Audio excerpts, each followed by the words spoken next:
I actually can't believe that it's been since October that I last did a top 10. But I've got all these guys that have been brought out recently to fit into that top 10. So you let me know what you think about where I put them as well. I've got them all. It's quite an undertaking actually to make this type of video where you go through a top 10, because you've got to make sure they're all charged up. You've got to make sure that they're all updated as well before you even roll the cameras. There's been a lot of change, and yeah, let's just go through the list. There's been some quite tricky ones. Welcome to Stansted. This was the best airport in London, but they really ruined it with all these sort of temporary walls that they've put up now. I mean, I guess they must have their reasons, but I think it's absolutely ruined a really great building. It just doesn't work as well as the way Norman Foster planned it.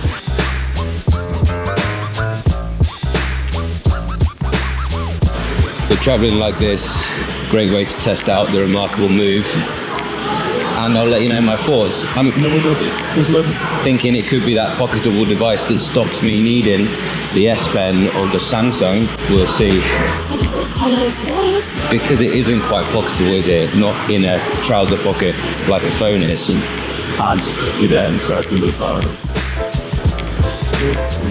But it might mean I can read on it, which the phone wasn't ever going to do.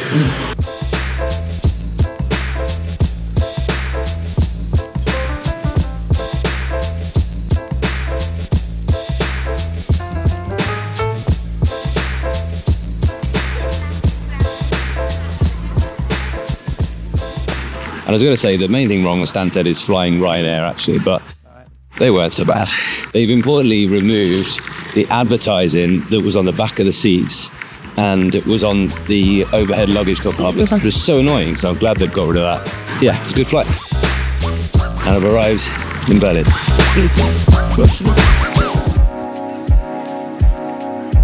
Excited for this first morning. I definitely feel like I'm going to fit right in with the tech bros at the show. Very glad to have stayed in Mitte rather than out in Kudamm, for instance. And I watched a couple of really good videos on the move yesterday. Firstly, Rod's live stream. I mean, the enthusiasm was just, yeah. If you don't know, Rod's channel is Rants About Tech, and he's always good for a hot take. And two of his hot takes was, firstly, if Remarkable could just put a killer reading app on the move, then they would absolutely smash the whole market. And secondly, that this is a move by Remarkable to make a device that is there to be seen, that can be really seen out in public. So people start to see people sitting and scribbling on these little things. Just adds to that whole desirability factor. And secondly, Basil's video from Tech Edit was really good. He had some really good points there. That, yeah, being a journalist and growing up that size was very natural to him, but he made the point that it would be nice if, rather than coming through as a column in the middle of a Paper Pro note, it could actually be left justified. I think that's a really sensible observation of his, and something Remarkable should definitely add. And what else did he say? I'm just checking. The gestures, things like swipe from the top left brings you to your recents, which is really useful. Actually, I think just the more you live with a certain ecosystem, the more you get used to the gestures and how useful they can be. And then also how useful the orientation changing and how quick that is. The orientation change the landscape, so you can write right across the screen, and then that comes through as a normal document on your Paper Pro. And also for him, for being a journalist, being able to review documents and scribble all over them with pen in that landscape format. So you've got that full width of almost A4 width is a really useful tool as well. One other thing I've noticed is that I've actually worn down the nib already, which is just testament to how much I've actually been using it and how much I've been enjoying it as well. And one of the things Basil mentioned, of course, is no fingerprint reader, which for a pro level device, it's a pretty big miss.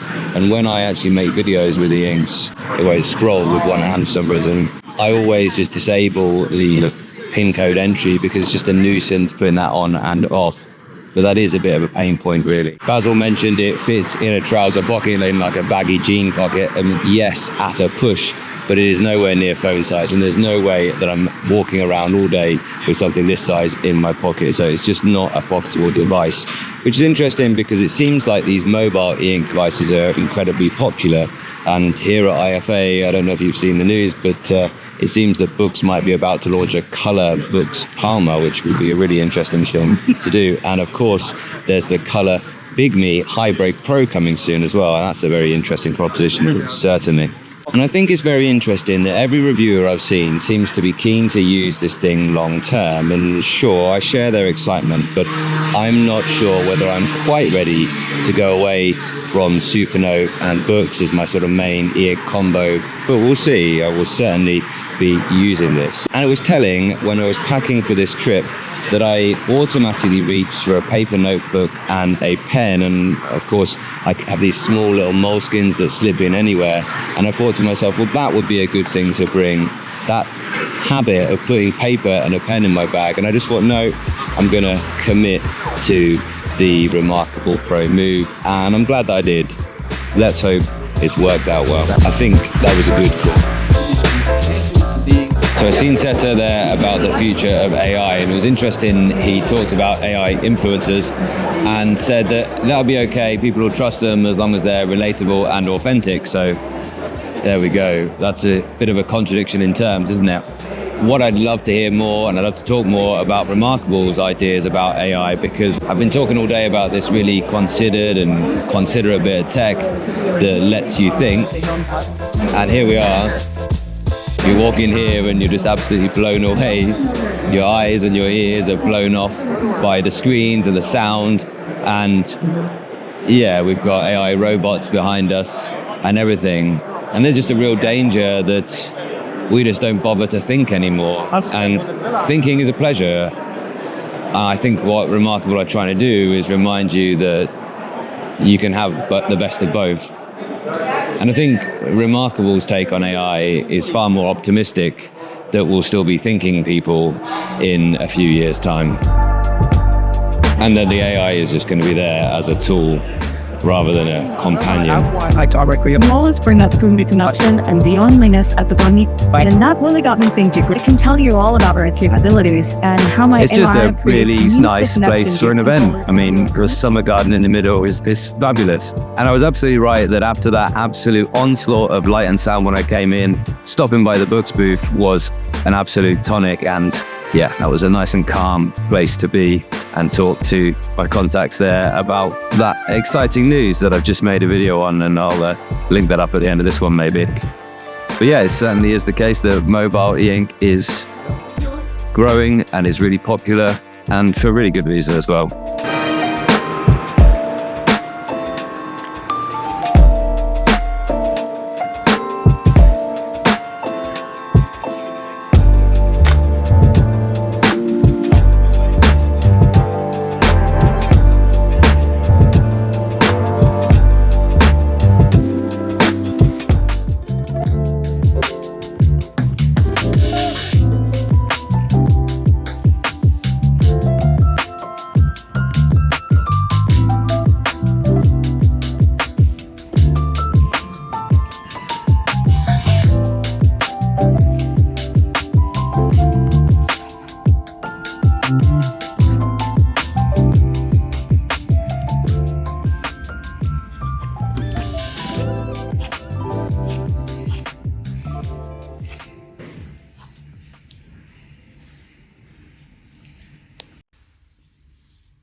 This is like the total opposite of IFA.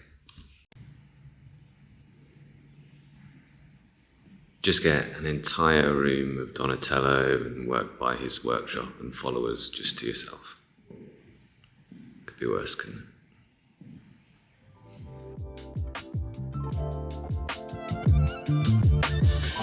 So 3 days is really enough, I think, at a trade show like that. So yeah, I just went to the Boders Museum and I enjoyed drawing on the Remarkable Paper Pro move. And I couldn't come to Berlin without coming to the museums until, because it is just the best bit of Berlin, in my opinion. I did feel really odd going into a museum with only a e-ink tablet.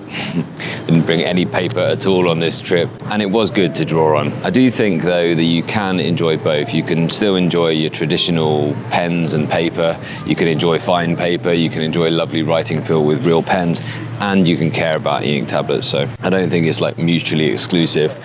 I think personally, I've just got rid of all the incidental paper, all the kind of quick rough notes, all the scruffy notebooks, and I look forward to working on actually nice drawing paper with great stationery. And this trip's been, for me, it's been more about connections and making connections, and none of that's got anything to do with AI. I kind of feel like I've been taking the mick a little bit about the kind of caring AI that seems to be the trend at the minute in IFA. But actually, appliances keeping themselves more efficient, predicting what you want. There's nothing wrong with that at all. Maybe I'll move. One of them was definitely going to get me at some point. I think it was probably my very bright shirt in the full sun attracting them there. There's nothing wrong, of course, with AI adapting your settings for you, learning your preferences. I think that's really good. And we will be naturally speaking to computers. I'm sure that's just useful.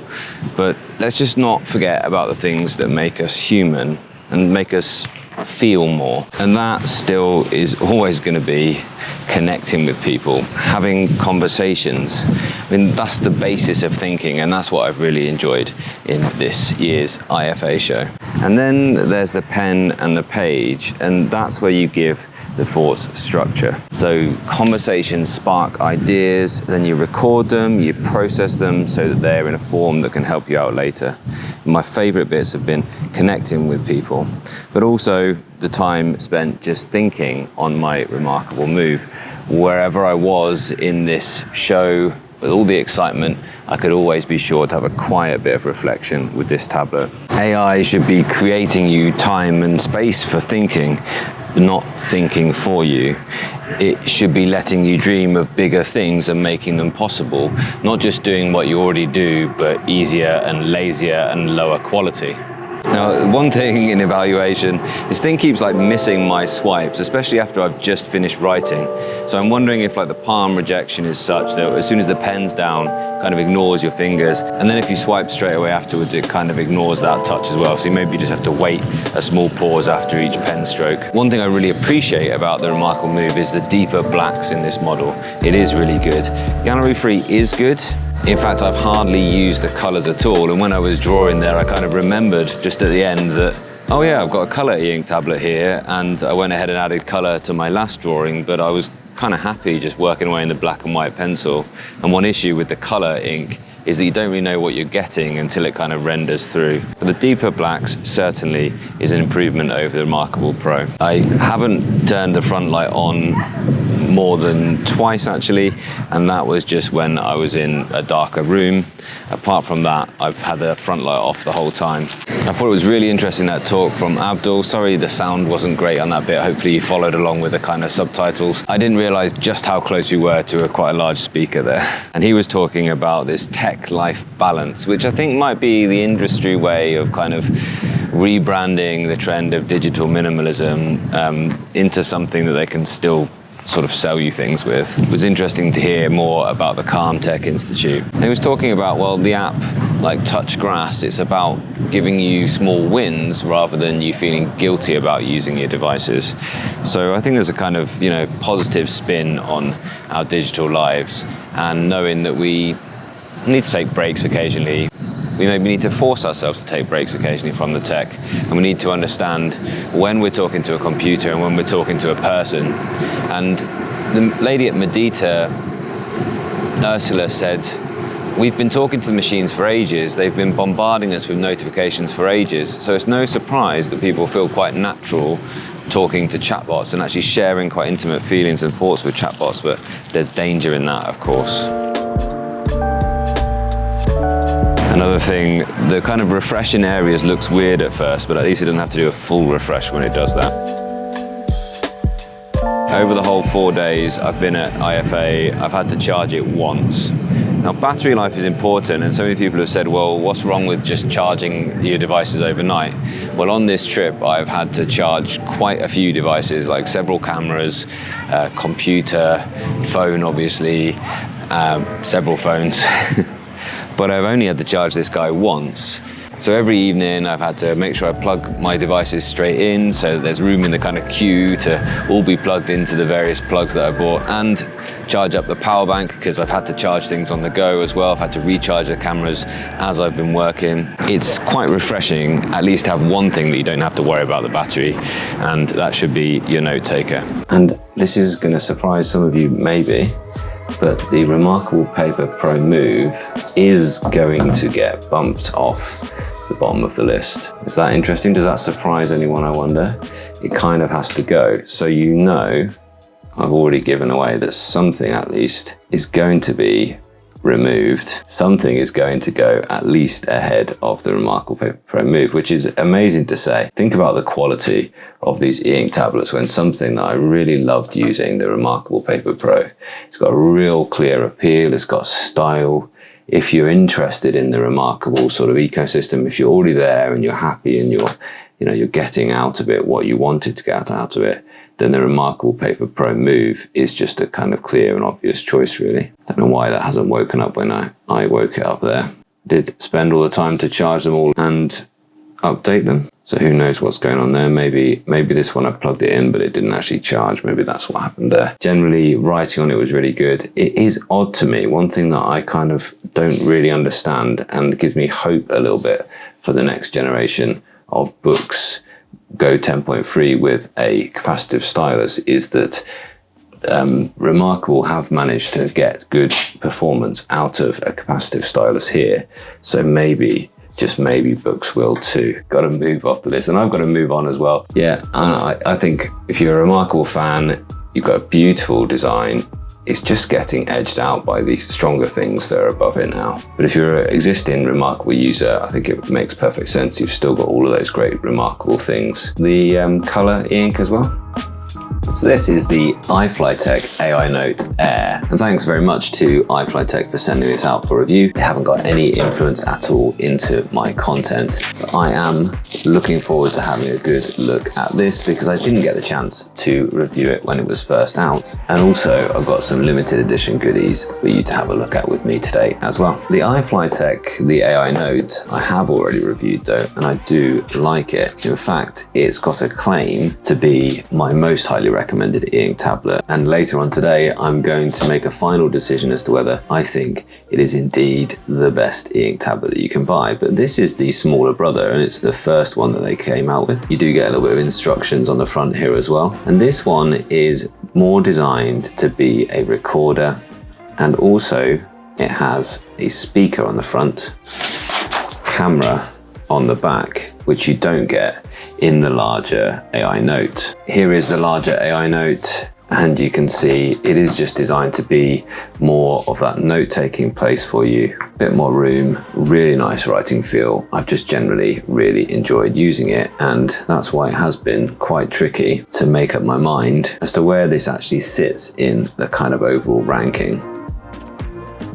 So there is a reason if you already have either the AI Note 2, the larger one, or the AI Note Air, to have a look at getting the other. They are different devices. Interestingly enough, this is one of the few devices currently that you can buy new at this size with that all-important EMR pen. Obviously some bunth and a USB-A to C cable, and here is that EMR pen. Not seeing any spare nibs or anything though, so that might be something to take into account, but you can get them bundled in if you buy the right bundle in the shop. So this bottom section, these aren't just simple buttons, so you don't accidentally press them, you have to sort of slide in to activate them. And this whole bar can be used as a kind of page slider as well, so that's quite a nice little feature. I do think they've managed to do a really nice job with this screen, and even though it's got that front light, you don't have the issue that you do with some front lights of the screen being far too deep within it. You can see it is recessed slightly, but not in any kind of off-putting way. And interestingly, when I spoke to the guys at iFlyTek at MWC recently, they mentioned straight away, oh yeah, the AI Note Air doesn't have as nice a writing feel, but it is a nice writing feel. I see what they're saying. And if you're a handwriting purist, yes, maybe the larger one will suit you more, but there's nothing wrong at all with this writing feel. It's like 80% compared to the 95% of the AI Note. And so you know you've got it lined up in the right place. The horizontal line and the little horizontal line on the side match up, and it snaps quite firmly. I'm going to get that set up in a moment, and I'm going to talk with my members live about that to get their opinions as well, once I've had a little play about with it. And so if you're interested in joining the channel, then please do check out the join button below so you can see all those perks that my members get. I want to also show you these cool little limited edition panda set that they've sent me. It's really nice, made from the leftover bits of bamboo that the panda doesn't bother to eat, and the color inspired by the light coming through the bamboo forest. I like that personally. I like the color. I like the little panda. I don't think it really suits my style, but that doesn't mean I can't enjoy it for what it is. Little folio sleeve case, and also their little logo with some kind of architecture on there as well. I wonder what that all says. Chengdu Research, the base of giant panda breeding. So it's about the giant panda breeding center. Isn't that nice? We had a few giant pandas from China, perhaps from that very research center in Scotland recently. I think they had to go home. They weren't successful, unfortunately, in breeding them in the zoo in Edinburgh. So. And then there's the booklet style case, which I really like as well. And it will show a little window there with the date or daily to do, or whatever you might choose. Cool, let's find out what that bit says. Panda and flower. There we are. That's all you need to know. I've just unboxed the iFlyTek AI Note Air 2, and here it is in its rather snazzy panda case. Yeah, it just got to the point. You did it! And it says, yeah, okay, let's start the experience journey. So I thought I would do the experience journey with you guys here. And I actually really like this thing about it, that you can actually just download the update in the background. That's really nice. So it tells you there's an update ready, but you can download in the background while you have a little look around. So this is good. Convenient switching between tasks. Yeah, so you've got this up from the bottom to get to your multitask switcher. Quickly control the overall situation, Wi-Fi and change levels. So yeah, you've got a drop down menu as you'd expect. And then you've got these different slides with the quick bar. So open the chat is 1, enter the fast flipping mode by scrolling in the middle, and then open quick notes for handwriting on that side there as well. Cool. First I'm wondering whether all my notes and things and calendar will actually sync across. Yes, it has. All my settings have synced across, which is great to see. What about my reading? I think I've got more than that on here though. Yeah, I do. So it's not necessarily brought across my reading, but that's, you know, kind of understandable. Yeah, little tutorials now to tell you where to go. Has it got my notes? Because I did make some little notes on this. But it's a different manual. It's a different manual because for some reason it doesn't actually look quite the same. This is one thing I don't understand. Let's try that quick swipe mode. Yeah, there we go. Oh, if I go faster, it goes faster. If I go slower, it goes slower. Okay, cool, interesting. Well, I'll go through this manual a little bit later and have a good look around it. I actually haven't written anything on it, so what's annotating like? Yeah, this is nice. I think I probably will end up using one of the, yeah, that's really nice. One of the Wacom pens that I got recently. This is the Wacom Palm Nib one. But I will also just for a little while get used to their pen. I don't think it's quite as nice as the one from the previous, but it certainly works. And yeah, I wouldn't say this is a bad writing feel at all. Why have they not gone for the same sort of home screen on both? I don't know. I think maybe they're just behind in their updating of this older one. They've actually got quite a nice like font set now. They've learned something from Remarkable there. Why I don't understand why they've got it looking different on both of them, to be quite honest. I think they should just unify those.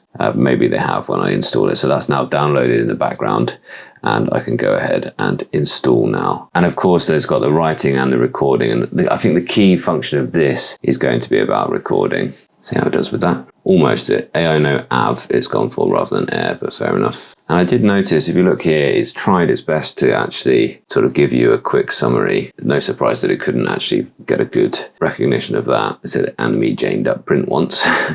But this one, members, thoughts, AI Note Air 2, Hilary monitor. I mean, this is good. Like, so I'm fascinated by this. I wasn't expecting it to be good, I'll be honest. When I first looked at iFlyTek, I wasn't expecting to like them as much as I do, but I actually really do like them. And let's just try the record bit, because this supposedly has a more sophisticated sort of meeting recording, and it's got this kind of idea at the top here, which you don't get on the AI Note for some reason. It can tell you sort of where someone's sat in relation to the actual device. So if I turn it around, and now I should be on the opposite side when I'm speaking. I guess it's recognized I'm a different person. There you are. So that's quite clever, isn't it, really? So you can actually see when you're doing the recording, you can even put a little, as I often do when I'm in meetings with brand new people, I'll often quickly just write down who's where, just so I can refer back quickly. And then you can just see, you know, as it's going through, who did that. And this is what iFlyTek are actually all about. They're actually an AI recording company and translations company. Good day to you, Christina. Warm welcome to you. I've been daily driving the iFlyTek for work and I'm really liking it. Good. Yeah, I'm, you know, so far I'm pretty pleased with it really, and I could see how this one would really fit in. And obviously I love using the Claude. I really do. That's really slipped into my workflow really nicely. One thing the chap from iFlyTek, Conan, said, he said, you got to think of iFlyTek, our AI Note, as remarkable plus Claude. And Claude's great though, because it can be like everywhere at once. It can be like, you know, just incidentally there. But if this is the type of thing you're going to carry into those meetings, and it's got a little bit more sophisticated sort of real-time usage than the Claude, because Claudes don't have little screens on. But then of course you could have the Claude app on an e-ink tablet. Okay, so fair enough, you know, there's lots of different whatever sort of fits here. But the AI Note, he said, is sort of combining these two things. And he clocked that I was wearing a Claude in the meeting that I had with him. He's like, oh, Claude, that's cool. That's one way to think about our tablets. And yeah, I really like them as well. And I could see myself daily driving this. I know, Christina, I think you like to take shots of your work and stuff like that, don't you? So you've got the AI document scanner thingy there. Pretty impressed with this so far. It's got a fingerprint reader. The only other one that you can buy sort of new right now at this size with an EMR pen is the ViWoods. Yeah, the ViWoods is nowhere near, in my opinion, as good as the iFlyTek is. And the reason for that is the ViWoods has this single color front light. I believe, don't let me down now, that this guy has dual color, which I think is pretty important really. And I think this is a older e-ink screen, and this is a newer e-ink screen. And I think you can just see the difference in depth of the screen there. I don't know, that's like 0.5 millimeter maybe. And that looks closer to a full millimeter. All right, it's not that much in it. And this is a more slippery screen than the AI Note Air is. This is quite nice actually. It's quite a nice paper-like feeling. Yeah, I've used ViWoods as well. I thought it was great until I got the iFlyTek. That is something to hear, isn't it? That is something absolutely to hear. And we're all kind of wondering when a Boox going to make their next 7.8 inch e-ink tablet. We're all kind of wondering whether it will have EMR. Yeah, after the release of the Go 10.3 without an EMR, we're kind of wondering whether that is going to be the case, or whether actually it will be the inferior kind of capacitive stylus. We'll see, we'll find out. So I've just had a really good old chat with my members, and find out more with the join button below about these devices, and reorganize my top 10, given that there's a lot of new devices coming out. And yeah, I got a bit stuck on where to put the iFlyTek AI Note Air 2. And I think that's because I normally live with devices a lot longer before I make this kind of decision. And I'm going to have to live with it for quite a lot longer to make up my mind as to whether it deserves to get a place in the top 10 or not. And the top 10 is really competitive. I mean, just to give you a kind of point of view, I absolutely love the Remarkable Paper Pro Move, and I really loved using it. I thought it was an absolutely great device for its exact purpose that it was intended for, to be like a sort of journalist notebook on the go, you know, anyone who needs notes on the go. But because of these 5 great new e-ink tablets that we've got, there's no place in the top 10 for the Remarkable Paper Pro Move. And I've been talking quite a lot about maybe doing a top small tablets, just so we can compare that, because I think that's a choice. A lot of people like the idea of, well, I'm either going to get a larger 10.3 or I'm going to get one of the smaller devices. So they know which size suits them before they know which feature set suits them really. And I think that's worth us actually doing. 10th spot is currently occupied by the SuperNote Nomad, which of course I absolutely love and is my wife's daily driver of an e-ink tablet. Maybe this will take that spot. And I actually just asked it to help me compare the iFlyTek AI Note Air 2 and the SuperNote Nomad. Not that my final conclusions would ever be based on this, but one thing I'm noticing is this is very slow generation. I mean, it is doing a job right now. I'm not sure which model it's currently using, but it's certainly going in deep here. It immediately said that they're both 10.3 inch e-ink tablets. So clearly, it's not iFlyTek, that is whatever model they used. But clearly we can't just trust the AI to do that job for us. I'm thinking though, watch this space for a big comparison between this and the SuperNote Nomad. And actually a massive comparison for that 10th spot. Fascinating, it's really heating up in the e-ink tablet world, isn't it? I also instantly showed that to my father-in-law and his first question was, aside from being really impressed that that's lovely, thin, light, really compelling, but he asked how much?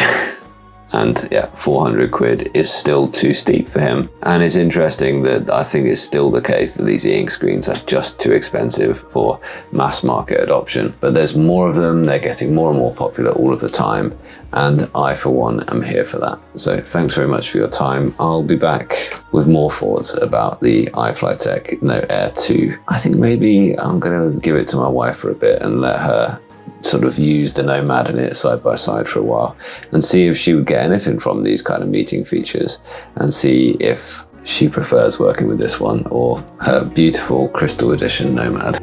I love this. I have SuperNote Manta and Tab X C as a master bundle. I'm stealing that for a title at some point. I'm going to write it down now. The e-ink master bundle. Yeah, because it's the top two, isn't it? Tab X C and Manta. And by this, that would be a bundle. On the iFlyTek Air, that might be the master bundle. You've got everything covered there, haven't you? You've got your big do-it-all e-ink, you've got your beautiful notepad, and you've got your meeting and recorder thing. That might be it. I'm sorry, Matthews, you might have to look into getting one of those. Now, the tricky one is going to be deciding the next one. The SuperNote Nomad is going to go down to number 10. Now, I've got the SuperNote Nomad here, and I absolutely love this. And my wife absolutely loves it. And I just had a little look. I'm not going to show you her to-do list, but she is still using the to-do list properly. And the to-do list means you can put an icon just by highlighting it and a couple of clicks from anywhere in any note. And I think that's really quite good. But generally the SuperNote Nomad is the smaller brother to the SuperNote Manta. And yeah, I've just given her one of the new Wacom pens as well. She quite likes the clicky idea because just in case she drops it, it's kind of a bit protected when it's in like that. And it's still really, really lovely. And I still think this is possibly the nicest overall design. It's so different from everything else. Possibly it's the nicest overall design of all e-ink tablets, bar none. What do you think about that? I think it's absolutely great. You've got things like star marks, you've got things like digests that go into a sort of central repository. Of course, you've always had that lovely organization of the notebooks with headings and things like that. It's just really, really good. And it's got the amazing writing feel, the Feel Right film with the ceramic nibs that never run out. It's just brilliant. It really is. It's good. And I think if you want SuperNote, if you love everything about the Manta and you think you want the SuperNote, then this would pair well with any other e-ink tablet as well, by the way. This is a really good choice to go for. Yeah, it's an interesting question, Jay. I think the stars were kind of there before there was a to-do list. I think the to-do list is now sort of usurped that, but I think the stars are kind of like a permanent thing to get around, to navigate around a notebook, really. I think it's really quite useful still. Above it, you can see pretty much they're all bigger ones. So I think this might be the best kind of small size e-ink tablet. And just to talk about them, I mean, the ViWoods AI Paper isn't getting into this list. The ViWoods AI Paper is still pretty good, and some people absolutely love it and swear by it. It's a good tablet here. But this, again, this is an older screen. It's a monocolor front light is the bit that I don't really like about it as well. It's from an era where the front lights had to be quite a lot deeper to make them work well. It's just generally, it's a really nicely designed thing. I think it's got a fingerprint sensor still on it. There's lots of good things about it, and ViWoods have really worked hard to improve their software and things like that as well. I just think it's just a little bit off the kind of pace when you compare it to the design of the SuperNote. Then you've got the iFlyTek Note Air 2, okay, which I actually think is really good. And I'm wondering where this is going to go. And unfortunately, there isn't room. There isn't room for both the SuperNote Nomad and the iFlyTek AI Note Air. So this number 10 spot is currently contested between the SuperNote Nomad and the iFlyTek. Let's just call it the Air 2 for now. It's going to be tricky. And it's going to take me a little bit longer, I think. What do you guys think? What should the criteria be that I judge these two on that actually makes me finally do that? I kind of know what I'm going to do here. I kind of know what I'm going to do is I'm just going to lend. And if she wants, eventually she can have it, obviously. I'm going to let Steph test out them both. I think she'll probably end up defaulting back to what she knows, because there's a comfort, especially when it's your notepad that you're you're trying to use efficiently at work. I think she'll want to stick with the Nomad. But this has got so many really powerful things, like the meeting things are just really nicely integrated within the notes. So if I hit record rather than write here, then I get this kind of recording environment with notes. I've automatically used the Manta pen, not that it matters too much. The pen is okay actually on here. It's not something they even think is as good as the sort of rivals, the writing feel here. But I've got notes, got my meeting recording with my notes. It does this clever thing with its sort of microphone array where it can work out where I am. So if I turn it around, it will know that I'm sort of opposite, and it will know who is speaking from where. Maybe I switch to me speaking from here, so it can sort of detect where in the room it is. It's kind of it's a really clever thing, this. And what iFlyTek are doing here is they're integrating e-ink, an e-ink notepad, really useful for professionals, and voice transcription. And I think voice transcription plus e-ink plus Wacom EMR, let's not forget, for your notes, could be a really powerful thing for a lot of people. So this, for me, this is going to be quite a tricky ask for a little while, is what is going to be there on that number 10 spot in the future. Let me know. Let me know what you guys think. We've got some real SuperNote fans on my channel, haven't we? Any other iFlyTek users out there that's got this one here? Okay, I'm going to stop it recording now there. I think it's really quite good actually. They've got these lovely panda things. I'll have a proper video on this pretty soon. And yeah, there's the panda there. And this just says panda and flower. And I like their little bird icon as well. The little bird icon, clearly just taken that over. Well, Twitter don't want it anymore, do they? So we can have that. That is the battle that is going to still rage on, and I've not got an answer for you right now on that one, and not even today am I going to have an answer for you on that one, I'm afraid, whether it's going to go between those. But you've certainly got the portable tablet there without losing the SuperNote character in the Nomad. If you want a premium, compact notebook you can carry with you everywhere, this is a really, really great choice. But there are bigger, the more capable things above it, you can see. They're all bigger and more capable. So I just thought I'd ask you about the A6X2, because as you guys know, my wife always steals the smaller e-ink tablets that I get. Give us 3 things that you've really enjoyed using about the A6X2. Steph was a long-time user of the A6X, so she's come from the SuperNote platform, knows her way around it. You didn't have that initial learning curve, I suppose, which some people do with the SuperNote. No. But yeah, tell us your 3 top things about this new one. So, I would say the first thing that I really noticed the second you gave this to me was the writing experience has really improved from the previous model. I noticed a very, very marked upgrade. It felt to me like writing on paper, except to be honest, better. It feels really, really natural. Yeah, I think that when we talk about it's a paper-like feel, really it doesn't need to be a paper-like feel anymore. It needs to just be the best writing feel. Absolutely. Not just pretend to be paper. What's a good screenwriting feel? Yeah, it's instantaneous. There's absolutely no lag on it. Previously there was just a minute amount of lag, which I feel is totally gone in this. It really is just a pleasure to write on.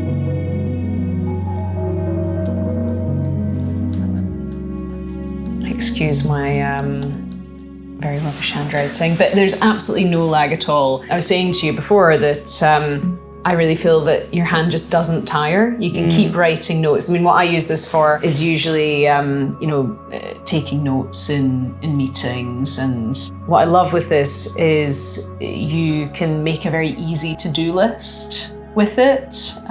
You started using the new to-do list app. Exactly, the to-do Although list. you did use the star function. I you use it in a did. mix of both now, or do you prefer? I've gone on to the to-do list. Oh, that's I great. much prefer the to-do list. I've got quite a lot of, different meetings and different things that I'm sitting on, and this just allows me to make a nice list. So it's one of all central my list, jobs. isn't it? So you've got all your notebooks. Yeah. Each time you put something on the list, it populates that into into a central list. So I can then quickly look, across all my different roles. What are they all, if I've got some spare time, what are all the things that I need to do as a quick tick off list? Well, people are saying what they hope SuperNote will do is actually in the notebook as well, give you a checklist, like a tick box next to the to-do item. Okay. Because at the minute when you make the to-do item, it doesn't change what it says in the notebook.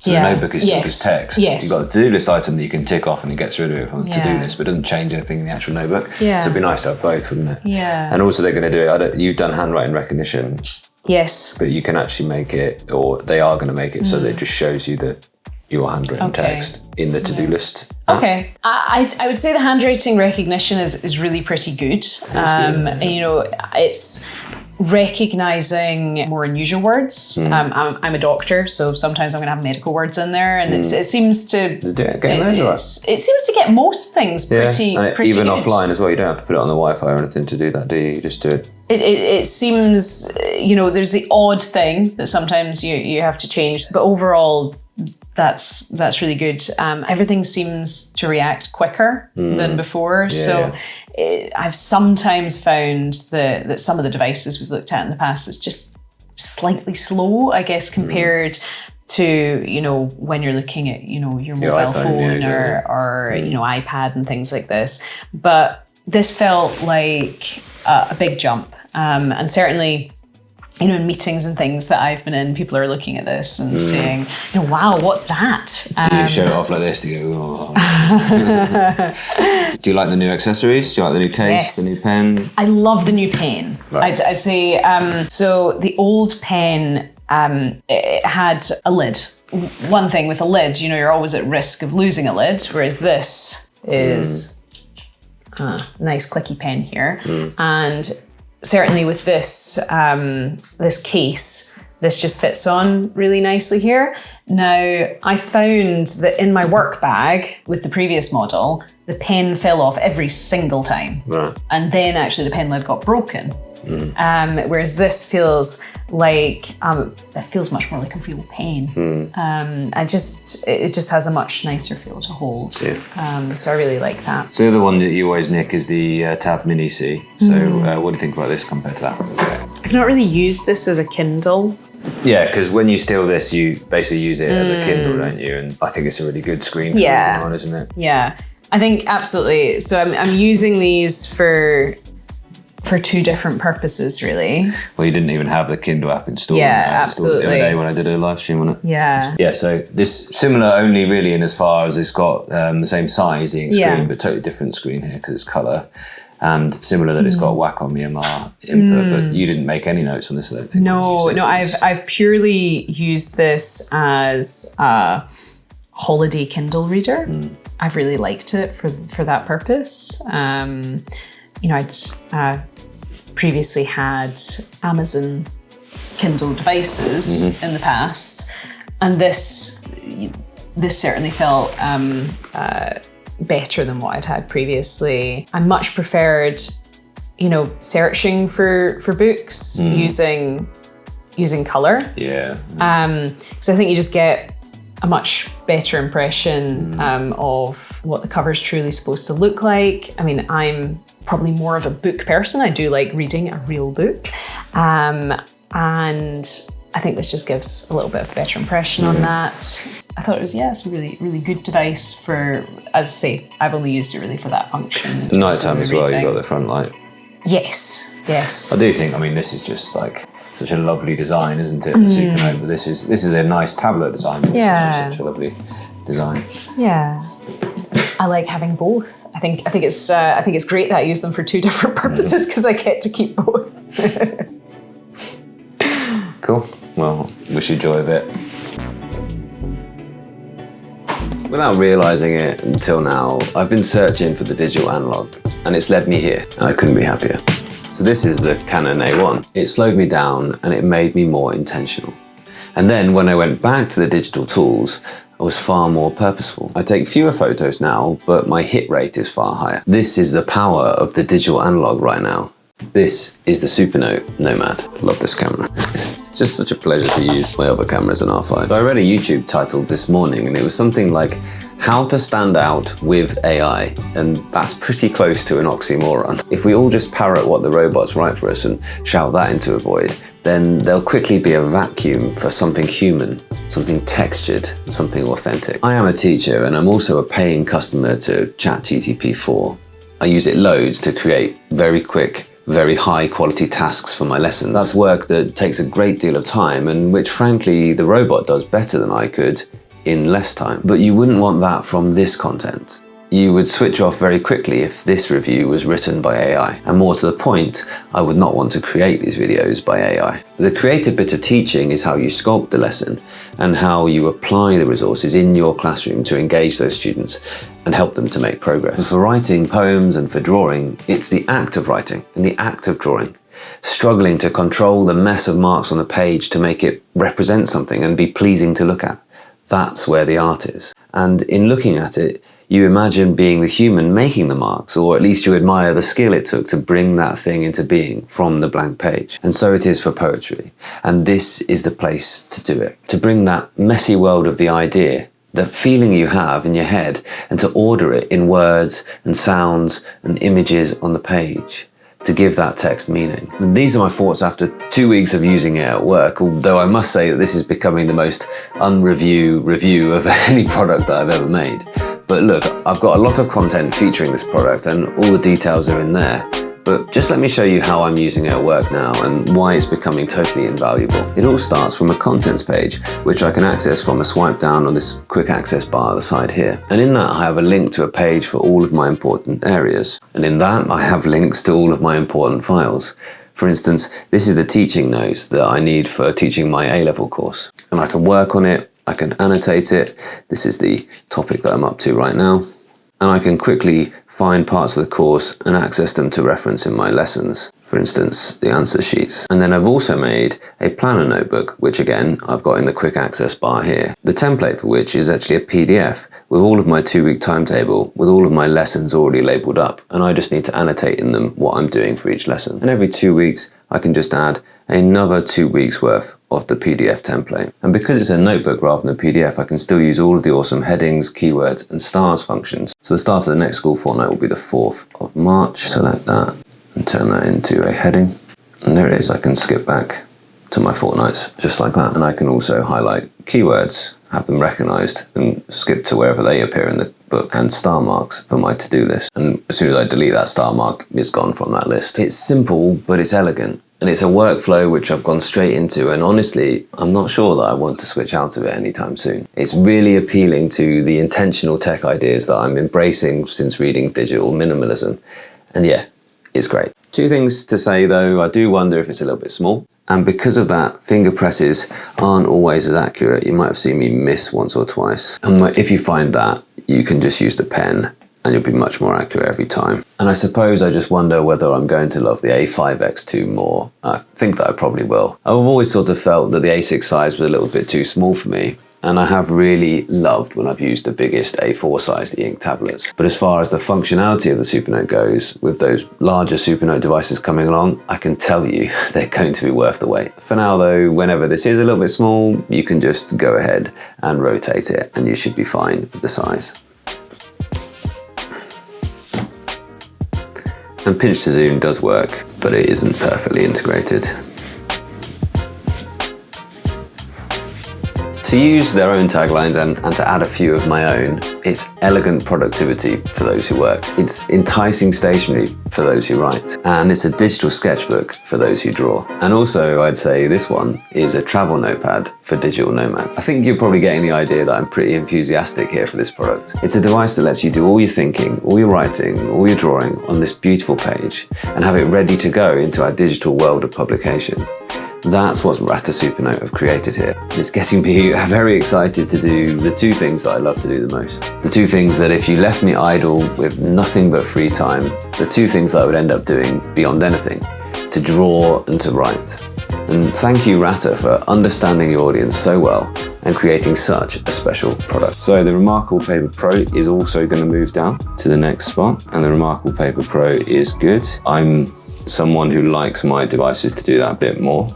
But the Remarkable Paper Pro, it's not broken, it's still doing exactly what it says. It's an incredible tablet for the right person. Premium design, very clear, focused identity. But it's just the little things like, I mean, I have to put my PIN code in now if I'm gonna show this because it doesn't have a fingerprint reader, you know. It's actually big and heavy, but compared to the Air that I've just been holding, you can really feel that heaviness. The pen still isn't as good as some of the others, yeah, but it's amazing what they've done with the capacitive pen. This is capacitive pen done right, you know, really is still very good.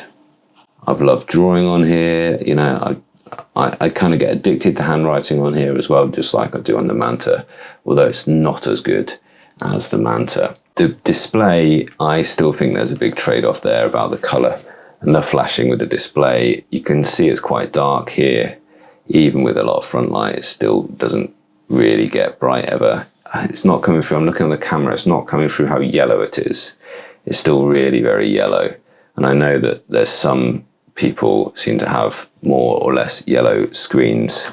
We've got some differences in manufacturing because the Remarkable Move here doesn't seem quite as yellow to me as the Paper Pro is. But people who still want that premium, restrained, distraction-free or distraction-light writing device care a lot about the design. It is lovely. If you really love that industrial design, if you really love the Remarkable feel, if you're a kind of Remarkable person and you wanted an upgrade from Remarkable 2, then this is still brilliant and it's still the very best in keyboard case. It's just so smooth and people are copying it now.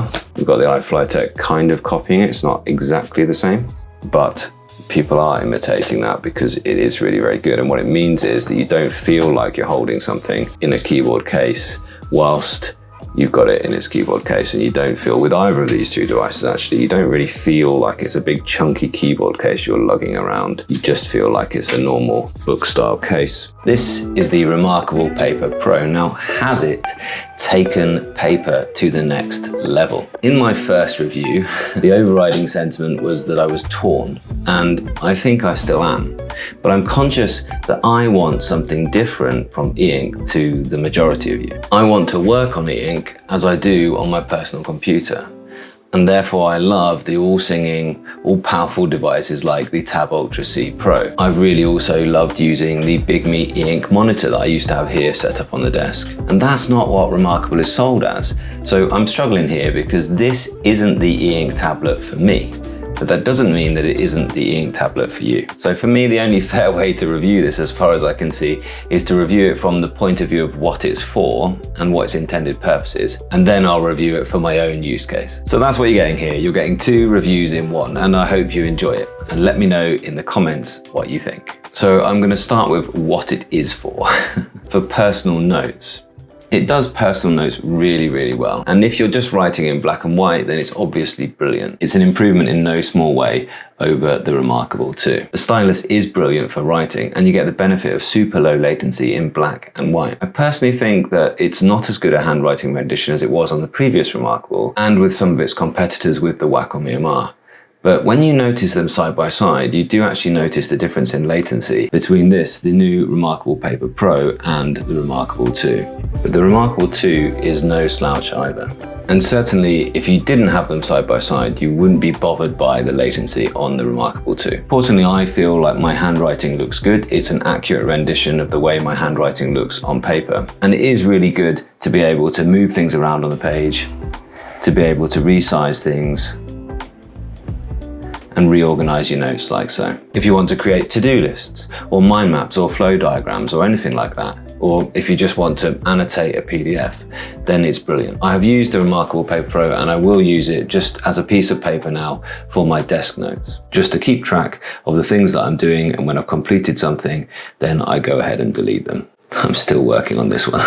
And this is today, just now. It does come back on really quickly every single time, and it comes back straight back to where you were before you stopped your last session. It's super easy, and that's a frictionless way to use it. But £700 for this just to be essentially just a pad of paper on your desk, that might be quite a hard sell. And when I speak to people about their intended use cases for e-ink, they aren't actually intending for them to replace a computer or an iPad. They're intending it to be their companion next door to their keyboard on their desk. And as I've said many times, if you use a computer or a tablet, but you still use paper for your notes or for any other use, then I strongly recommend you get yourself some type of e-ink tablet, because it's an absolute, well, what's a synonym for game changer for me to put in here? Once you do that, once you replace your notepad with e-ink, you won't go back.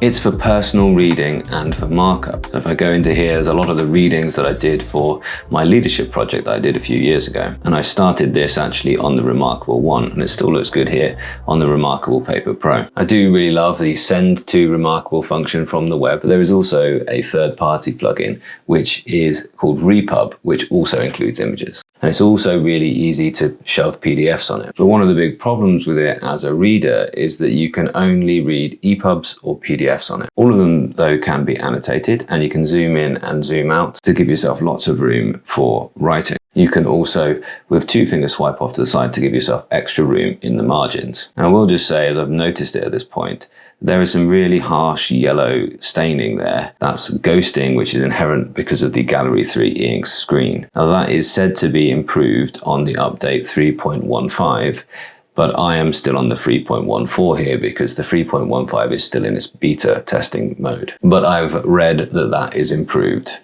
So fingers crossed that's the case. They should just give us some type of gesture to refresh the screen when we notice that harsh yellow staining there. Now you also have the option to receive files from Word or PowerPoint. Now I suppose the idea of this would be if you're the type of person who needs to receive documents and then annotate them and then send them back by email to somebody who would maybe go ahead and make those changes for you. If you're in that kind of leadership position, I think that would work quite well. You can just receive those files, annotate them, and then fire them straight back for someone else to action. But I personally think for most of us in that use case, you'd be better off with something where you could keep those live changes in your Microsoft Cloud, for instance, and somebody could carry on working from them and respond to them on one live document. I think with this type of workflow, you're getting into version control when you're sending things backwards and forwards. And that's something that I thought we'd left behind last decade. And version control frequently led to lost data and lost work. Now that being said, that function does work quite well here. Annotating documents is really pleasant.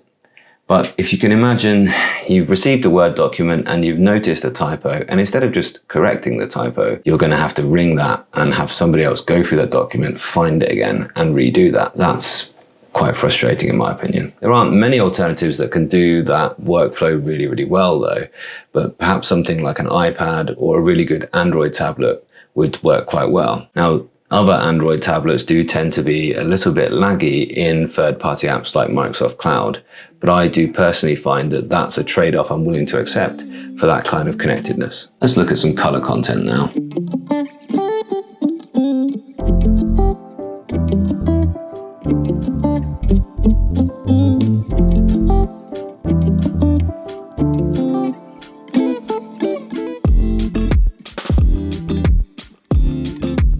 The whole thing does look really quite good. So it is very useful to read those documents in color, but it's telling about the way this screen works because they've had to add in this extra mode called contrast mode. Now it's on automatic and I imagine it's turned it on. But when that's not on, it is quite difficult to read the text. So without that on, the text can look quite thin and low contrast, and it's quite frustrating to have to be changing that all the time. With it on, the images look really bad. But that is not just the Gallery 3, that is the world of e-ink that you're getting into there, where you do have to manage that screen. If you want the benefits of e-ink, you're going to have to live with the trade-offs of e-ink too. So here with it off, it's a bit more difficult to read. but the images do look a fair bit better. This is with the contrast off. This is with the contrast filter on.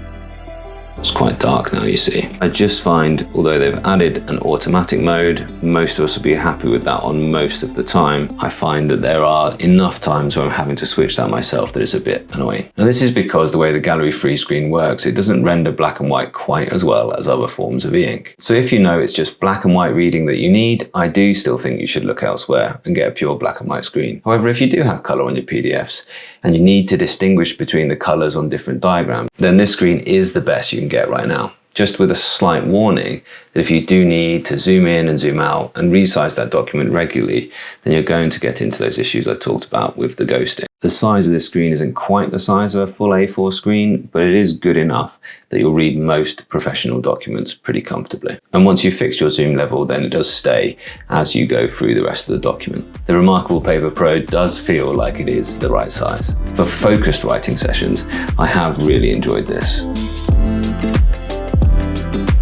I think the workflow is quite compelling to lay out some notes by hand, maybe some chapter headings,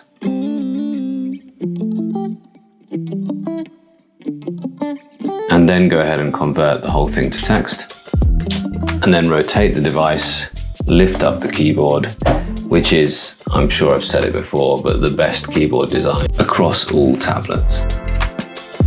And now I can go ahead and edit the text.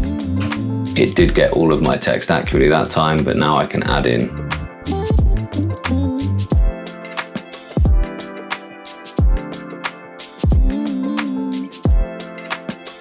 And this is a full-size keyboard from left to right, with generally some well-considered keyboard shortcuts.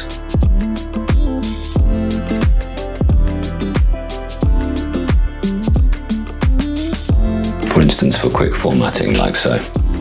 And it's brilliant, but it does seem to be absolutely hamstrung by this crippled writing software. And I think Remarkable needs to work with maybe Microsoft, or at least give you a sort of version of Word that would work on this tablet to give you the type of tools that you expect on a modern word processor. There's no spell check here. There's no grammar.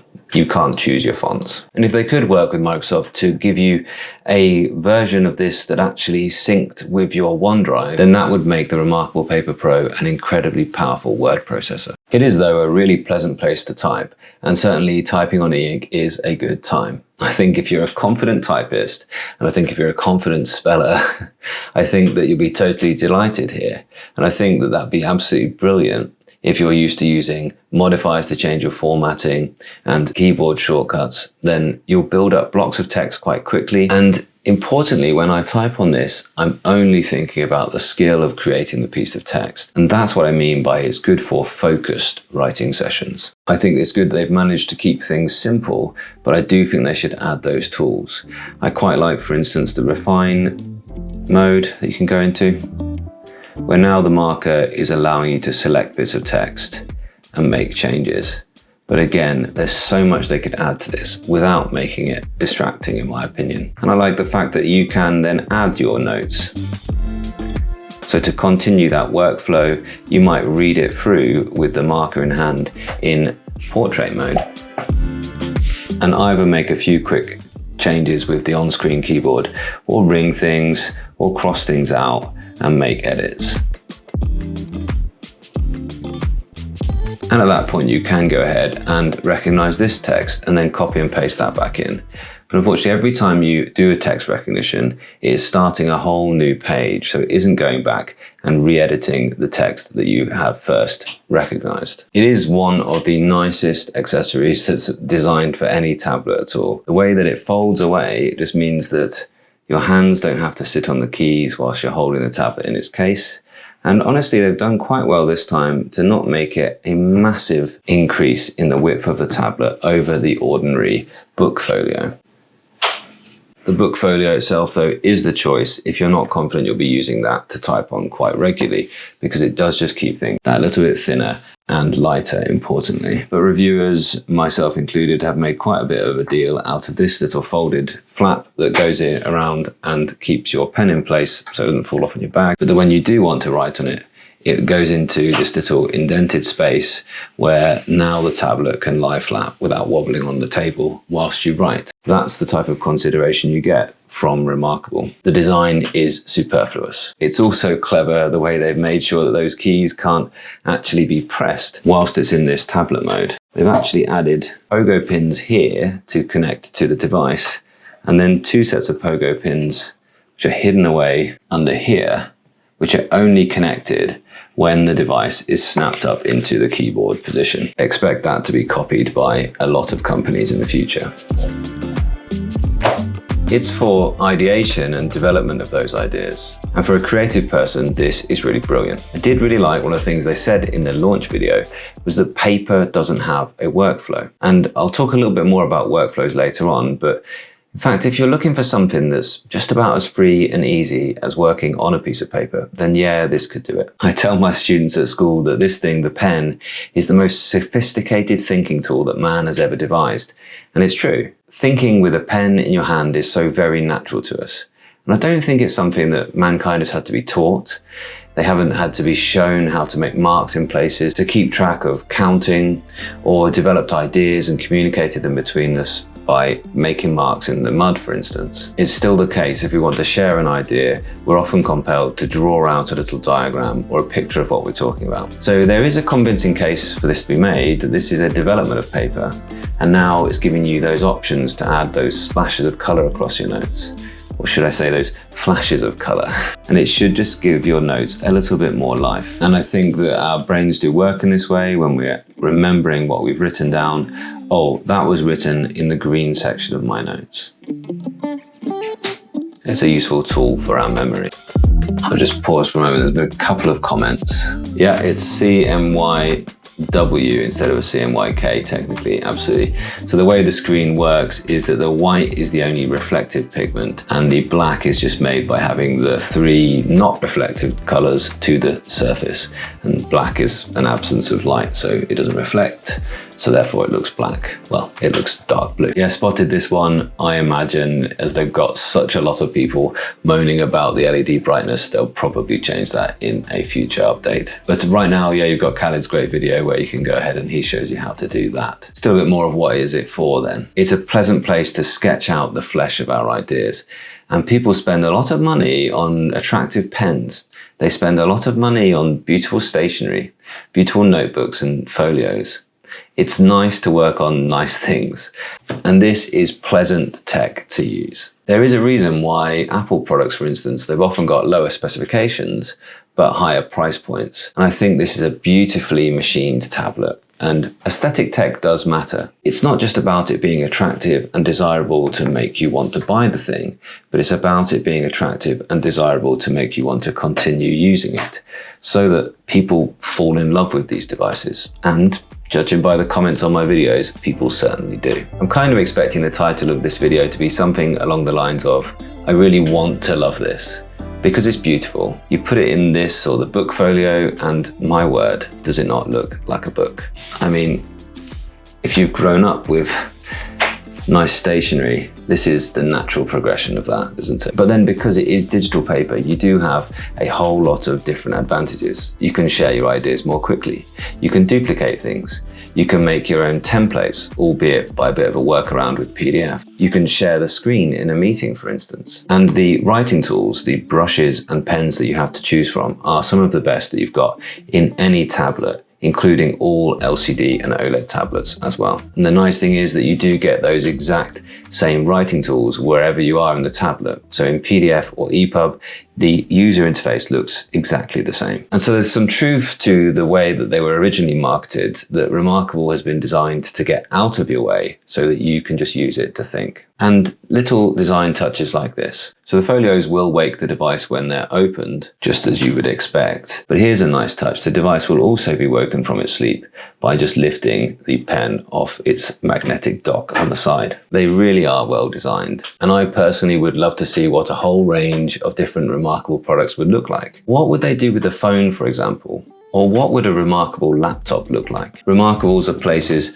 for blue sky thinking. But I think you need to know that that's what you really need it for. I think you need to be the type of person who needs something expensive to do that blue sky thinking on. But if you do, if you decide that that is for you, then it will reward you. And it isn't the only e-ink tablet which is great for blue sky thinking on. I think this is how you know if this is for you or if it's not. If you're already the type of person that uses paper to begin thinking through an idea and then develops that idea elsewhere, then this is probably for you. So consider this. If you've been asked to write an article, what do you do first? Do you get out pad and paper and do you sit with a cup of coffee on your lovely comfortable chair and start writing bullet points or fleshing out ideas and structures? And then once you've got that framework down by hand, after that, you move on to a keyboard and begin typing up your ideas, then yes, I think this is for you. You can use that excellent handwriting to text function, and then you can use the amazing keyboard to type away on. And of course, you can go ahead and continue to write your article on here. You can add diagrams and flowcharts, whatever your ideas are. You can continue to annotate with the pen as well. You can make lists and tick things off and cross them out with big red pens until you've got that finished article, which you can export and just maybe tidy up and format on a computer. If that workflow appeals to you, then the Remarkable Paper Pro is for you. However, if you're the type of person that when you start to write that article, you tend to want to get something down as quickly as possible, and you tend to want to move it as quickly as possible to the finished thing. Perhaps you want to kind of type it all out in one draft, sort of linearly, and then work on it and edit it and develop it within the word processing software. Then I think this is the wrong thing for you. For instance, more often than anything now, what I'm using is voice recognition software, either in Word or with an AI app on my phone or a whole other device. And what I'll do is I'll write my first draft, or I'll get out a lot of ideas verbally, and then I'll work on that in the cloud on the computer and really polish that into the final article. So lots of people will say that this doesn't appeal to them, or this whole type of tablet doesn't appeal to them because they're simply not note takers. So if that's you, if you start working straight away with the keyboard, then I don't think you need a Remarkable Paper Pro. This is one for the stationery lovers. This is one for the cups of tea and the blank set of notes. It's not one for the 22 tabs open at once, pulling in research from all different places across multiple monitors. This is one for the quiet thinkers rather than the power users. And ladies and gentlemen, this is why I'm torn, because I think I'm both of those people. Thanks, Alex, appreciate you. Yeah, I absolutely agree with that, Alex, yeah. A lot of the confusion is that first two levels are just useless, yeah. So now onto what it is not for. It's jarring. You see, for me, distraction-free means that I get to stay in my flow. And very much what I mean by flow is, well, it's actually a technical term. You should certainly read Flow or The Secret to Finding Happiness. You will absolutely wolf down that book. And what you'll find is that you'll realize why you love doing certain things and why some things are like, oh wow, yeah, I could do that forever. Or I feel like I could just exist in that activity until something pulls me out of it. That's what flow is. It's where you lose that whole sense of time and you feel connected to something greater than you. Remarkable have been marketing their tablets as a distraction-free experience since they began. And on the one hand, that's perfectly believable. The Remarkable 2, the Remarkable 1, they were truly distraction-free devices.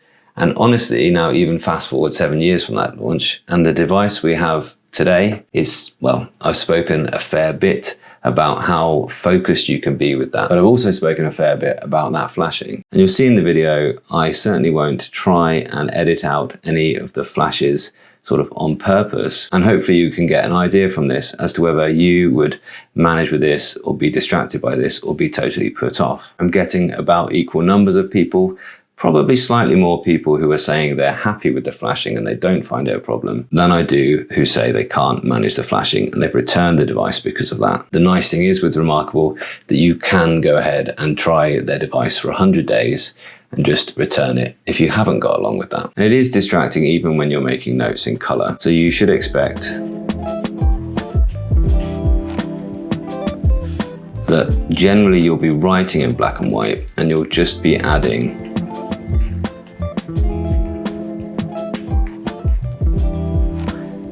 accents and highlights with the different colors.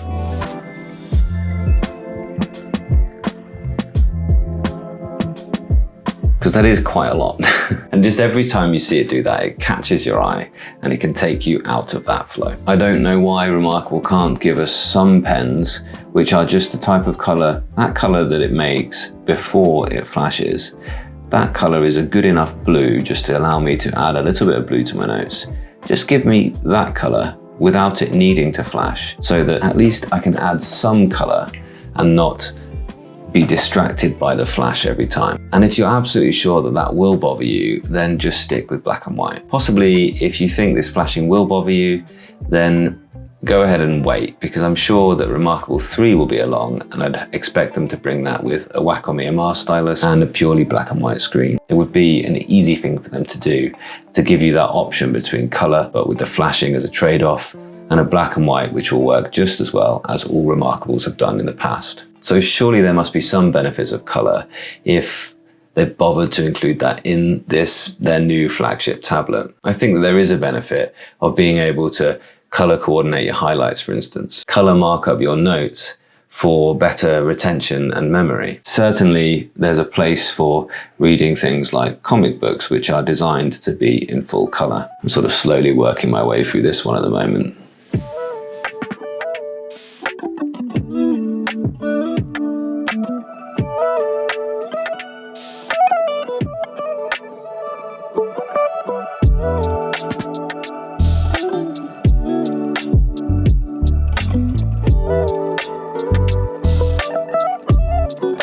I'm guessing it's defaulted to, yeah, it has.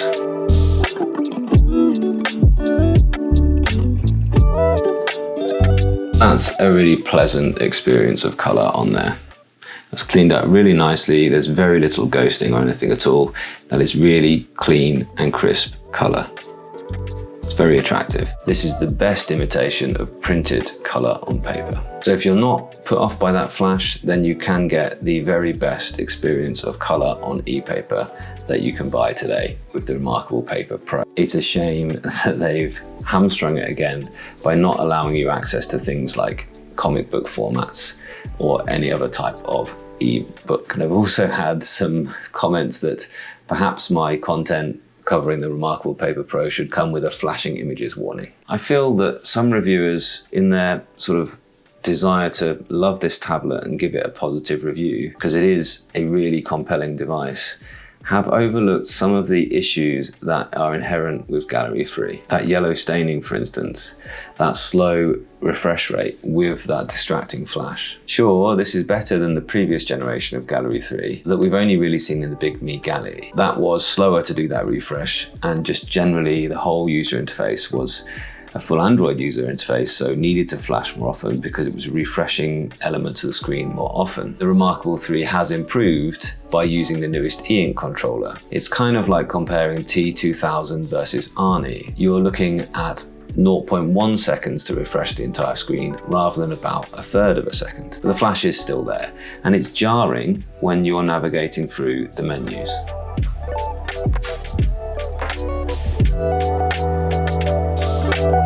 It is jarring. And importantly for me, that yellow staining is still there, and that is just plain ugly. There is no way to remove that entirely by software updates. There is no way to remove the flash by software updates. That's just the way their technology works.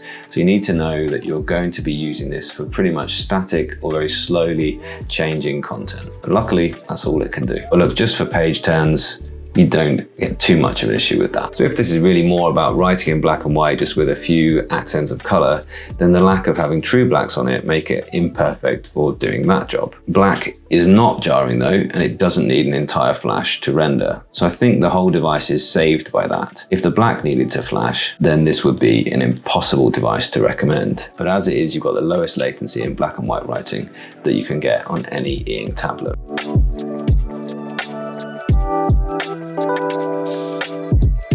And what is more, you've got this incredible writing experience with the incredible typefolio. But then when you want to publish that, instead of just having the joy of pressing publish or export, you have to go ahead and export that either as a PDF, or which has got that destructive formatting, or you've got to copy and paste that out of the cloud service. And that's another step. That's another jarring step. That's another time where you're wrenched out of that flow. And then if you have made typos or grammatical errors, you've got this whole heap of text where you'll have to go through and make those corrections afterwards. Rather than, as is most of our workflows now, either allowing the computer to auto-correct those or correcting them as we go. At least they have fixed the issue though, where by exporting out of the Remarkable app on your phone, you had these funny symbols after every line and you had to go through and actually delete those. It's those things where it might be a distraction-free device because you can't do very much, but it doesn't lend to flow because you have to go ahead and work on an entirely different device. You have to literally be removed from that workflow. It's not just distraction-free though, that's totally archaic. So when I do a bit of writing with the Remarkable, I rarely do anything with it because I know that I'm looking forward to a period of time where I'll have to be exporting it or copying and pasting it and then doing that simple grammar editing. And let's face it, that's a pain in the backside right now. It's not distraction-free, it's a giant chasm in your streamlined 21st century workflow. You're used to all of those quality of life things from your software, and you don't get them on here. So I'm sorry, it's time to update that software now. So, what about the conclusion?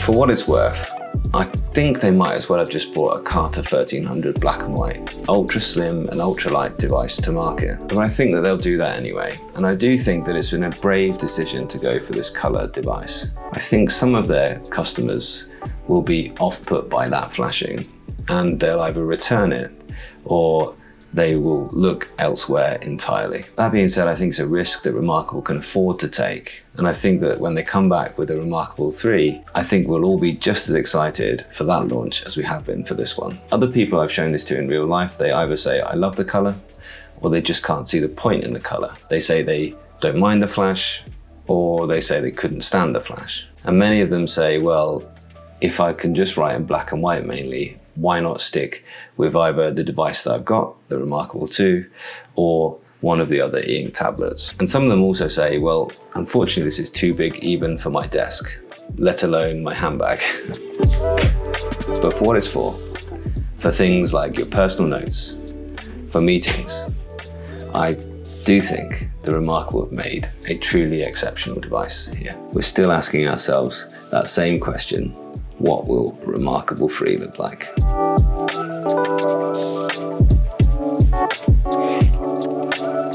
Because this ain't it. Yeah. I don't know how cheap they can make it though. Like probably £400 as a base cost for the device, and then accessories on top. I'm really worried though. I'm really worried the Remarkable 3 won't have the EMR stylus. They've always pushed that sort of low latency thing. And I think just for their handwritten notes, they're probably right that most people won't know the difference between the EMR and the whatever it is pen. And I think that will mean that they will probably end up sticking with that. And yeah, I'm not so happy about that, to be honest. We're going to drop the ViWoods AI Paper down one as well. That means the iFlyTek is definitely going ahead of the ViWoods. Right, now that was actually a tricky one. And it shows you how tight and how hard this is to decide as we go up the way. Because I've got two tablets here, which it would be very hard to pick between these two. They're both really, very good. I think perhaps one of the main things that's doing it for me, you can see how similar their designs are. One of the main things that's doing it for me, you can almost shuffle them and forget which one was which. Quite easily. They're so super slim. They're very similar look. The ViWoods slightly yellower look to the iFlyTek. The ViWoods, of course, has got that extra 0.1 of a millimeter, which makes it an absolute chonk, of course. I mean, you can actually notice that if you were, it's not much at all, but if you had to put your hand on your heart, but if you didn't know, perhaps you wouldn't know. They're very similar in design, both really super thin. And it does matter a little bit for a paper tablet, because if it wants to feel like a pad of paper, it wants to be thin. You got that extra button there as well, but it's just the little touches. It's the little touches in the software as well. You know, like these buttons aren't buttons here. You have to slide in to get them in. Okay, so if I want to open up the AI chat, I have to slide in rather than tap. Yeah, I did do it.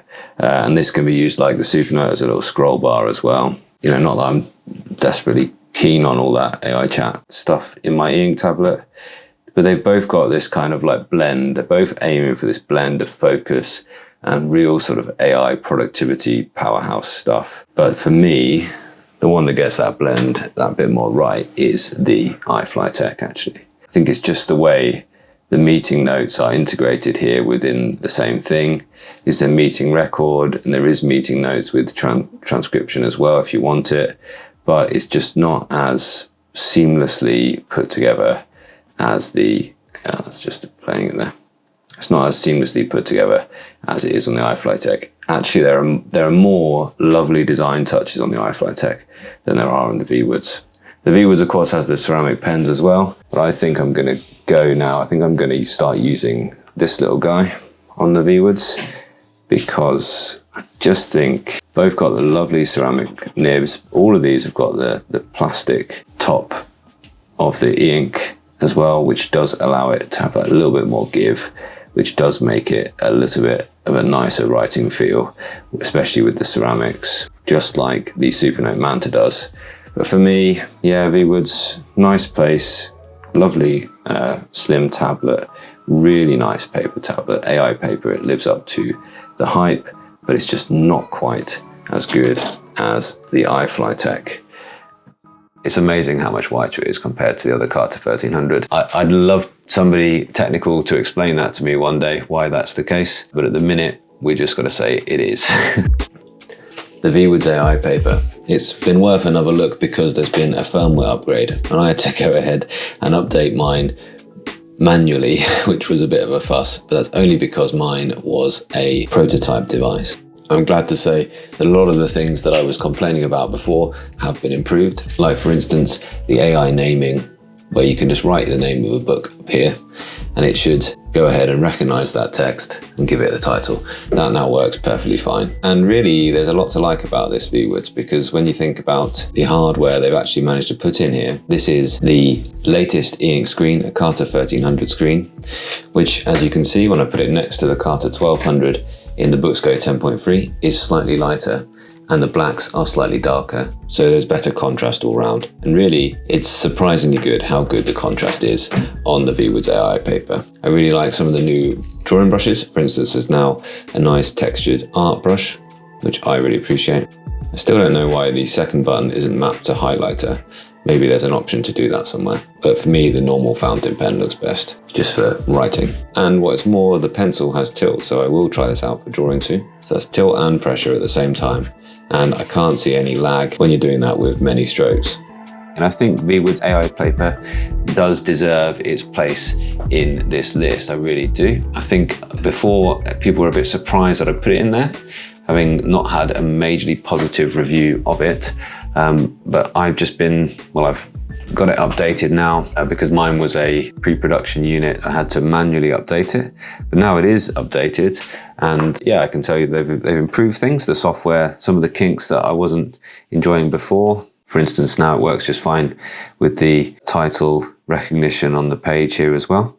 I still don't think that there's much to say about the sort of AI integration. It's not my thing really here. And well, if I want to use AI on here, what I'll do is, well, I'll install ChatGPT and just use my login and my account of this. So haven't logged in and tried that yet. Would be nice if I could map that AI button to launch any app that I like. That would be useful. But what they have improved is that now you can bind it to Google Play services, and here it is, full Google Play Store. And incidentally, ChatGPT, I can't install that on Boox for some reason, but I can install that on ViWoods. So that's a useful thing. The article generation, the AI stuff, is still pretty useless. So here it is, I wrote evaluate the ViWoods AI paper and asked it to generate an article, and it just made something totally up about some AI model architecture, which had nothing to do with the real thing. So it's not searching the internet, it's not doing anything useful there really, in my opinion. But the biggest update for me is that now they have included the Google Play Store. And there it is in all its glory. You have to go ahead and manually add the GSF ID to the Google database, but once you've done that, it seems to have worked just fine. And that means that you can now log into Google Drive and you can log into Google Docs, etc., which I have been doing a little bit so far today. And when you're in the fast mode, it does work acceptably with a Bluetooth keyboard as well. Although as far as I can see, there's no way to actually stand this up in the case. That would be quite useful. But I've been working on it on an article that I've been writing, so that's been quite good. You do lose a little bit of that great contrast though when you are in the fast mode. So yeah, the Bluetooth typing is acceptable, but it's too slow to respond in the normal mode.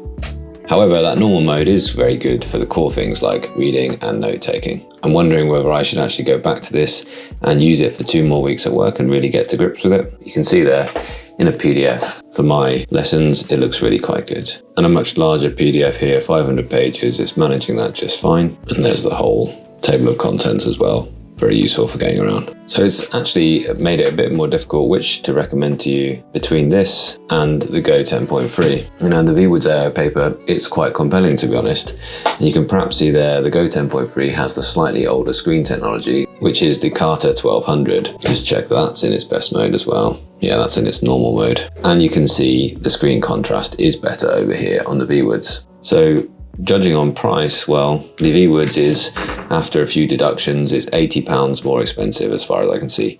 So if that is worth it for the hardware upgrades, which are the Carter 1300, and it coming with a pen with an eraser and a side button, which for some reason is mapped to eraser rather than mapped to highlighter. If that's worth it to you, then maybe this is actually worth a shout now, because the biggest drawback was that you couldn't use Google services, and now you can. And actually, if you use my discount code, then you get an extra £50 off, or get an extra $50 off. Kitbets Masters, all one word, is my discount code. So check that all out in the description. In dollars, it's $499 is the sort of price of it, plus $50 off. So $450, only $70 more than the Go 10.3. And the Go 10.3 has been my recommendation for most people for some time. It's got a good performance, even in the case. I'm not seeing much interference with magnets as well. And the other option, not too much more expensive, the other option would be the Note Max. We are going up to about $650 there, and you can see the darker grey on the Note Max is quite noticeable. But for instance, here on the Note Max, I am using OneNote to plan out my live stream for this evening. And you can see that is working really, really well. Books have this optimization where you get this preview in OneNote and then it renders into the actual software, but you don't get that on the ViWoods. So you're stuck with a really laggy experience if you want to use OneNote here on the ViWoods, which is not really usable. But then again, it is there should you need to use that. OneNote though isn't working well on here. So, you know, they are still behind. You can just see it's not going to be a nice use of OneNote, although they've managed to get scrolling working quite nicely, even in the normal refresh mode, the best display mode. They've managed to get scrolling just working just fine. And actually, it is true that the contrast on here is great. The screen, the basic hardware, and that's why it's in that list, because the basic hardware is really good. It is good. It is also as thin as it could be. It's 4.5 millimeters thin. It's Wacom EMR stylus with some really nice, and you've got options of different nibs that you can use. You've got a pen with eraser on the back and function button on the side. Although for some reason you can't map it, or I haven't found out how to map it to a highlighter yet. The Carter 1300 is really good, and it's amazed us all how much sort of brighter this is, the Carter 1300, compared to the, it's brighter look than the Manta, and it's brighter than the Carter 1300 on the Note Max. So I don't know what they've done there, what secret sauce ViWoods have done. ViWoods have managed to make their Carter 1300 better looking than every other Carter 1300 device that I have so far. So I don't know why that is, and they have, and that's why it's still on the list. Its software just isn't quite as mature as the Boox, and that's saying something, and it's certainly not as nice a place to work as the Manta. So it is staying in the list. I think that's correct. It's only got better since I put it there. And then the other option with a Carter 1300 screen would be the Manta. And the SuperNote Manta is now my #1 recommend for most people.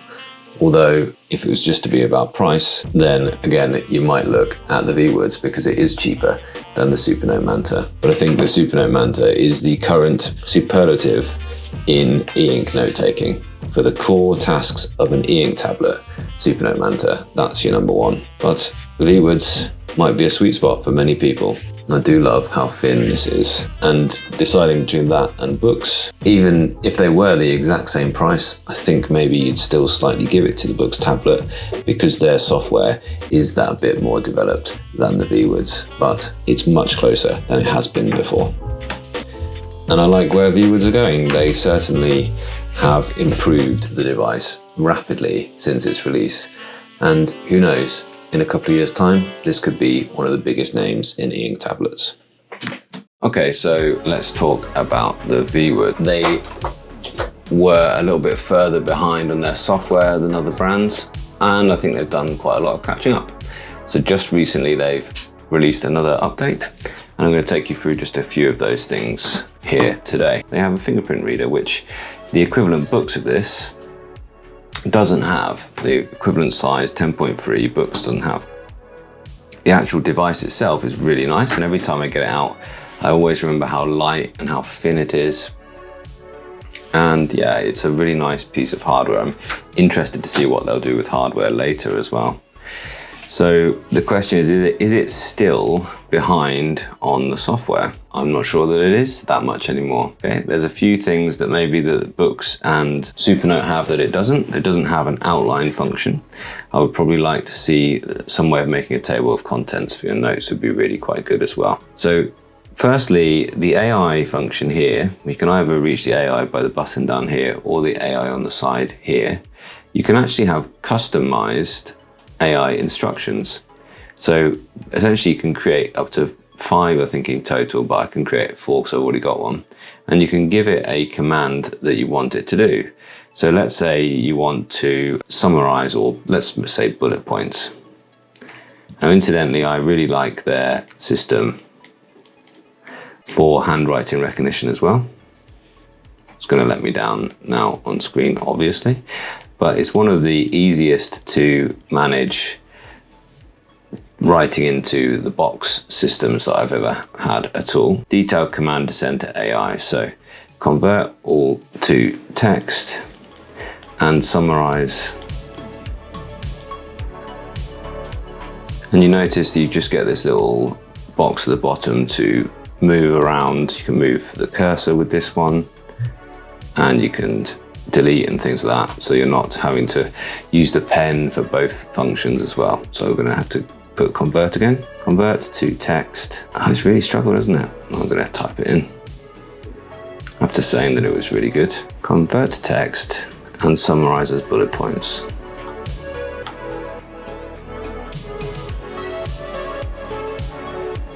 And generally I think they're on their way to having the best sort of handwriting recognition on any device, because now I've got my custom command.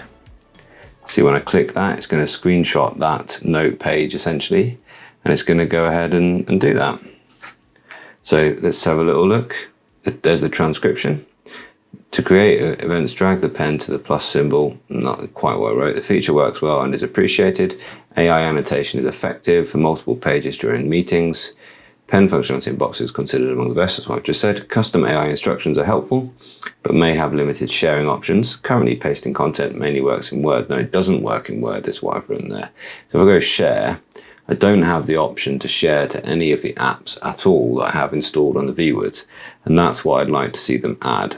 Currently, you can only copy that AI response into a ViWoods app, which that's a nuisance. However, I raised that with them, I mentioned that to them, and they said, yep, we're going to add that. We're going to add that next time. So they're already on that as well. I also think that once I've got rid of that instantly, what I don't like is I think that AI chat is gone. I can't just open that AI chat again. It starts a whole new AI chat whenever I go into there. I think that's right. Oh no, there it is. It's just in there in my recents, so it is entirely there. So that's an issue that I don't have as well. Now, the other thing is that it would be really good if I could do multiple pages. You can do multiple pages in meeting notes though. So I'm going to go to meeting notes because they've improved things there as well. So if I go back to home, and I can go to meeting notes. This is one that I've got 2 pages in already. This can convert multiple pages. And actually the handwriting, I don't know if you can see that, is actually really quite nice script as well. So when I now go into my AI, I can convert just the current page or all pages or my custom range, and I can select to a maximum of 5 pages. So here we go, convert all the pages, select all pages. It's my custom command, and I just want it to return me as properly formatted type text. You see it's now done like a long screenshot of the whole thing. And there it goes. It's done quite a good job. Because it can connect multiple pages, so it hasn't got it absolutely perfect. But this is the most useful AI text recognizer it is. It's actually the most accurate and useful AI text recognition that there is. And I think if we go back to that page where I wrote that, let's see, is this the most accurate and useful AI text recognition? I can understand it's struggled to get that word recognition, but generally this is actually one of the better text recognitions that we've got in the whole thing. So pretty darn good. Let's go back to where we were. So you can do multiple pages in meeting minutes, but you can't do it in just the ordinary Notes app, which is a bit of a stress. But again, I mentioned that and they said, yeah, we're planning on bringing multiple pages to Notes app as well. Okay, so I like the custom AI instructions, but they only can share to ViWoods apps, and I wanted them to change that. And I actually converted this next page, which was a little sort of quick conversation, if you like, that I wrote out. And it got it all right apart from one word, and I guess I could actually go back. Now I know how to do that. I could just ask it to convert that again. Last time it did exactly right apart from one word. Let's see if it gets it all right this time. Pretty good. Yeah, it actually got it right this time. Right now it's blooming useful, and the first time it did useless. So that's one interesting thing about AI, is you get a slightly different response at different times, don't you? So if I go to the AI, I can actually see the old one. That's not the one. I don't know where it is now, but anyway, it's good, right? It's actually quite a useful thing. It's actually quite well done. That's actually quite a useful thing. And those are my sort of main things that I like about this, that they've improved recently. It is getting to be more convincing, okay?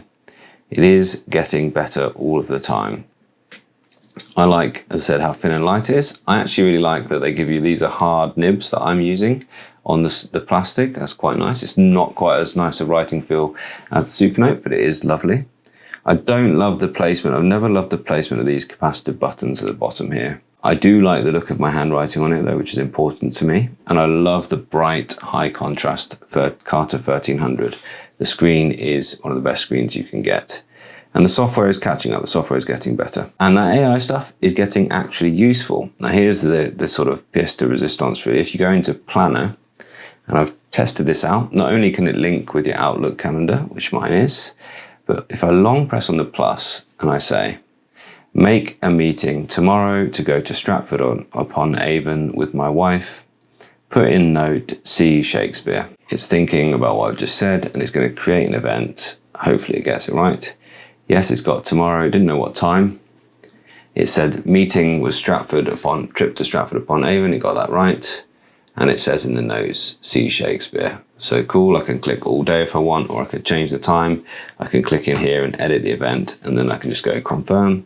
And now it's made that event. There it is on there on my events up here. And there's the detail about it. So this is really quite good. So what other things have they improved and they wanted me to point out, wanted me to have a look at? Landscape reading and handwriting annotations is now supported. So now not only, I don't think I've got any landscape books, but now they've added landscape writing there as well, which is useful. It also now is pulling down cover images. So you can see here, for instance, it's pulled down a cover image for this particular book here, this little letter to us.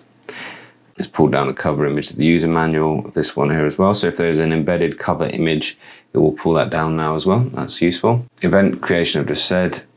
Voice based as well, really good. And you can actually create events from other sections. So if you were in paper, which is that paper, that's reading, that's paper there. You can create an event from this, which that could be quite a cool thing to do. So do I do that from the AI thing here? No, I don't. Do I do it from the AI assistant? It says event creation via AI across various sections. Create an event tomorrow to go to work at 9 a.m. No, it doesn't go ahead. It goes and gives me advice on how to make an event. So I'm not sure where that is, but here we go. Associate with daily, that must be the one. So you can do it from here, but it said via AI, didn't it? So that is one nice thing about this. Now you can see my tomorrow, I've associated a paper with it. So I can select that paper and it goes back to my note there. I think that's really quite cool as well, but they did say creating events, so it must be possible. They've improved their file management by adding a My Files module. So I don't have the My Files module up at the minute, but I suppose you can make one of these files, but there's files here. There we are. So now we've got a proper file browser as well, which is useful. Auto sync for flexible backups. I haven't tried that myself, but that's another thing. And they said improved writing tools. And I've noticed that the writing tools are better. Let's see what else they've said. They've changed though, because I haven't played about with all of these yet. They say enhanced calligraphy fountain pen. Enhanced calligraphy and fountain pen. So that I've been using the fountain pen. I like the fountain pen. I couldn't tell you what they've improved about it, but it just looks better now. Is that on the calligraphy? They've improved the calligraphy pen. I don't use the calligraphy pen.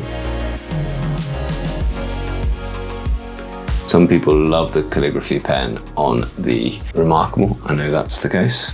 The pencil tool has been improved as well. And again, I can notice this. And it's a nice place to draw as well, because you do have that nice tilt and pressure sensitivity as well. So you can make a range of different marks, which is important for drawing. And it says Bezier curve correction for natural strokes. So I think that's what they've improved essentially, is now the curves are much nicer than they were. And you'll notice we're doing a lot of these to show the differences between one type of pen and another. These generally look rounder than they do on capacitive type styluses. Also, there's a screenshot gesture, 4-finger swipe down. See if that works. Yep, it's made a screenshot, so there we go. Also, they've said syncing recurring events from Google and Outlook calendars is now possible. Customizable physical buttons, that's good. And traditional Chinese input method, so that's also good as well. I like that you can change these now to be what you like. They've also said in the next one that they're looking at that shareability to third-party apps like OneNote and Google Docs and others. And yeah, only the meeting module supports recognition for multiple pages, and they're going to work to have that across all other things in future. Jeffrey says it looks snappier than the SuperNote Manta. Is Boox 4C and Go 10.3 a similar writing feel? Yeah, I'd say the same pretty much. Just got a Note 4C a few weeks ago. I wish it was a 13-inch, two of the same sizes. Really tough to rationalize. Yeah, interesting. Yeah, that's what I'm very interested to see. I really can't wait to see actually what ViWoods do next for hardware. What other options do I have?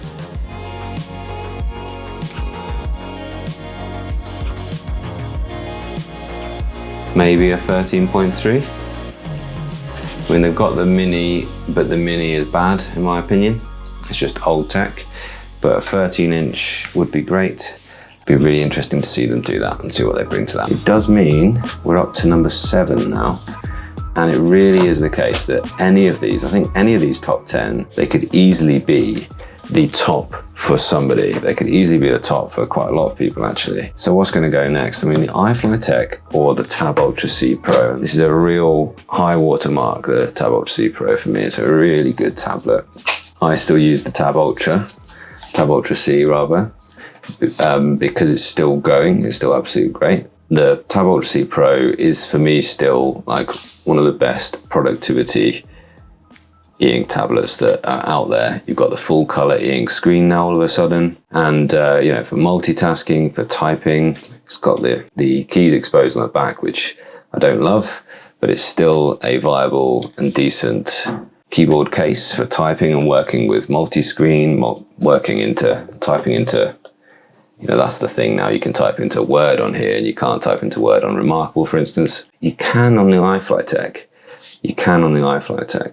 So, you know, I think if you want it to be more like a computer style work, if you're a power user, an office user, if you want to have one app for your work Outlook and one app for your personal Outlook, for example, you can do that here on Boox and it just works. You can see here I've got like lots of more productivity kind of style apps, rather than just the kind of note taking and the very, very, very few apps that I'll end up putting on the iFlyTek. For raw productivity, this is still great, but I actually think that overall for most people, because when you take it out, it's just not as nice a notepad. It's a bit more slippery. Yes, you've still got the Wacom EMR, but it just doesn't feel like a notebook. And after all, these guys are first and foremost about note-taking and about writing. And I think that possibly the Tab Ultra C Pro isn't quite as high a recommend as the iFlyTek. And I think that the iFlyTek is going to even crawl up above them. I mean, this is just, is it surprising you? Is any of this stuff surprising you? I think the Tab Ultra C Pro, amazingly. Due an update now, it's a few years old. Probably due an update, the Tab Ultra C Pro is probably going up there. The Tab Ultra C Pro. Now when I make these reviews, I make a set of comparison data, and wow, I didn't actually feel the need to upgrade any of the professional behavior scores from this device, the Tab Ultra C Pro, from the Tab Ultra C. And that just shows you that in many ways it's just a small upgrade. It is a performance boost, a slight reduction in thickness, nicer materials and finish. In many other ways though, it's a massive performance boost. And when you look at the benchmarks side by side, it looks like a massive difference, but this isn't making for a massive change in how you can use the device. You can see these differences when you have the two devices side by side, but the thing is you're not going to miss those few milliseconds when you change apps, unless you directly have them side by side to compare. And I do have that video, but this isn't that. After you've watched this, you can go ahead and check that video out. But the long story short is that it isn't night and day in real world use. So you don't need to covet this device if you already have a Tab Ultra or a Tab Ultra C. But if you are in the market for a new productivity device, one that can replace a lot of what you do on a laptop, and be a good reader and note taker, then you should buy this one in that category of device at least. The only place that I've scored the Pro model higher than the original is in the design, because there is an improvement in the placing of the pogo pins, which are now on the back, and with the look of it. This metal finish to the camera bump, for instance, replaces the clear plastic. Not everyone's favorite features. You've got that slightly thinner body and you've got the slightly smoothed edges, so they're less sharp in your hand. However, for most people, in any case, the design is not going to be as enticing as the Note Air 3C. And I've got a full comparison of the Tab Ultra C Pro with the Note Air 3C. But long story short, I personally prefer this form factor, but it is a personal choice. This is my full review of the Tab Ultra C Pro. And before I make these reviews, I use these devices for a minimum of 2 weeks in my professional life. I'm a teacher, and so you can be sure that I've thoroughly tested out the device, and it does perform as I say it does in the real world. They have added volume buttons here on the side, which can be configured individually for different apps. Your options are volume, scrolling, or page turn. Although the main app that I would find that useful in, Kindle, I've yet to get page turn to work. They've also added a trackpad, which with a little configuration, a boost in sensitivity, and remembering to put the screen mode into fast or ultra fast mode, works really well. And more on that later in the review. This is not a cheap device. It is one of the more expensive e-ink tablets, but I personally think it's an absolute bargain. Why do I think such an expensive device is a bargain? Well, because the e-ink screen itself isn't cheap. Licensing the Wacom pen input, that isn't cheap either. And this time the higher end Snapdragon system on chip, that puts it a cut above the rivals, and it does justify that bump in price. Check out the latest price in the links in the description, either at the bookstore or Amazon, because it might have changed since I filmed this video. It is a full-on recommendation from me with a little warning. Compared to other e-ink tablets, Boox devices do have a steep learning curve. And this is because you can do more on the device. There are necessarily therefore more settings, more options, more settings to get right, and of course more settings to potentially get wrong. For example, in the Neo Reader app, which is the default book reader and PDF reader, and where I do actually most of my note-taking and all of my planning, it's capable of so much. It's such a powerful reader with excellent annotation features, scaling features, and different screen modes, which may suit photographs or graphics or text. It's an incredible app for reading and learning, but on the surface of it, it is very complex. So if you buy this device, be prepared for that steep learning curve. That being said, if you're happy on Android, then you will probably be happy here. And it does have those familiar Android home, recents and back buttons, and they can be shown like they are there, or you can configure to use gestures to use those. The second warning is the battery life. It is not going to perform as well as a traditional e-reader, or even some of the other e-ink tablets that are out there, which will last for 2 weeks or so. It's not going to perform that well because you are going to do more than just read on it. And generally, using apps like Chrome, or indeed Space Desk, they are going to use much higher refresh rates, and so they're going to use your battery up much more rapidly. And that's because forcing that screen to refresh many times per second, moving the ink inside the little ink capsules many times per second, that is going to use a lot of energy. Whereas in a reading app, you're only having to use the screen refresh every page turn, and so you will still achieve pretty good battery lives in normal reading apps. So that's the thing. Although it does look absolutely amazing in apps like Chrome, you are going to be taking a hit on your battery life. Let's say it looks amazing and then it looks like that. So I've got this dark color enhancement right off. Let's go back to defaults. So a reading app like Kindle is only having to refresh the screen once every page turn, and you can even disable the page turn animations to make it even more battery friendly. I have talked a lot about this Kaleido-free screen being darker than a black and white screen, and so it is true that you need to run, in a lot of situations, the front lights on at least half, normally even up to 2/3, to get a kind of white background look. And again, that means a drop in the length of time the battery lasts for. But I've actually been trying to run the device as far as I can with basically zero light on it, and it has been zero light the entire time in this video so far. And in fact, if you embrace natural light, if you try and sit near windows or use desk lamps, I'm surprised actually of how quickly I got used to having no front lights on. Got a little bit of glare there, but I certainly can't see it from the angle that I'm on here. And that's doing a really good job of illuminating this space, along with my video lights as well. And personally, I'm now achieving 3 days of using the device. I use it sporadically, but I use it all day, which is good, but it's not great in the world of e-ink. The trackpad, in fact, is really useful. It's really useful, not in an app like Kindle, of course. It's really useful, for example, when I'm using the browser version of Xtiles, because moving the tiles around, making new tiles is just so much more intuitive. It's the way it's meant to be, with a pointer rather than with tapping on the screen. So anything which is expecting more of a kind of point and click rather than just a tap, you're going to find that works quite nicely with the trackpad. And I have been finding that I'm more often using the web versions of apps. And you can see things like, although that is going to vary in different apps of whether they're designed to work with clicks or long presses, as most Android apps will be expecting. But anything which is designed for kind of click and drag, I think you're going to find that easier with the trackpad. And in any case, now you've got more options. I really like using the voice recognition, although one frustrating thing about that is that when you're editing with the keyboard, the spacebar starts and stops it. So whenever you try and edit bits of it, then you accidentally restart it with the spacebar. What I've been using recently has been the Google voice typing keyboard, which doesn't start and stop with the spacebar, and that was actually built in. It was pre-installed. You can also toggle whether the on-screen keyboard is shown at all, and you can choose very quickly between the input methods that you've got on the device. When it's on, then you've got access to the voice typing or the handwriting recognition, and when it's off, you've got more screen real estate just to type away. What they should perhaps look at is some kind of free-floating voice recognition thing, much smaller, not taking up so much space on the screen, and that works really seamlessly when you're using the keyboard. Just in general, I think that Boox could take a little bit more time to consider what it's like using the device when you have got the keyboard open, as opposed to when you've got it closed like a notebook. One thing I really love is comments from you guys in the audience, and sometimes they really influence the content.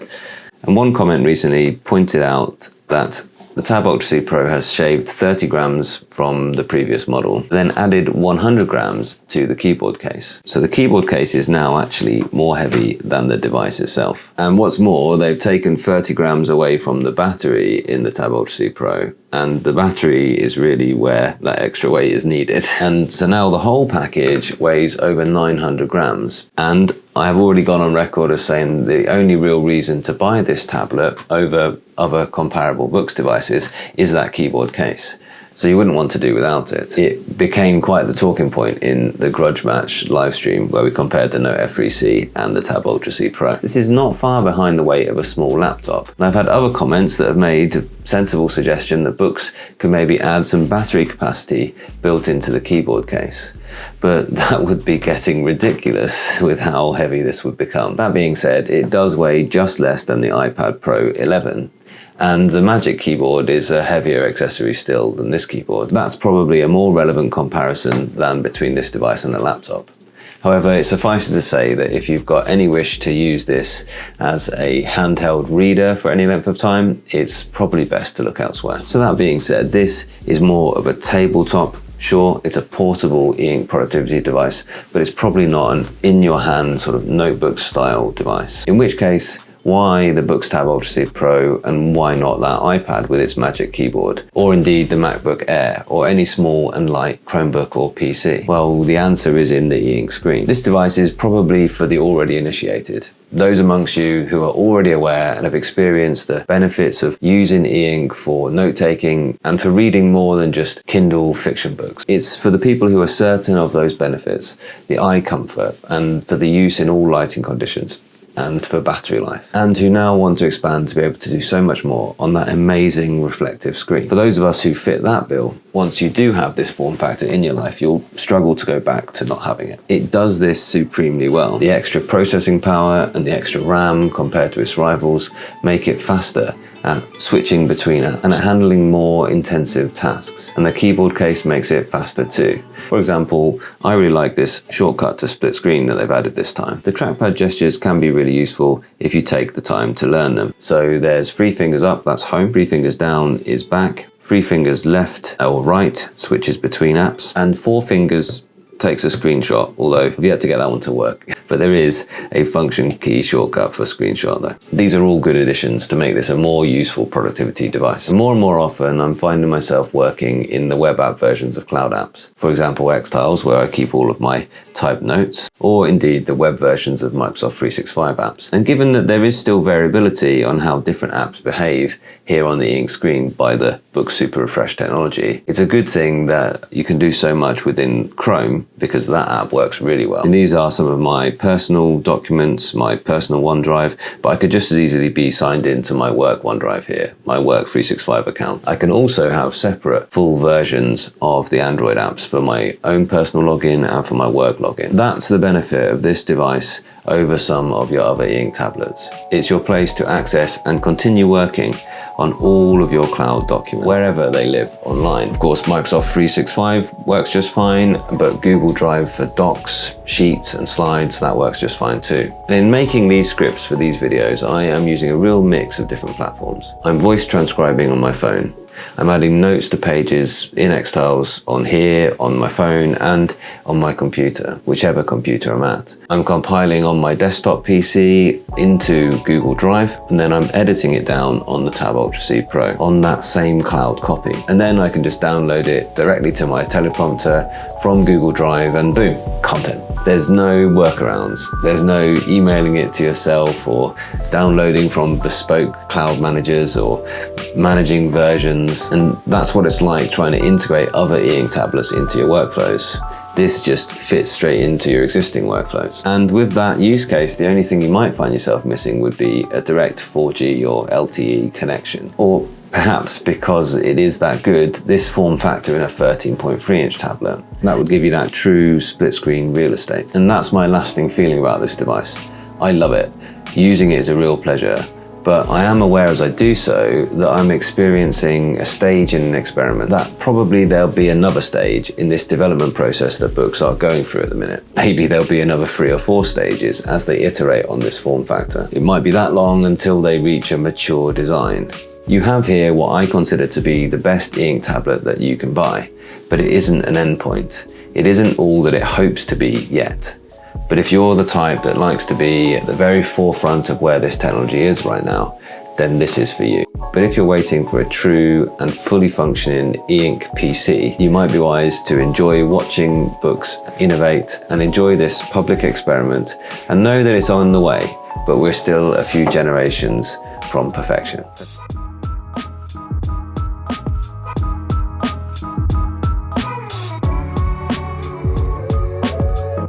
And then there's a tricky one. There's a really tricky one coming. Okay, so I've still got the iFlyTek to put in, let's not forget. And I've got Note F4C here from last time. And obviously that's been replaced by the 5C. So that can just kind of go. But where do I put the Note F5C? And then I've got the Boox Go 10.3 just above it. And that is just being superseded now as well by the Go 10.3 Mark II. I haven't got that to test yet. So what do I do about that? These are some of the tricky questions. So I think that let's just get rid of the Note F4C and replace it with the Note F5C. And then the question is actually, are there enough improvements to the Note F5C from the Note F4C to actually put it above the Go 10.3, the original one? And the Go 10.3 is still great. It's not broken. I think it's really, really good still. But again, this one, before there was iFlyTek and ViWoods, there was Go 10.3. And it's actually still more of an individual design than those guys were. But it's a Boox tablet, so of course it's, you know, it's full Android by default. You don't have to put the Google Play Store on there. It's just on there. It's got Boox's incredible understanding of e-ink there. But again, it's an older type of screen. This one does have the Wacom EMR, but it's a glass top surface here as well. You know, it does feel a bit cheaper than the iFlyTek and the ViWoods actually in terms of its build, although it is really, really very nice. No front light, nice and thin e-ink screen, no fingerprint reader here. So to keep it secure, you've got to put your PIN code in. Pens aren't as good, although you can use third-party ones, of course. Yeah, it's a very flimsy actual pen holding onto there. Notes, you know, good.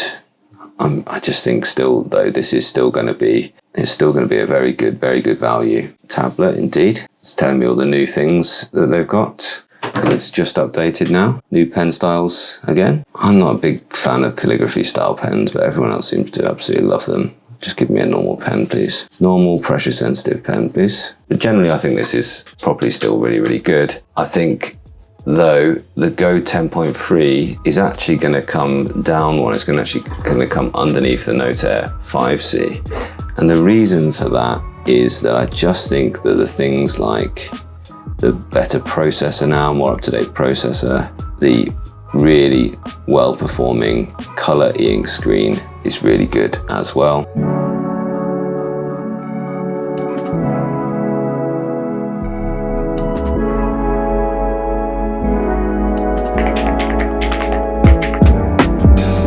So this is the Boox Go 10.3 and it is a paper-thin Android e-ink tablet. And I think Boox have probably found the perfect formula for people who want a paper-like tablet with the versatility of Android. So I'm going to review it in all these categories on the screen now. And for me, there's only a few reasons to actually buy anything else right now. If you need a fingerprint reader, or if you need color, or if you need a bigger size. Okay, maybe there are a few more. Perhaps you might need a TF card slot, or some of you might prefer a more Android-like experience for apps, in which case, you should look at one of the Boox Super Refresh tablets like the Note F3C and the Tab Ultra C Pro. But of course you can do all the same things on here. It's just that using apps might be slightly better on a color screen with amazing refresh. But look, the last time I finished reviewing another tablet, I thought to myself, what should I go back to as my daily driver? And this was top of the list. It was also top of the list during my top 10, my latest ranking of the very best e-ink tablets that you can buy right now. So you should find those categories chaptered out below, and so you can skip to the main parts which you're most interested in. First of all, for reading. This 300 ppi screen is one of the very best that you can get in all of e-ink. Sure, you might miss the front light if you want to read at night, but I would say that that makes this tablet a great companion to another smaller e-reader that maybe does have that front light for your nighttime reading. But the 300 ppi e-ink Carta 1200 screen is incredibly sharp, and it does give you really nice high contrast. The Boox reading app is fabulous, and we've said a lot about that before, so I'm not going to spend too much time on it now, but it really is one of the best reading apps that you can get. It's just got so much functionality. I mean, every single menu has a kind of more part to it where you can find even more options. It takes some getting used to, but some of the key functions are that you can crop it to size. You sort of teach it where the margins of your page are, and then as you go through, it's scaled automatically to that width. Another key function to talk about is the highlighter and annotation functions. When you highlight here, you can highlight into different categories, which are just labeled by their different color, and then they are available here in the contents panel, and you can export all of those highlighted functions with notes that you might have made next to them, or even annotated pages. So it's really nice that you can select these pages and you can move them to a separate PDF file, essentially creating yourself a separate PDF of just your annotations. I also love the side-by-side mode with handwritten notes next door to the main content, but more on that in the learning section. You can also see here it's doing a great job of rendering this image here in the PDF. Some of the best photos ever taken, of course. And I also love that you can install any reading app that you like. And one thing I really love about it is you can simply go to any web location and download anything that you're interested to read on the device directly from that web page. I do that a lot. Or of course, you can simply read your news on the web. The thing about Boox as a reader is if you need a function, you're going to find it somewhere in one of those menus. It's all about choice. For writing, Boox devices are absolutely fabulous, and this is no exception. So you could start from writing your own handwritten notes. And there's a great handwriting feel with a great stylus. It's really accurate and quick. You could then go ahead and run text recognition on that and then copy that into any document or any word processor that you please. Or indeed, you could use the mini word processor that they put, these text notes. And this can handle up to 500 words, I think. I would say that this text note is going to be more beneficial for the Boox tablets that have type folios. But what you can do though in this notebook, or in fact anywhere that you can insert text on the whole device, is you can use the lovely Wacom EMR stylus to enjoy handwriting directly onto the screen, and it automatically recognizes your handwriting. Let's see how it does with that incredibly scruffy thing. Not bad. You know, considering I shoved the word handwriting in at the side. And one of the things that differentiates this from other Boox devices, they've taken out the front light layer, which means that essentially the e-ink screen is a bit closer to the top surface. And this has the benefit of helping you feel a bit more connected to the ink that you're laying down as you write. It is really nice. And the feeling is really well optimized. I've got no complaints about the Boox writing feel, although it's not the superfluous writing feel like the Remarkable or the SuperNote. It is really very, very good. And then what you can do is you can use that excellent handwriting recognition and you can copy that out into another app. And this is where writing on the Boox device really comes alive for me, because you can work in any app that you choose. So for me, that's going to be Google Docs or Word. And you can go ahead and you can attach a Bluetooth keyboard onto the device, which is fabulous. You can also use the on-screen keyboard, which has handwriting recognition, as I've shown, and also voice recognition as well. And the voice recognition that is built into the Boox keyboard is really accurate. But of course, you can go ahead and use any other on-screen keyboard or other apps, like I use Otter to recognize my voice and transcribe it for me. I think it's pretty much got those word for word. For me, I just love that you can work across different apps and the fact that I can write and edit my own cloud documents on an e-ink tablet. And that is nothing short of game-changing. And I'm always shy of saying that word because it is too often said on YouTube. So next is drawing, and that's really one of my favorite things to do on e-ink tablets. And just this morning I drew this, which, well, you might recognize it, but it's lacking the color of the original. But it could be improved drawing on here. They have brought back tilt with the pencil, which is very warmly welcomed. I'll just take you through the layers of this. So I've used a light pencil line to lay out the drawing, and then added a bit of tone with that tilt function with the pencil. And then I'm pretty sure I actually added these darker outlines first. And then I went through and underlaid a little bit of tone as well with a paintbrush. I think it gives a really nice effect. And what's more, I really enjoyed drawing on it, which is the most important thing for me. I found that really relaxing. And I'd say because of how thin and light it is, as a little e-ink sketchbook, it's absolutely fabulous. I just wish they'd give us an option for our notebooks to make it a bit more like a drawing app rather than a writing and notes orientated app only. So just as they've given you that option for text, I'd love to see the option for drawing mode as well. I only really need one page for drawing, whereas these can be any number of pages long. But as you'll see, when there is a lot of information on the page, it takes a moment to load each page, and zooming in and zooming out is not as smooth with all of that information on the page. You can see what I mean. It just kind of struggles with all of that information on the page. Whereas if they were just to give us a one-page drawing app, which was focused on giving you some great drawing tools and layer blending, then I think that they could do it without that kind of delay there. But one thing I'll say, although it isn't a Boox Super Refresh tablet, and you can see a little bit of ghosting, it is a pretty clean experience of e-ink here on the Boox Go 10.3. It's quite impressive what they've done there, really. E-ink tablets are simply fabulous for work, and this one is no exception. My standard workflow has always been to import a PDF as a template, which if you save in the storage notes template file, it just becomes the background of your notes app essentially. And that's really, really good. I also have used actual PDF templates for my planners and worked on those as well. But I found that with this tablet and with all of the Boox tablets at the moment, I simply use OneNote. So that's where I was keeping all of my planning whilst I was using this as my daily driver at work. And they have managed to optimize OneNote quite well so that you don't get an epic delay every time you write on it. In my opinion, it's now quite usable. And now, of course, that's synced up with all of my computers, my phone, and every other device that I care to sign into Microsoft with. E-ink tablets are amazing for planners. And this one, because you've got this incredibly thin, notebook-sized, powerful tablet in your bag, it's incredibly valuable for work. I also love that you can have the badged work apps, where you've got a whole other instance signed into your Works Microsoft 365 account. It's all there. All of my OneDrive from work, all of the PowerPoints that I was editing, Excel sheets that I was editing yesterday on my work laptop are here ready to go on this device. So any workplace app, anything that you need to do at work that has an Android app will work well here on the tablet. I would just say that perhaps for work, maybe having a slightly larger screen or having color might also be useful. Playing then, and honestly, I don't tend to install many games on my e-ink tablets. I tend to use them more for work. And I know that if I install chess on here, which I have done to do this demonstration here, then I'll find myself sneaking in a quick rapid game here or there. And before I know it, I'll have lost a few hours. But hopefully I can show you that the game does look quite good on here and is an enjoyable thing to do. Okay, maybe needs a bit of a refresh when I first loaded in and probably could do with a little bit of optimization. Perhaps high contrast doesn't need to be on, or dark enhancement. And I think A2 mode is a little bit optimistic. I think speed mode will do just fine. Looks really good now.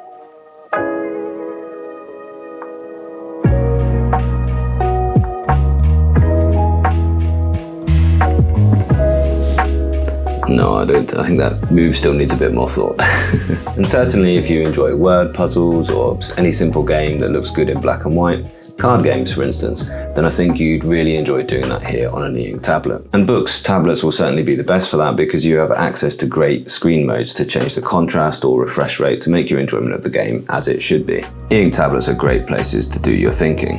And the Notes app is probably where you're going to be doing most of your thinking. I strongly suggest you do a better job of organizing your notes than I have done. You can, of course, make folders.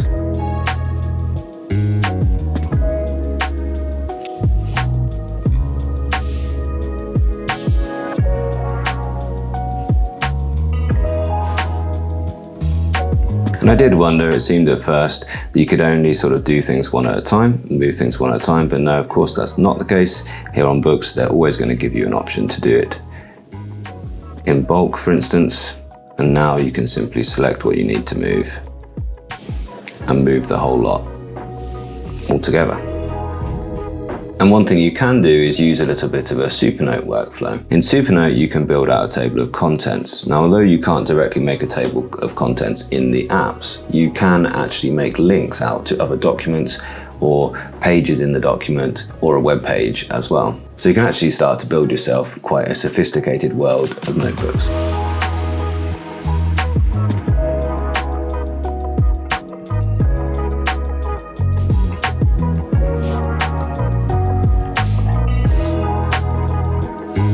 And they've given you some neat forward and backward mode as well. So you can work your way through a sort of tree of links that you will have built out. It's really cool. I don't know why I've never really bothered to really organize my notes in Boox tablets, or certainly in this account of Boox. I guess that's mostly because I've been using OneNote where things are quite well organized. And that's where I keep most of my thinking about my YouTube channel and other parts of my professional life. Again, it's all about choice really, isn't it? It's all about being able to work in your own way. And so when I was moving those notes into that little tile tidy folder that I created the other day. And I did wonder, oh, can I actually do things more than one at a time? And well, of course there is that way. But it does show you that there is a bit of a learning curve here with Boox devices. And if you're asking yourself, can you do a certain thing? Can you work in a certain way? Then the answer invariably is going to be yes on Boox, but it might be quite difficult to find that within the menu structure. So I'd recommend spending a bit of time with the manual before you sort of give up on finding how to do things on your Boox tablet. And personally, I'd rather have the choice than anything else. Now, I promised you I'd talk about something important in this section, which is learning, which is the Boox Notebook. Boox tablets are great for learning. And one of my favorite ways to do that is with the handwritten notes Boox Notebook. It automatically launches you into split view, which, by the way, you can use split view in just about any app. And here I can have handwritten notes. I'm still in a pen from earlier in a lighter color, which I linked to this book. That's the scribble erase, one part of their smart scribe functions they've added recently.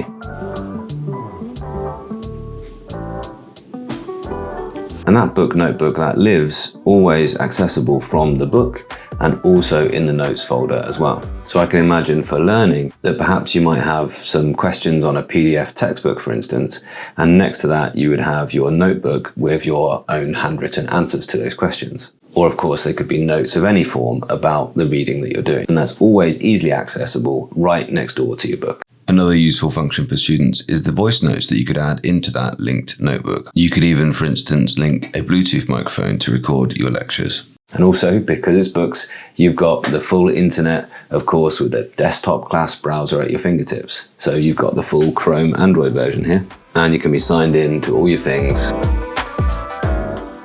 and access all your learning from your e-portals, upload and download documents as you would on any other connected device. And also, of course, you can use apps like Duolingo or any other learning app you might like. There are speakers and microphones on the device as well. I think that learning is a very strong point for a Boox tablet. And lastly, connecting. I don't use my email much on a Boox tablet, but it is nice to know that it's there. And especially with things like web portals where they're going to email you login codes and things like that, then it's nice to have my Spark email and my Gmail account as well here on the tablet. I do sometimes wish that they would allow you to use 4G connectivity on Boox devices, so mobile connectivity, LTE for instance. That would be really quite useful. And let's hope that mobile connectivity in the Boox universe is just around the corner. And in terms of connecting with your team, of course, you could install any messaging app that you use, Microsoft Teams or Slack or anything like that. And for me, when so many people still share a lot of important information and important documents by email, then you can be signed into your work email account as well.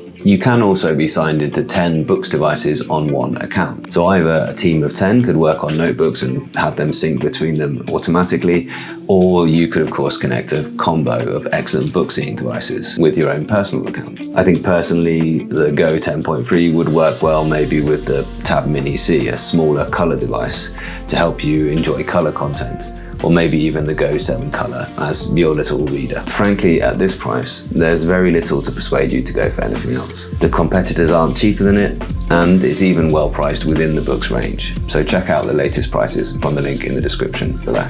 I'm convinced that if you're serious about ink, then you should look at getting a Boox device. And this is a great choice within their ecosystem. Once again with Boox, it's all about choice. An ultra thin design which just feels great in the hand, and a fully integrated Android system. This device gives you everything you need to make it your own. And at this price point, there's little reason to choose anything else. Bartolo asks, have there been any major firmware updates for the Go 10.3 that's actually improved the experience? What I'd say is that actually they launched a major firmware update for their tablets when they first launched this device. So it was launched on a whole new sort of version, a whole new look for the operating system. But if you scroll through this, you can see how much they've improved in the recent past. I think you can go into update history and see all the different improvements that they've had. A lot of these have just been bug fixes recently, haven't been sort of any major ones, but you can see that they're just constantly tinkering with things. And how many updates is this? So that's June. We do get quite a lot of and a lot of it just says optimize, but there's just loads. Yeah, there was a physical keyboard issue at first, but they solved that really quickly. One strength of Boox is that they are really responsive to people getting in contact and telling them things that aren't working so well. Where am I going to put the Note F5C and the iFlyTek though? That is a tricky question. And I think that now on the Note F5C, you can have a keyboard case if you do want one. He's probably going to put it above that. But you've got the fingerprint reader, They've solved some of the issues with the case having the charging port. It's, as I say, got the fingerprint reader opened up straight away. Color is better if you want to use apps. It's really, really quick for an e-ink tablet. You know, it's still got, of course, great Wacom EMR stuff. And I like it with this pen here, which is the this is the pen from, it's probably the pen from, it's an older one, a Nova Air or something. But it's just the simple Boox sort of white pen, which is the right size for this and should have been shipped with it immediately.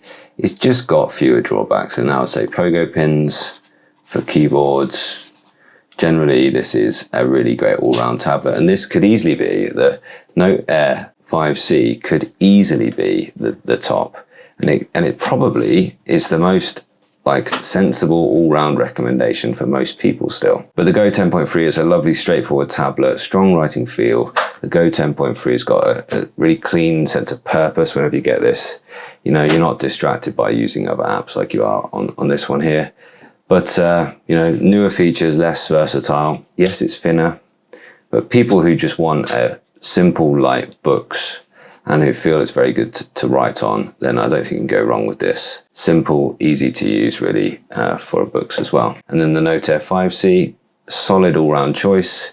If you want to read books, if you want color, if you want something to read your color comics and your academic stuff on, but you need it to be a bit more portable than one of the bigger guys, then this is your tablet really, isn't it? Really familiar Boox versatility, great handwriting, Google Play, all that stuff. Don't love the keyboard case. It doesn't quite have the same emotional pull as like the Manta. And that is actually important to me because you do want it to be somewhere that you actually like writing. And if you don't think that an emotional pull is important about these tablets, then why would people buy like all kinds of colored notebooks? Why are we not just all using basic kind of Espo gray notebooks? You know, if it doesn't matter, if our stationery doesn't matter about how we feel about it, then we would all use very basic legal notepads. These things matter, and the Manta does it for me for that one there. But it does cover almost every base with the ink without forcing any big compromises. It can do everything, almost everything, reasonably well. I've been playing about with it a little while and I'm ready to give you some more detailed thoughts and trying to answer the question right now, is it going to go in ahead of the Go 10.3? I must admit, I'm pretty excited about the Note Air 4C, even though it is actually only really just a logical upgrade from the one that we already had, the Note Air 3C.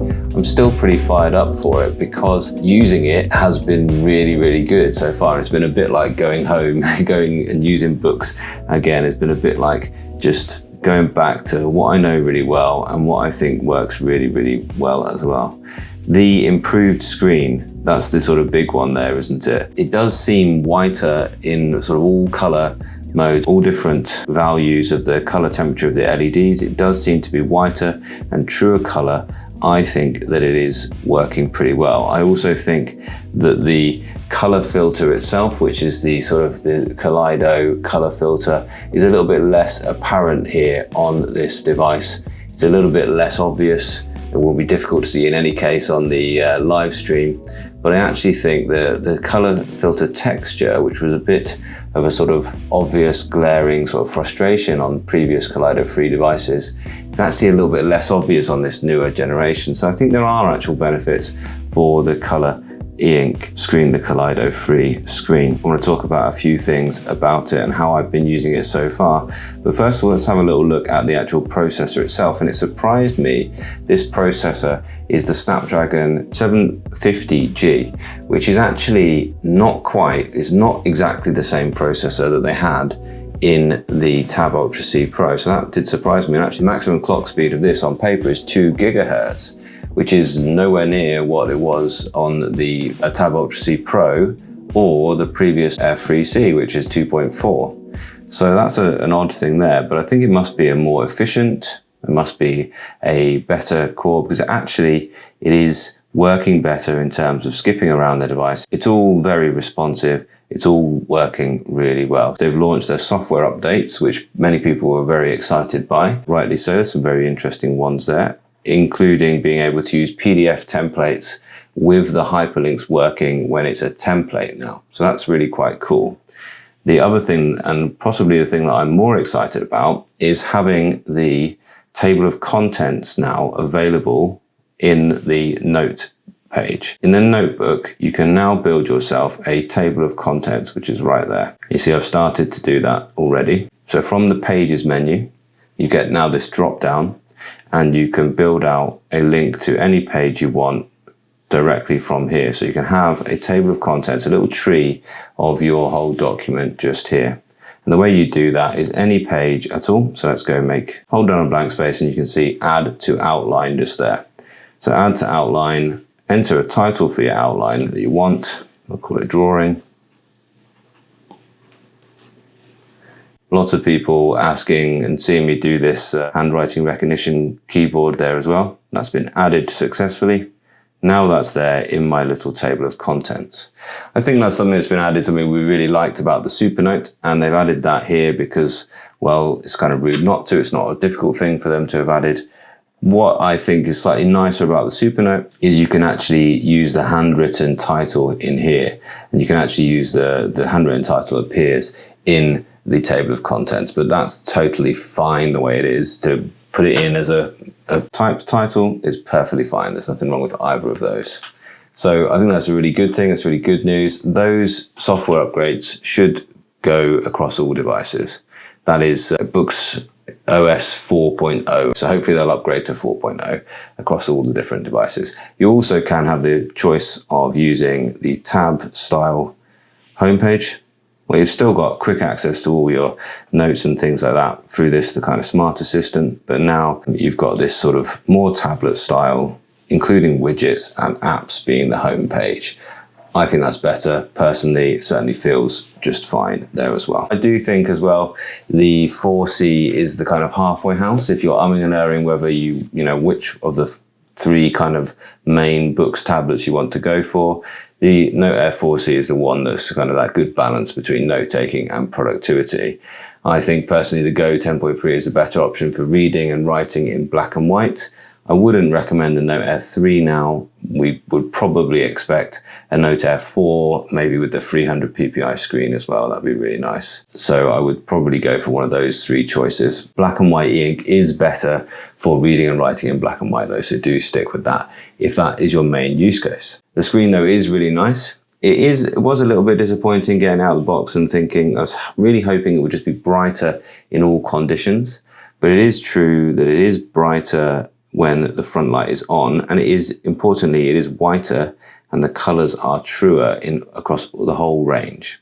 The lights do go even brighter than before, and having it somewhere around this kind of region is a really, so sort of about a third up on the coldness scale, and about 2/3 up on the brightness scale is a really comfortable position where it just looks good all of the time.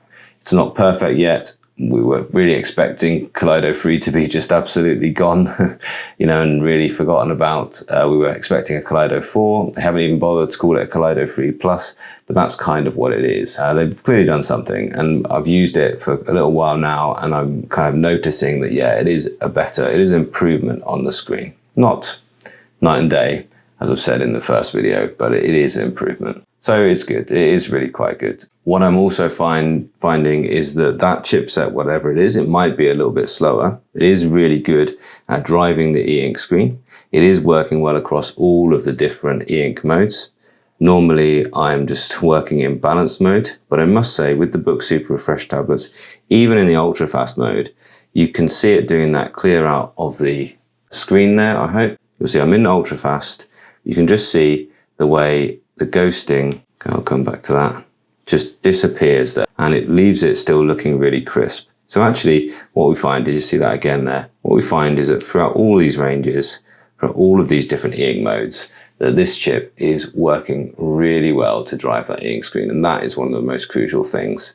It's good enough to do all of the things. It's been good enough to use in OneNote, and I've been doing a fair bit of using OneNote today. But on this page, this is my sort of future plans for what to do with my content as I go forward. And I've been really enjoying that. You can see all the notes are color-coded. Annotating works just fine. It's got this kind of workaround to allow the sort of handwritten notes to work just fine, and then it sort of prints it in. It is a good experience using OneNote, absolutely. I've been using Word on it quite a bit, and that's a good experience as well. That works quite well. It's just absolutely fine. And I've also been using Google Docs, of course, on here. And the way that I've been using Google Docs, I'm working on a bit of writing just at the moment, a long bit of writing, it's a novel actually.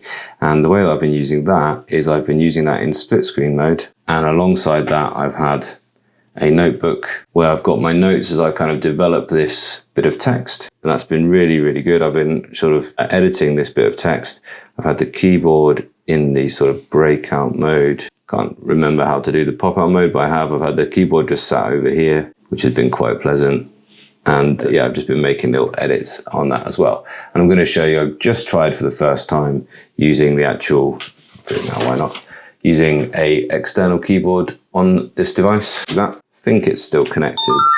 Yeah, should be. And so actually, well, you can have it sat up if you like, or you can have it in its vertical mode, which is really cool. Now I'll need to come out of my split screen mode. Having the notes panel there next to the text and making notes about it as I was going has been really good. And let's just make sure, just so we know what we're comparing here. I'm in balanced mode, which, should be slowest, but it's a good balance, funnily enough, balanced mode. But actually the typing,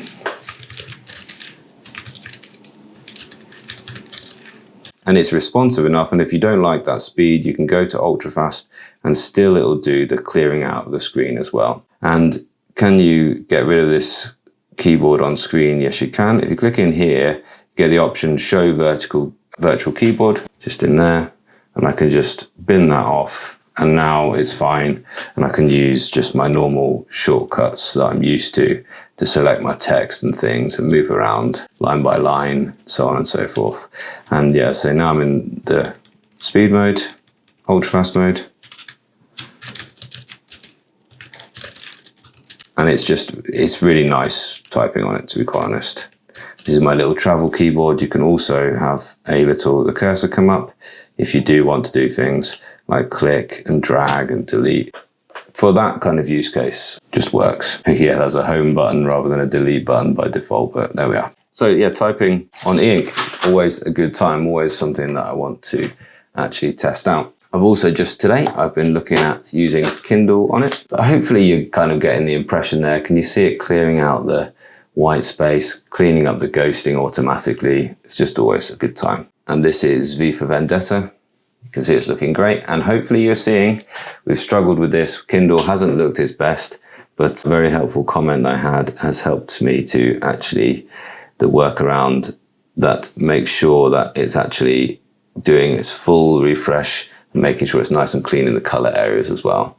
It was working, reading in color and comic books works amazingly in Neo Reader. I come out of Kindle and I go to their own reading app, Neo Reader, which is this one here, something that's like a comic or something like this. And now actually it works well throughout all of the modes, so it doesn't need to even do a full refresh here to give you very clean e-ink. If I go into the speed mode, because you can use that deep refresh and it doesn't give you much ghosting and it doesn't need to do a full refresh. So I think it can do even better in the Kindle, but we've figured out how to do the workaround to make sure we get good refreshing there on Kindle as well. So great times having with this device, really is good. Oh, and the last one I think I just want to show off is Chrome as well. Down to the sports. Man United leading, yeah, that's good. Oh, Chelsea is 6-0 up, how about that? But what you're seeing is hopefully how good it is at scrolling. What mode am I in here? HD, look. So, I wouldn't use HD normally because it has to do a full refresh when it gets there, but you can see you don't need to. It just looks so good. So yeah, 1-0 up, Bruno Fernandes gone. Bruno's right. Looking positive. It's going to be difficult to say, and that's our next thing we're going to do in a moment. It was going to be difficult to say what's the number one at the moment, this or the Go 10.3, but that's what we're going to have a little look at there. And of course, I've been using it for my planner, and I just want to say, how easy it's been. So I've just been working on a PDF, reverted back to type, and just worked on my PDF. There is 2-week planner. So this is my little planning document, look, all the stuff I have to do at school, which has just worked absolutely fine as normal. And I'm going to be trying drawing out a little bit more seriously soon. So if I go back to my notes app, you can see I've kind of color coded some of these. These are the notes about that book that I was talking about. This is the little notepad I had open in the split screen. Nice just to use those little splashes of color, I think. And yeah, I just did a little bit of drawing. I'm going to spend a bit more time with drawing because I'm going to get really serious about drawing on e-ink because I'm having a really good time with that. And I hope you're interested to come along for the ride. It's a little bit better, I think, but it's still not perfect. The notes app, they've made the large volume notes thing is gone in exchange for that little dialogue there showing it updating. I still don't think it's quite as fast as it maybe needs to be, and I still think they ought to invest in a real drawing app. But you can see drawing is pretty nice. Just a quick one of my daughter there. Yeah, you've got one. How's it going? Let me know, Ryan, what you guys think about it, please. Just bought a Note F4C scheduled for today. Awesome. Yeah, perfect. Yeah, great switch there. Yeah, that's the thing. Anyone who needs to spend a lot of time reviewing documents, then look into getting an e-ink tablet. You're doing the right thing. You're on the right thing here. I slowly started to think you need a color display. Yeah, I think that's it. If you think you need color, then dive in. Color e-ink, in my opinion, is now good enough. Kaleido 3 is the faster one, and Gallery 3 is the more truer color and the slower one. That's the way to think about that. Yeah, that seems like a very sensible thing to do. If you've enjoyed using your Remarkable 2 for 3 years, then you'll enjoy using this. Know that there'll be a little bit of a learning curve as well as you go forward with it, but you know, it's not as simple to use as the Remarkable, but it rewards you for sitting and reading the manual, which you know, if you've got the patience to do that, then do that. I've got a bit of a user guide video as well. The battery life is a dead end. It's actually been quite good. I've only charged it once since I've had it, and I've had it 2 weeks, and it's sat on standby for most of the time. I've tried to be a little bit more sparing with it and tried to leave things like Bluetooth off. And actually, you can see I'm on 63% here. So actually the signs are quite good for battery life. I would say, judging by testing in other videos I've seen, it isn't a night and day improvement, sure, but they have said actually that there'll be a beta coming very soon, which will improve the battery performance. So hopefully that's good. I would say, I mean, we're probably still not going to get a full week out of this device, but probably we'll get a 3-day period, which should be okay. This is my backlight settings that it kind of, or my front light settings rather, that it kind of sits on most of the time. Obviously, if I'm in full light or by a window, I can just turn that light right off and it's fine. But generally, color e-ink needs a bit more light, which is one of the reasons why the battery isn't quite as good. Now, the 4C is 300 PPI for black and white, but color e-ink is never as clear in black and white as a black and white is, okay, because it has this kind of pattern on it, which is the color filter, and you can see that when you're close enough to it. I mean, the latency on actual ink, on actual paper is sick, isn't it? Yeah, interesting that you kind of decided to go back. I'm of the thought that I couldn't go back. I mean, let me know in the comments if you are someone who has gone back to paper and enjoyed it, or if you're like me and you just think that I couldn't go straight back to paper anymore for this kind of workflow anyway. In previous devices by now, I would have seen some slowdown, I would have seen some rendering large amounts. I'm not seeing that at all. And certainly is smoother scrolling there. So the Boox Note Air 5C is here, and I'm a little bit late to the party with this first look, but I'm really glad to be back to normal service on this. And so I'll be doing some extensive coverage all this week on the Boox Note Air 5C. So any questions you have at all, please fire them down in the comments and I will aim to answer them in a live stream and in more content featuring this, which is the follow-up to their very popular Note Air line 10.3-inch e-ink tablets, which is a real sweet spot in terms of size, in terms of price, and when you're talking Onyx books, in terms of features as well. The Note Air 4C, of course, isn't broken, and I'll be getting them side by side. That's one thing I want to answer today. Is there any improvements in that screen at all? And the other questions that I want to answer are, is there any difference in the processor? And also, will it get clogged up when you actually draw on it? Because it's been one of the issues of the Note Air line recently, is that actually when you draw on them, they can kind of get a little bit laggy and even crash.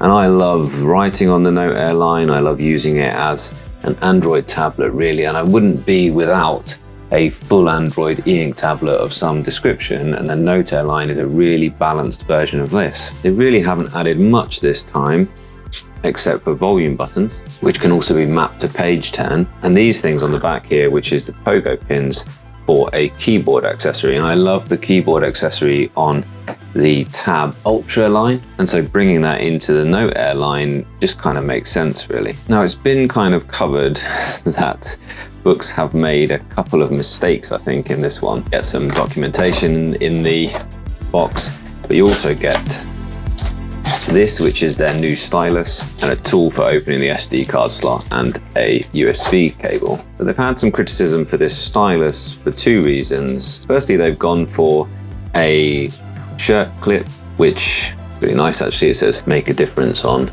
the actual clip there. Quite pretty, and it's a good idea to hide your nibs up there so you're never likely to run out of nibs in a pinch. But the criticism is that actually if you ever try and pick it up by that, then the magnets aren't strong enough to bring the pen with it, so you're going to have that issue, I think. But I don't really imagine myself popping that onto yeah, just like that. I was just trying to remove the rubber cap from the bottom. I don't really imagine myself wearing that in my shirt pocket. It's actually a bit too long to do that anyway, so I don't really know why that clip exists apart from to make it look a bit more like a normal pen. But that also, when it's clipped firmly to the side there, it actually clicks the bottom volume down button, which that's a problem. That really is. And you could kind of put it a little bit further down. It's weak there, it's stronger there. So yeah, you can see it immediately doing that. That's an issue. That shouldn't have happened. And I think that's one reason why I'll probably just continue to use the older Boox pen, which actually I personally didn't really think was broken, but I do understand why Boox have tried to replace that, because there were people complaining that they didn't like that previous Boox pen. And you can see, yeah, they've done a nice job of making a more premium looking and feeling pen. So really nice plastic actually. This is genuinely a really nice pen once it's in the hand, but that's a real issue if it's going to always be clicking that page button when it's attached to the side. Kind of notice an ever so slightly ill-fitting screen protector there as well, which isn't so nice to see. Generally otherwise though, it's the same really nice aluminium shell that we're used to.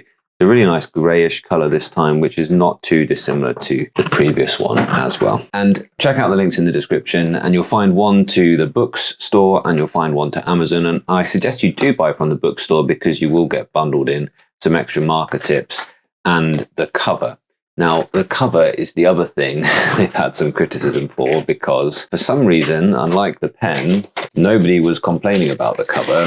So it's odd that they've decided to actually change it. And the thing that we've all complained with Boox products recently has been this flappy thing, this flappy pen strap, which comes loose, and then it's just more magnets to get in the way of your electromagnetic resonance, your EMR pen. They've added one thing that everyone complained about, which is a hole there, so it now can be charged whilst it's in the case. I wasn't that bothered about that, but sure, I can see how people did want to charge it whilst it was in the case, which you can now do. That's cool. But then they've also changed the way that it kind of folds up to give you its vertical stand, which is not quite as secure as it was, and its horizontal stand. That's okay in that orientation, but it wasn't broken before, so why change it? So there's a bit of an odd mix there of it wasn't broken and they fixed it, and it was broken, but they've kind of half fixed it. Now, I just wanted to see whether does that actually just fit in the old case? I mean, it fits. Is it strongly attached? Yeah, the magnets I think are in the exact same place. So perhaps if you did have an old case, you could keep that. I do think that vertical mode is better. And for a little while at least, I probably will use that because yeah, I just prefer that. But for now, I'll stick with the new case so we can clearly tell as I compare the two in a moment. I'm just gonna get logged in, get signed up. I want to install one thing on here, and then I'll give you my first thoughts.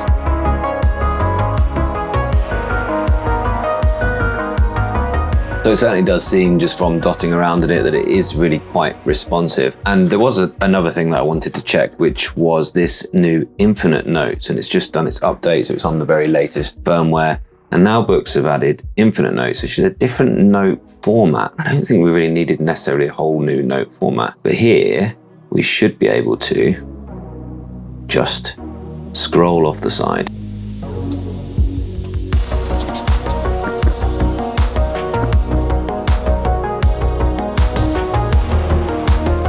I do use a 2-finger scroll then. Yeah, seems that way.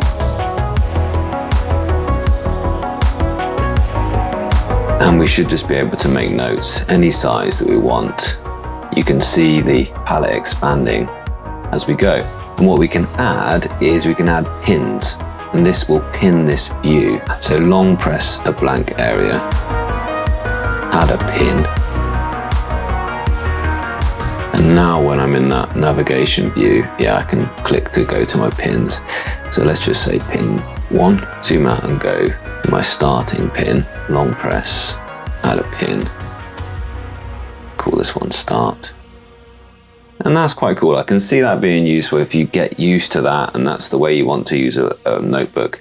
I actually think this works pretty well, as long as it is stable. And that's the thing. What the criticism has been is that when you get a lot of notes, that actually the thing starts to get unstable. And that's generally when I'm drawing. You know, I haven't really seen that when I'm writing. So when I'm drawing, I do find in the previous version, the Note Air 4C, that it did actually crash once it had too many notes. And actually, once you have far too many notes, it kind of like every time you change page, it took ages to sort of render all the strokes on the new page. So I do want to see if that's stable, and I'll live with that for a bit. And that's the purpose of my testing, really. I'm going to daily drive this now. I've been using the Remarkable Move. I'm going to take this to work just this week and use this as my planner and get used to it and really put it through its paces. You've still got the previous options.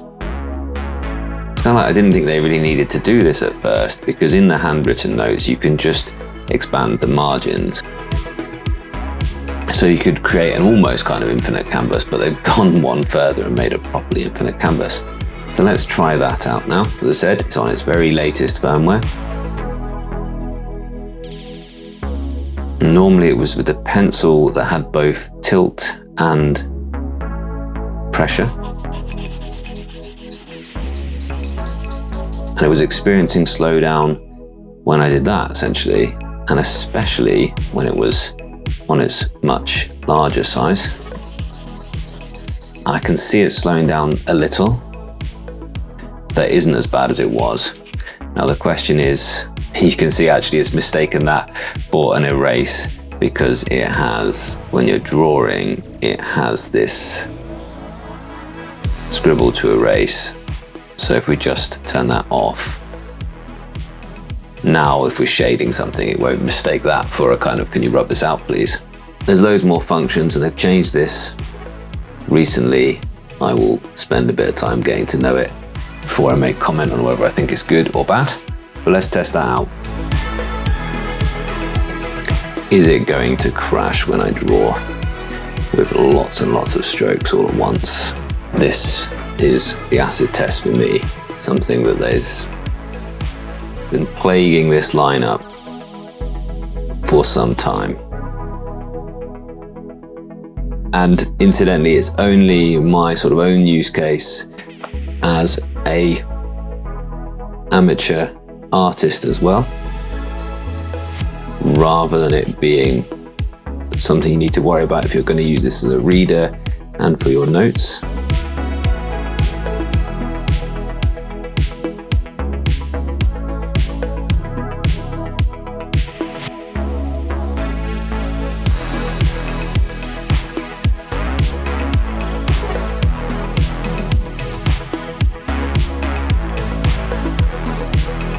Not seeing any slowdown particularly just yet. And they have upgraded this to Android 15 from the previous one. We were on Android 13, I believe, on the last one.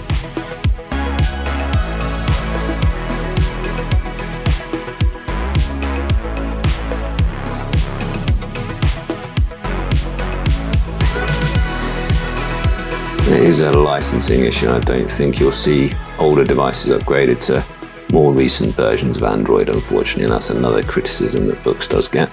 Oh, tell me they've solved this. It would be such a good news if they have. I'm trying my best to really put it through its paces.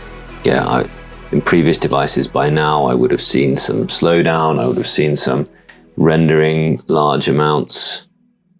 I'm not seeing that at all. Pen is nice to use. It's lovely that they've stuck with the EMR pen for this note lineup. They would have had stern criticism if they'd have removed that on the note lineup. I will test this thoroughly.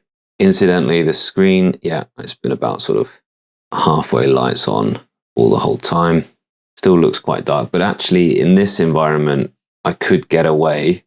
Got lots of video lights on here. I could get away with the screen off in this particular environment, but it is certainly with any Kaleido device, it's better to have it about halfway. I mean, this will be fabulous news. If I can use this as my digital sketchbook as well, then I will be absolutely delighted with this. If you can have the best of both worlds, you can have the Note device with the keyboard case, which of course that will come at some point and I will test that out. Put one more layer on. I mean, this is good signs here. I've got 5 layers now. I've worked up through my tonal layers. This is what I would expect a digital sketchbook to be able to do. It's handled it. It looks quite stern, doesn't it, old Leo? Actually, I have still got the case on, which has got its magnets, and I haven't noticed any sort of areas where the magnets are interfering. And I think that is why they've gone for this thing, is so that you can just take that right away and not have the magnetic interference.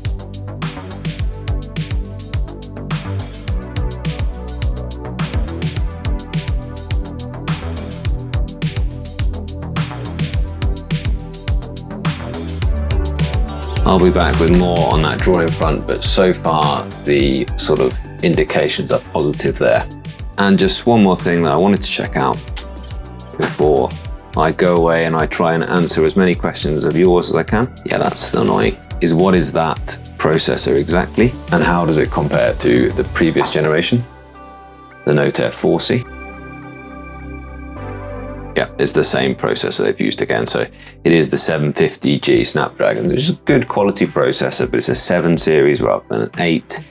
It's octa-core, 2 performance cores, and 6 efficiency cores. And let's just see if there's any difference whatsoever for those 2 screens.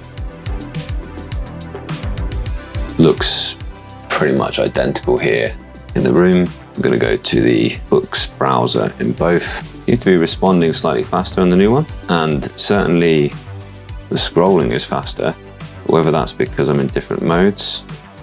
Speed and speed, vivid, DPI was different. Yep, same settings, and certainly is smoother scrolling there. So I think we do have an improvement there. And I think now, okay, over maybe the Note F3C, which I now don't have because it's living its best life with my friend who has found it very, very useful having the Boox Notepad there for his audiovisual business. I think now it probably is time to go ahead and upgrade from the Note F3C if you want that keyboard case. And of course, I will have a look at that as soon as I can. You're not going to want to watch videos on here, and we always show videos to sort of display the screen quality, but actually scrolling and using the internet on your e-ink tablet is something that you probably will do. And I like that they've simplified things in the e-ink wise rather than the e-ink center. And the screen is something that never was broken, so definitely something that didn't need to improve that much. I mean, I wonder if I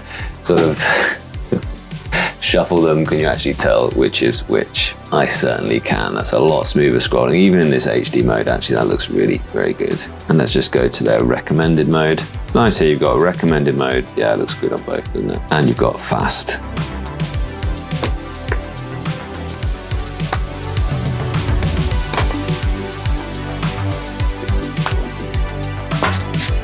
What's that all about, really? Oh, yeah, I can see how that can be annoying. Yeah, maybe that just keeps it that bit more secure when it's in that position, I suppose, with the clip going across there. But you can just see that's going to happen all of the time. Really nice package, really nice looking package. Do check them out from the links below. Remember to check out the Boox site because you get the bundle, and remember to check out Amazon because you get their ease of returns if you're not 100% sure. But I can recommend the Note Air lineup. Great device once again from Boox. It seems like we're always just one step away from something that's just perfect, and still the case. So the next, number 4, is where I'm going to put the iFlyTek, and that's the iFlyTek AI Note 2, and I think it's really good. I've talked about it a fair bit already. I do think it's really good, so I'll just run through it really one last time. I've got the iFlyTek, not the ViWoods, but I've been really impressed by the elegant, well-judged, strong note-taking, very good meeting workflow. There's a sensible balance here between focus and capable. So you've got schedule, reading, and notes, and that's your lot basically. And then you've got down here, not in the way, access to any apps.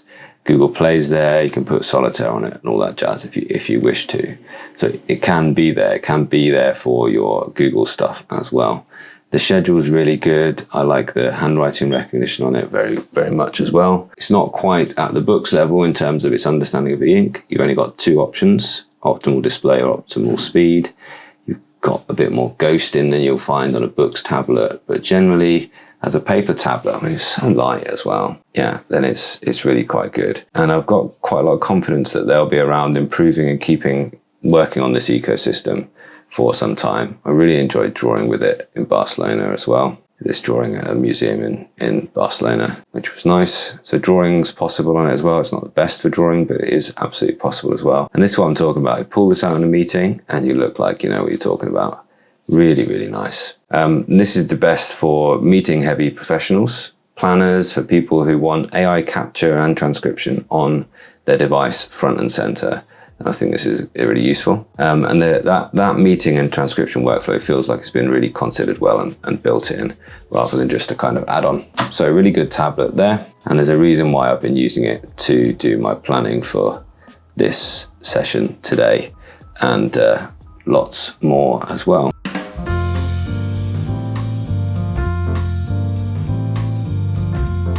This is the iFlyTek AI Note 2, and thank you very much to iFlyTek for sending this out for review. And I do need to clear one thing up before I fire in, that they haven't told me what to say in this review. They haven't asked me to do anything apart from that I will have a look at their device and make a review video about it. And that's important to say because I've been in contact with iFlyTek for some time and they have not wanted to send me the device without me agreeing to say certain things about it, and each time I have said no. But kudos on them because now they have sent this out with no strings attached for me just to do my normal review of the device in my everyday workflow so I can bring you my honest opinions about it. That's a really important thing to say. They don't get to check anything. They haven't told me anything that I have to say in the video. This is entirely my own thoughts about the device. And if we're just meeting right now, my name's Kit and I review tech for professionals. I'm pretty sure I've reviewed every new e-ink tablet that has come out since I first reviewed the Remarkable over 5 years ago now. And if this thing lives up to the hype around it, then it will be really good. In fact, it might well be what the Remarkable 3 should have been. It might well be the kind of spiritual successor to the Remarkable 2, which was so very popular. Remarkable themselves don't seem to want this formula anymore, the ultra thin tablet, and this is now the world's thinnest tablet full stop with a Wacom EMR pen. Remarkable are using capacitive styluses.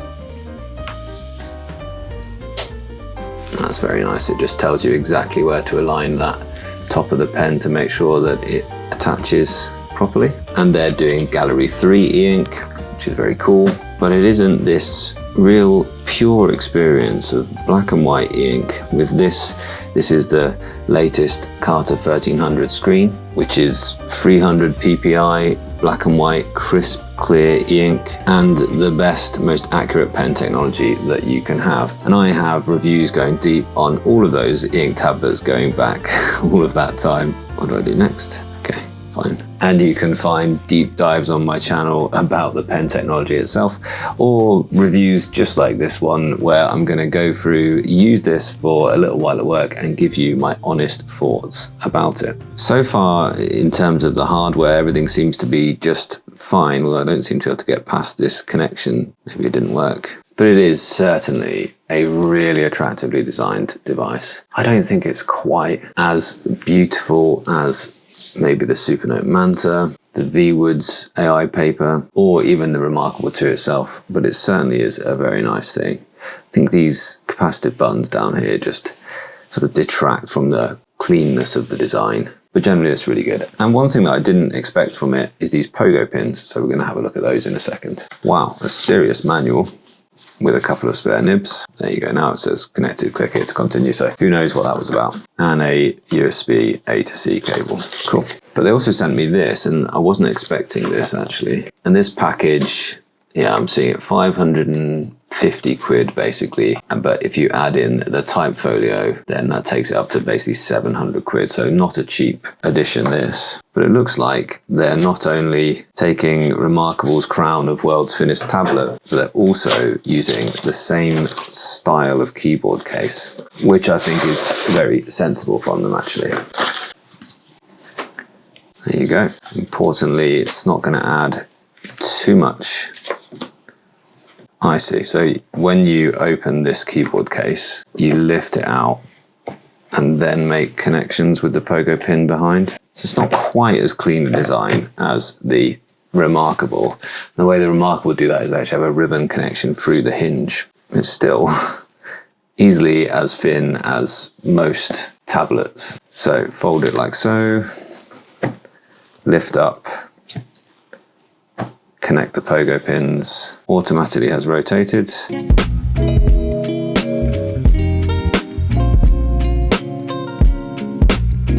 This is going to be my favorite one, I think, this ballpoint. Over here, you've got a plastic, a very unique build, which I absolutely love. There's no magnets over here, but that being said, there wasn't much magnetic interference over here.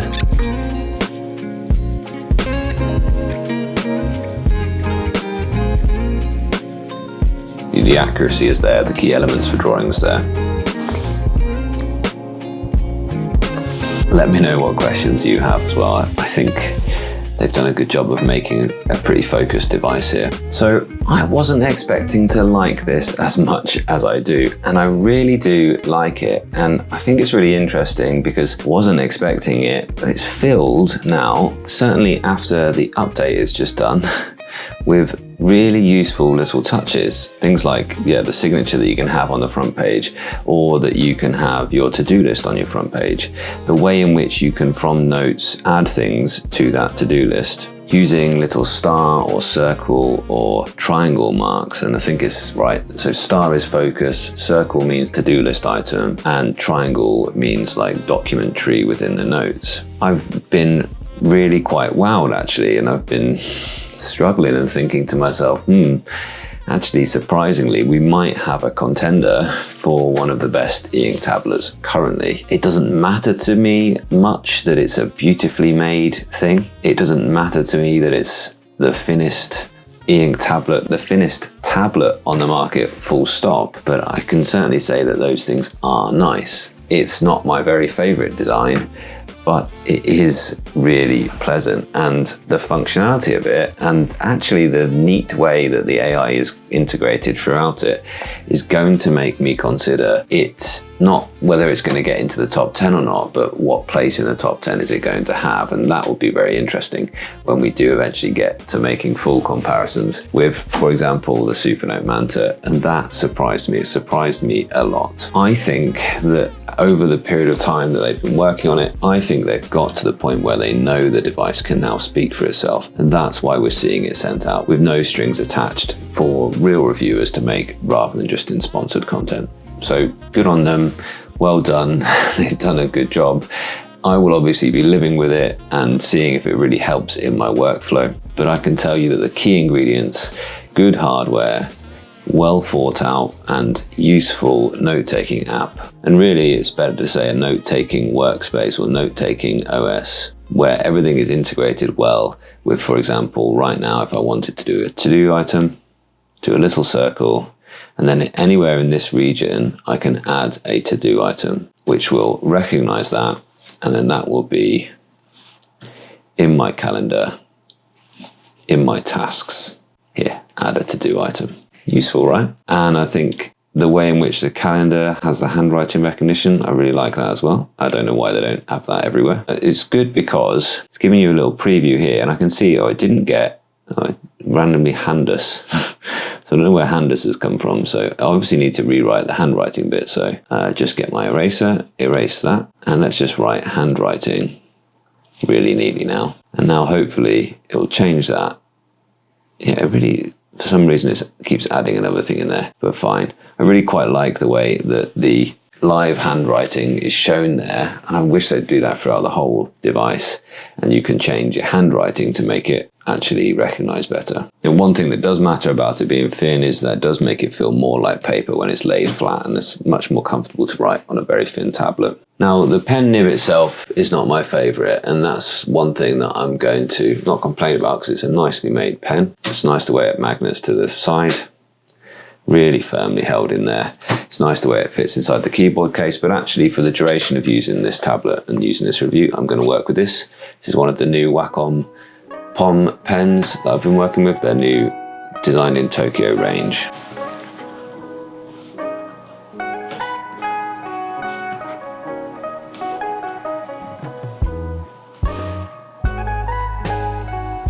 There we go, so you got that, and so I'm happy with that. And I just think this suits this nice flexible plastic screen really well, because it's a bit firmer, a bit less wobbly of a nib. You know, it's little things like these are capacitive buttons, but they don't do anything if you accidentally press them. They've made them be a slide. So when you tap and slide, you can get, for example, into the AI modes. When you tap and slide, you can get a quick note really quickly to add quick thoughts, quick working out, that type of thing. Okay, so this is good. I like a lot about it. I like the fact that it's got a fingerprint reader for security there as well. You know, it's just pretty much a must for a lot of people. I don't know what I feel about the AI button. Hopefully in the future, the AI button can be mapped to other things as well. But there we are, it's a thing that exists. And if you want quick access to AI, then that's useful, right? The keyboard case is also pretty good. I'm glad that they've gone with this remarkable-esque design and hidden the buttons when it's closed, when it's open, and the keyboard buttons aren't on the screen all the time. It's not as neat as the remarkable design, because you engage the pogo pins at that point rather than them being constantly engaged. And I like that you can install Google Play apps, and that's working straight out of the box, unlike some things we have to go through the GSFID rigmarole. And it's a good solid typing experience in your favorite word processor. And yeah, having things like spell check available, always useful. Some really good things. You also do have 2 e-ink modes. I can't personally see, I mean, that was the HD, this is the optimal speed. And I think that's not as fast as you can get on some e-ink tablets that are out there. And neither is the HD as clear as some e-ink tablets that are out there. So yeah, it's perhaps somewhere where they can still work on is their e-ink modes there. Maybe having an auto mode. I think it does remember what you're in though. So we're currently in optimal. And if I go to my reader, hopefully that's put us back into, no, it's left us in optimal. Yeah, so it clearly isn't remembering where you're at, which again, something they could work on there as well. Drawing on it was good, and the pen tools are good. They've improved certainly since the update that I did on it. So clearly something that they've worked on, but drawing on it was pretty nice, to be fair. There isn't much in the way of tilt on the pencil, but there is a good range of different pressures. There's a good range of different tools. And I've used here pencil, highlighter for the mid-tones, and then just some dark brush stuff on top. There's no layers though, which is something that I think is missing there. And I think the difficulty is going to be about talking about where it sits in the market. And at 550 quid for the main e-ink tablet, 700 quid if you want it with the keyboard case, when you can get a Boox Go 10.3 for 380 quid, when you can get a Note Air 5C for I don't know, 500 quid, when you can get a SuperNote Manta for less than this. I wonder about that point there. So it's really positioned in that premium category, but I think right now it's living up to that billing, and I've really enjoyed working with it so far. And I think I'll really enjoy working with it as I test it out in the future. And I know it's going to make a really interesting comparison between, yeah, the SuperNote Manta, the ViWoods AI Paper, the Boox Go 10.3, the Remarkable Paper Pro, all of these different tablets. And I think it's fascinating, and I was not expecting to be so positive about it. And lately I've been really thinking about the importance of the custom operating systems that these e-ink tablet companies are developing. It doesn't exist in ordinary Android tablets with LCD screens. None of them are purpose-built for note-taking like these guys are. And that's the strength that you need to consider. And I am looking forward to seeing the arms race between these companies, not being about how thin they can make their devices, not being about pen latency, which incidentally is very good, certainly since the update, but it is about actual functionality and actual bespoke features which make your work life easier and more elegant. All of these three offer it. So last couple then to look at, the Note Max, and that was the big one actually between the Manta and the iFlyTek. But the Note Max is exactly what it says. If you want a note-taking device and you want it to be as big as possible, this is just flipping brilliant, really. If you want a reader that you want to be as big as possible, this is absolutely brilliant. It's genuinely special, this device, just because of that sheer size. The space for making notes is just absolutely wonderful. I just think it's, yeah, I just think it's absolutely brilliant. If you need lots of room to set out your thoughts, you've now got the infinite canvas notes, which this obviously isn't an infinite canvas notes, but that is an option to use. I think it pairs really well with the Note Air 5 pen, incidentally. You know, if you want that scale, you know, then this is the thing to go for it really is good. And all of the good things about Boox as well, like well-managed e-ink, rapid pen, I mean, look at that, accurate. I mean, you can write super, I say super tiny, but you write normal size on here, and you just get so much room to work, so much room to think. And that's what this is all about. If you want the tablet that's going to let you do that, then go with this and you won't regret it. For deep work, for long form note taking, document markup, I know that Ed loves marking his students' work on it, then this is brilliant. It's really like a coherent choice. It's really got everything that you need. And yeah, the standout thing is just that massive writing area. The drawback, of course, is that massive size. And compare that to a 10.3, then you're just carrying around a bigger bag. Simple as that, really. So if you want one on your desk, it might be the choice. It's been a while now that I've been using the Note Max, and I certainly feel it's time I owe you a full review. So I thought, well, what I wanted the Note Max to do was to be a typewriter. And so I thought what I'd do is write the whole script for this video on the Note Max, and I'd tell you how that goes. But some quick highlights, let's start with that. It is great for layouts. I do like the new infinite scroll that you get in the Boox Notes app. And you can add that just by basically increasing the margins to any size that you like. And you've now got a really big canvas that you can just pan and zoom around. And what I love is just having those PDFs that I need to reference to hand at full size. That's really good. And it does work very well as a typewriter, although the debate between using it with a keyboard case or just to have a Bluetooth keyboard, which I must say I have been really preferring. We'll talk about that a little bit later. And the thing which made me want to go back away from it once I'd finished testing out at work was that it was just too big for my bag. Now, if I had to stay at the same desk at work the whole day long, then it wouldn't bother me. But because I have to move between different classrooms, this is my bag. And I have to use my school laptop. I just find, for instance, that the Manta fits in just that much more easier than this thing does. But it does fit, as you can see.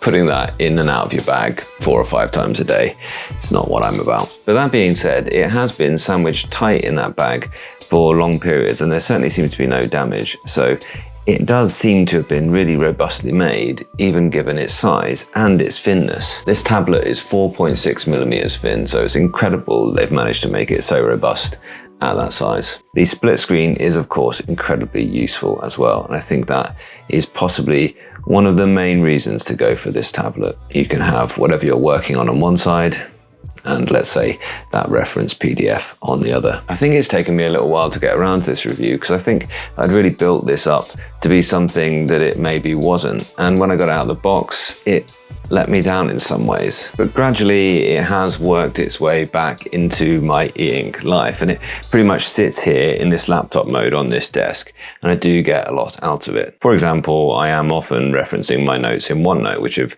course is exactly what I've been typing this in and what I've been referencing throughout this review so far. And more recently, I've been reading Dante, and I'm just loving having the space for the whole text and the footnotes on one layout. I mean, this is really great. I've been looking at multiple translations, I've been studying them, it's been a really good time. And I think this thing is great for studying, whether that be uni notes, whether that be Bible studies, maybe classic poems like me.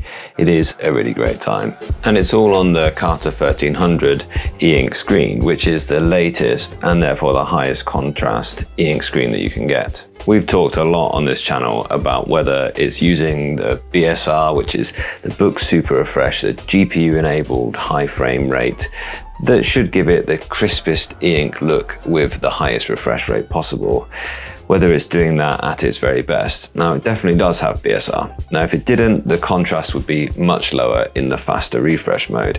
And actually, the entire time, pretty much I'm living in the fast refresh mode, which is the A2 mode. It's incredibly responsive in that A2 mode. And when you go back to the Boox Note Max from another tablet, which doesn't have that high refresh mode, you really do notice it, that every action is just that little bit longer to happen, and you do get more of that ghosting as well. And whenever non-BSR tablets go into that A2 mode, you see a much greater loss of detail and a much greater loss of contrast. So I'd much rather have that BSR than not. Now, other reviewers have said that actually they prefer it, that Boox have now simplified the screen modes from 4 and sometimes 5 down to 2 and sometimes 3 with the Regal. So you can now see it just as the A2 mode when you need a bit of speed, and the normal mode when you want it to look its best. And the Regal mode is best for text apps when you don't want to see a full refresh every single page. It should do a great job of maintaining that clarity without having to do a full page refresh there. But I personally do miss the balanced mode that we had in most other BSR enabled tablets from Boox. I just thought it was something that wasn't broken really. But what was broken with the BSR enabled tablets was the battery performance. And I'm happy to report now that certainly standby times are much better. And now it sits on the desk for weeks on end and it's ready to be woken up in a moment and reference something or type something. So good job in that, at least Boox. It is a great processor. It's responsive enough for what it is. It's not going to beat the very latest Snapdragon phones and tablets, but for e-ink, actually the processor is right up there. It's a Snapdragon 855, and overall we're just getting a much better responsiveness than from most e-ink tablets. Now, there are issues with the screen not being as bright as it could be. If, for instance, if you do a dark square on the Notes app and you pull it around, then you can see that the screen is slightly lighter behind that square. There must be something therefore about the way in which the black is pulled down or the white is pushed up. Maybe a different voltage that it uses. Maybe it uses a higher voltage for the quicker refresh than it does for the whole screen refresh, because the background, the general tone of the screen when it's not got any content on it, doesn't get as light as that. You can just see it being lighter behind it there. You can also use it as a monitor, and here it is just running Space Desk from my computer. And yep, you can access any of your things, and as it's a BSR enabled tablet, it does look really quite good.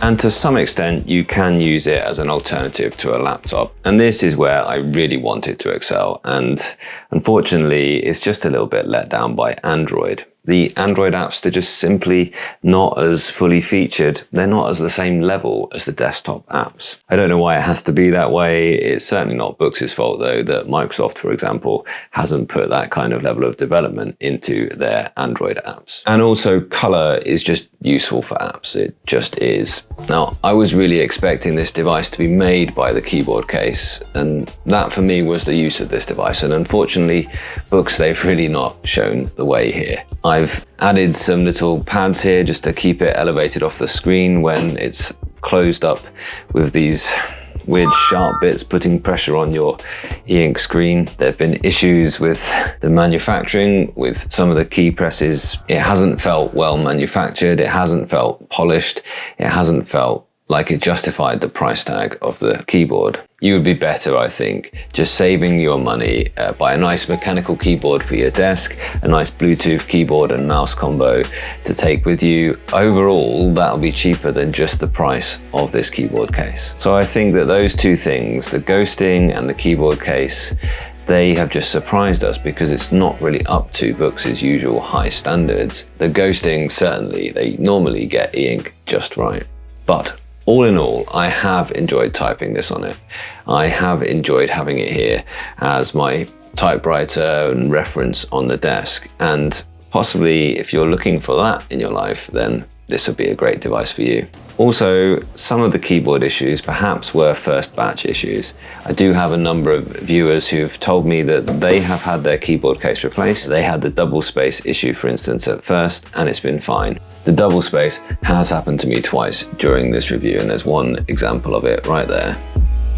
I think you can perhaps see some of the keys are just a little bit wonky on mine. I think just generally, I don't think the manufacturing tolerances on this keyboard case were quite as they should have been. There was also room for a function row up here, I think, and a proper delete key, not just a backspace. And you'll certainly need to remember the Alt+T function, which turns the trackpad on and off so you don't get those annoying things when you're typing and you accidentally touch it and it moves the cursor to a different row. Here you can just see that key is not quite seated in properly, is it? I think there's something gone slightly wrong with this keyboard case manufacturing. Maybe this is just the first batch though. And lastly, for an e-ink tablet, is it overkill? For the core uses of e-ink, then maybe the Note Max is a bit much, and that's one of the reasons why I'm so enjoying the SuperNote Manta. It's just exactly what an e-ink tablet should be. But it is still brilliant for those three core uses. It's great for reading, it's great for note-taking, and it's great for writing.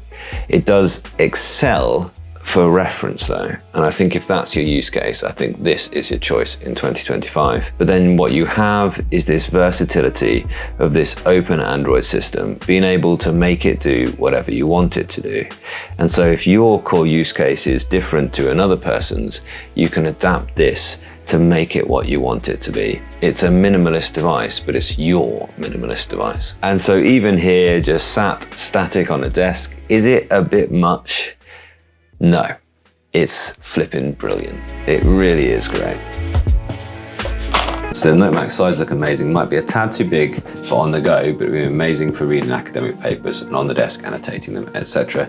Yes, it is, but so was and is the Tab X. So let's bring these guys on here as well, and let's have a look at that. Now, the Tab X is a much older, I don't know what they designated this one. Was this Carter HD e-ink screen? But you can see there when I open that, I haven't got the light on because the power's not on. You can see it's a lot lighter a background than the Note Max is. I'm going to bring in just the Tab X now, because that's the obvious comparison. Same size device, more expensive device over here. You can see he's got the actual BSR screen modes though. So why is that? And now if I turn this light right off, you can see also this is brighter at this point. And that's probably going to be a little bit of a disappointment because that's something certainly software can't change, the brightness of the actual background. But incidentally, look, the user interface is a bit smaller over here. It's massive over here. It is a bit smaller, but it could do with being even smaller, I think. We'll get up something with text on it.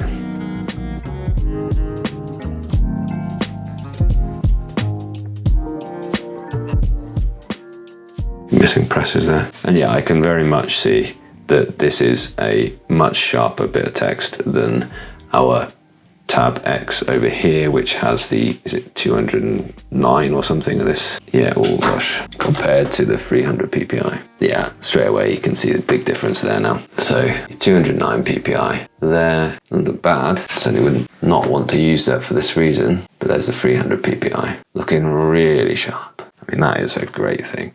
And a lot of people have said that, okay, why did they bring this without a front light? Can we just have the same thing with a front light, please? I'm sure they will. I'm sure there will be a Tab X C with the keyboard case at this size. It won't be quite as thin as this. And let's not forget, this is thinner than an iPad. You know, iPads have been being traded on the kind of, you know, the thin and lightness this time around. And this one is actually thinner than the iPad. This is 4.6 millimeters thin. It is just as thin as the Go 10.3. These are the little indents here for clipping into the keyboard case, you can see there.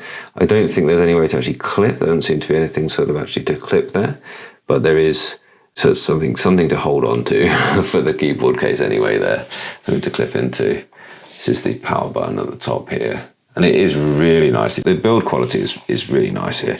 It doesn't feel like it's going to break. That was one thing certainly I was a bit worried about. It does not feel like it's in any way going to break over here. It feels good and sturdy at that sort of size. I wonder if they've got one on its way to jerry-rig everything for that testing. One other thing about this, they've shipped it without the keyboard case this time. I'm about to try typing it on it in a second. This is a very nice case. I like the Make a Difference kind of logo there as well. I like the green logo on the side here, but they didn't even put a detachable pen loop here. So for those of you that pen loops are an absolute sticking point, that you don't have any form of pen loop at all, which I'm not too bothered about, but certainly when you put it in out of your bag, you are going to be digging around for that pen, unless you buy some other situation to deal with that. If you're using a Tab X, I still think that it's well worth, you know, sticking with that and loving the one you're with. And actually, it isn't too bad in terms of how thin and light it is. It's a much more plasticky build. You haven't got the magnetic case, and it is quite light. I think I'm tempted to say it is actually slightly lighter than the Note Max. Yeah, I'm certain it's slightly lighter. How good is my judgment with my hand? Now this also, the Tab X is also the Mobius screen. So it's the flexible screen, which is a nicer place to write in general. But with the light on as well, and with the full BSR modes, this is a really good device to use as well. And the Tab X, surprisingly enough, it's still expensive than the Note Max. And that one obviously will need to change really to convince anyone to buy the Tab X at this point, because it is improved in every other way. So the nib just fell out the pen there. You get the Pen 2 Pro with the Tab X. You don't get that with the Note Max for some reason. You get the other pen, the Pen Plus I think it's called, which is not bad. And some people like to complain about that, but I don't really dislike the Pen Plus. It's fine really. There's no front light on this, but apart from that, you've got a 2.8 gigahertz processor on the Note Max compared to a 2 gigahertz processor basically on the Tab X. And you've got, I think they're both 6 gigabytes of RAM, similar price there as well. It's just a much more up-to-date build. It's a better device. The Note Max for me is the better device. It doesn't have the front light, which is a deal breaker for many of you. And let me know where you sit on that fence. Are you someone who likes the thinness more than you like the front light? Or are you someone who likes the front light more than the thinness? Let me know. So I think that's third, the Note Max. Second is the Tab X C. And the Tab X C is all of the things that is with a color e-ink screen. Both can have this same keyboard case incidentally, but this color e-ink screen is absolutely glorious. And if you want to be able to work in split screen mode, have two apps side by side, have a reader, have something you're typing in on this side, maybe any app that you choose on this side, you know, it's just such a powerhouse really. And if you want color space, you've still got good handwriting. The handwriting is not as good as an EMR, but you can whip that off. I've put a textured healing shield film on top. I think I obviously was in landscape mode there whilst I was writing in portrait. But you can see it's got the power to be able to like handle the ink, to drive the ink. And it's really, really good. But it is a capacitive stylus. I was going to say, sorry, that the Remarkable is the only one with the capacitive stylus, but this has one as well. But actually it still manages pretty well compared to the Big Me V10. This can still be accurate, and I can still do that same thing that I've just shown you on the Note Max. I can still get my ordinary 0.7 pen out, and I can still write comfortably small. It's definitely helped by that healing shield film though. Why does it lose out to the Manta though? I think it's just that portability, and I think it's just how good the Manta is. It really speaks to it. But if you want color, space, handwriting, full Google Play, all the Boox things, all the Boox e-ink handling, then this is it. Flexible, incredibly compelling. It could easily be number one for loads and loads and loads of people. It could easily be number one for me, really. But it just loses on the Manta on that deeper question of what feels like the most coherent notebook. And after all, these e-ink devices are there to replace our notebooks and planners mainly, rather than to be a productivity powerhouse.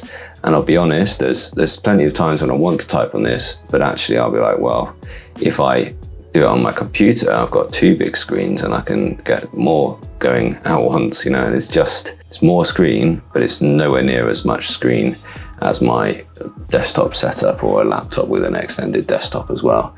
So there's great things here, but it is a great place for professionals who want large color, do everything e-ink device for reading, for notes, for apps, and for serious work. It's a big e-ink with proper Boox freedom. I can't decide which of these two I like more, so how are you supposed to manage?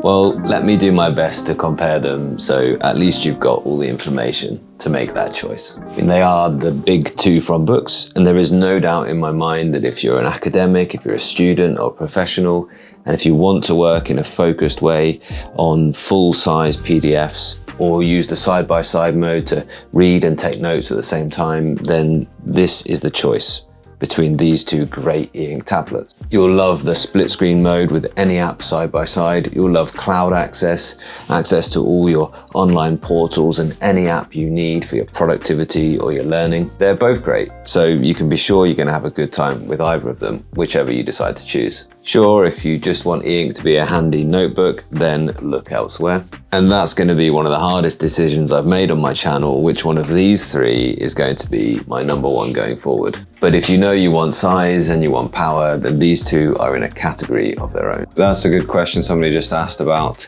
the note-taking side-by-side. So yeah, so it's really easy to do that when you're in a PDF. So in the sidebar, there's the little hamburger menu. And once you do that, then you get split view down the bottom. You can go side by side with another app from the drop down at the top of the whole device here. So you can do a sort of whole operating system wide side by side and have a whole separate app. When you are reading something, you can just go split view. And you can go with another dock side by side, or you can go a notebook side by side as well. So this, I think, is really quite powerful with the Boox tablets. This is now a book note to notebook, a book notebook. And this notebook now lives alongside this PDF. So whenever I'm reading, I think I've somehow gone into an EPUB, but it doesn't matter. The point remains the same. This belongs to this book. So wherever I am, if I'm opening this book, I can quickly go notes and it'll bring back this book notebook to it. And I think that's absolutely fabulous with it. And if I want a bit more room for my reading, I can do this. If I want a bit more room for my notes, I can do this. And if I just want to go all the way to reading again, I can do this. And it should just get rid of it all. There we go. And I'm back to my glorious full screen reading experience. I mean, it's just, yeah, it's great. If you're sort of read for professional reasons, then I think it's absolutely great. So thanks, good question. Yeah, it does look amazing, doesn't it? For some time, it's been the kind of conventional wisdom that e-ink tablets don't need high-powered chips and they don't need big batteries. And I've said it myself. And that is true if you want your e-note to just be a reader and to take notes. But Boox devices, they really show the experience you can get when you pair e-ink with a higher performing chip. Yeah, they're both Snapdragon 855, so I did CPU-Z for both of them. They're both the same chip.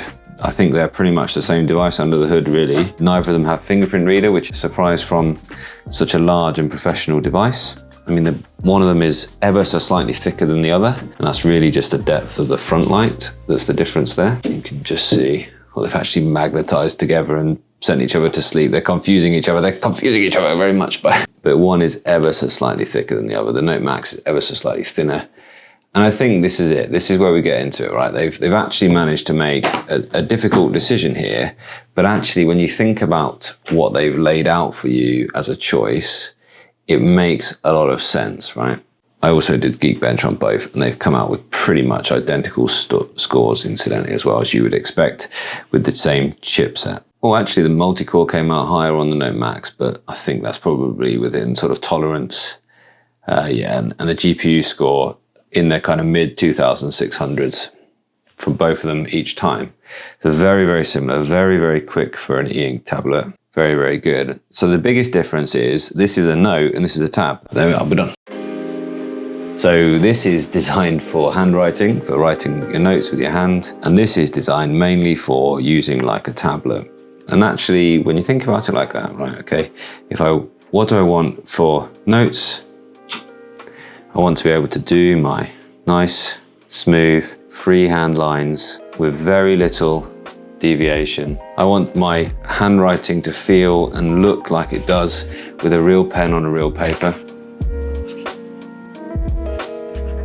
I want my handwriting to look as good as that every single time. And I want that real feel. I don't want the fake. I don't want the weird, make the marker shake. I want the real thing. I want actual friction to give me control. I want many lines per inch. So even when I zoom in on that bit of text, it's still looking crisp as anything. Then I want this. And I don't want a front light. I want to use it like paper. I want it as thin as possible, therefore. I want to be able to read text on it, 300 dpi. Don't need color. That's the thing for me. Or I'm mainly a tab user actually. And I think that, okay, I'm going to be reading a lot, but I need color images. And I want to be able to write on it, but writing isn't quite as important. And I can feel straight away that this is not, I'm not as connected, I'm slipping a bit more. It isn't quite as neat as it was before, okay? And I haven't got as many lines per inch, and my text just doesn't look, obviously haven't enabled pinch to zoom on this one yet. That's not what I want, zoom. Yeah, you can just see, look at that different wobble there. See the difference? Can you see it going like a logo turtle around the Y, the bottom of the Y there? You can see the smooth curve there. And that's the difference. Aside from that, they're pretty much the same. You know, they're both excellent for reading on, they're both excellent for typing on. It's just choose if you need color or if you want black and white. But you can see, look, we've got more ghosting over here. You perhaps can't see that in there, but that big many is still actually showing up on there. Yeah, can you just see that? See the word many, huge there? Which one? But there's none of that here. That's all gone. And they're both in the A2 mode. I just leave both of them in the A2 mode. I don't bother with anything else. It's funny, I've got normal over here and HD over here. The only times I would go change that is if I was just really wanting to look at a picture probably on here. It's the only time I think I'd ever need to change it. And actually it is very good. If you're in an app where you want to do that, but you also want to do a bit of scrolling, it's very good at changing into that A2 mode. I know which one I would choose. What do you think? I want actual friction to give me control. Absolutely. Yeah, so She-Ink says, yeah, not a lot of clicking. Yeah, so it's quite soft actually. The nib they've gone for is actually quite a soft nib actually. It's nice. It's actually really quite good. The nib of this is pretty soft. It's good. Yeah, I mean, Jesus asked you, I think I will definitely be trying that out soon. I will make a poll on my channel at some point. People torn between these. Yeah, just actually having a front light might sway it, absolutely. Handwriting's whack on the MR on the 4C, so yeah, the handwriting on there is that kind of gold standard. Front light need color differentiation for research docs, absolutely. This is the decision. Hopefully it's made sense to you now why it is like it is and what it means to be a tab, what it means to be a note. Going for the Max. The Note Max, that is, I suppose, there, Aubrey. Yeah, you just got to say, right, which type of person am I? Do I want the best handwriting? I mean, I can show you, you know, for instance, if one of you live in OneNote, it just looks better and go to the same page. Yeah, they're both pretty zippy around.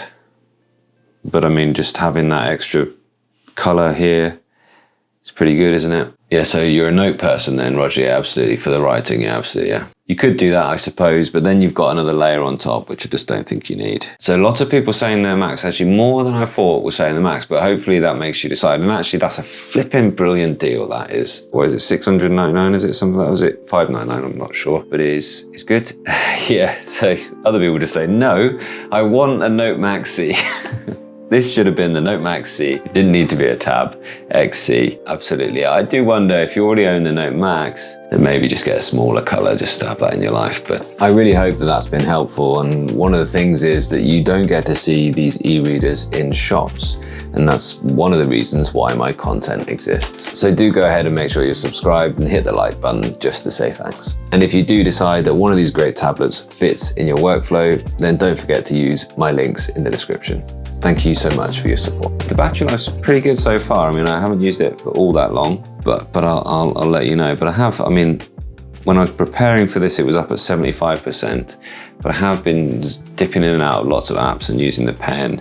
It's got to charge the pen. You know, the battery life is not going to be as good on the Tab X C compared to the others. But out of these two, you're thinking the X C. I think I would pick the X C, I must admit.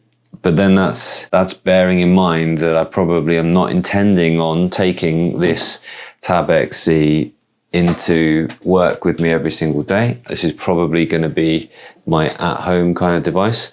Oh, incidentally, just while we're talking about comparing these two, they both take the same two cases. They're both exactly the same. The sort of flat case that when they're in this flat case, this is really nice, very thin. It still feels like you're just carrying around a really nice thin sort of notebook or folio. Really nice device, that really nice case, this one, although vertical stand mode would have been welcome. It can stand up in this mode, and I think that's probably to just go with this case and then buy a Bluetooth keyboard and just have the small Bluetooth keyboard sit in front of it when you do want to type. But then you've actually got to rotate it every single time and Bluetooth connect it every single time. The same case fits both, with the typing, which is just not a good case at all, really. But you might just think, do you know what, I want the type folio because I want to type on it, and it should automatically switch view, automatically goes into A2, the faster mode. And yeah, it should be ready to go. Note Max, yeah, it does sound, it's like, for a lot of people, and I understand that totally, then yeah, why didn't they just make a Note Max C? And why did they feel the need to differentiate? I don't know either, but they did, and that's why it is. I think perhaps what I was talking about with the pen and the screen options they had, I think perhaps that's what made them choose to go for it like this. But hey, you've got the choice now, and I think the choice does make sense when you put it in those terms. The benefit is if you want to use it more like a tablet. In other words, you want to use maybe Excel on here, you want to use a browser, you want to use OneNote, you want to type in Word or Docs. You know, those things, rather than it being like a place for reading and writing. So yeah, the core use of e-ink is reading, writing, and note-taking. And so therefore I think the Note Max makes more sense in a lot of senses. But this is for people who want to do more than just that on e-ink. And that's what Boox have for a long time been giving us, is that option to do that bit more.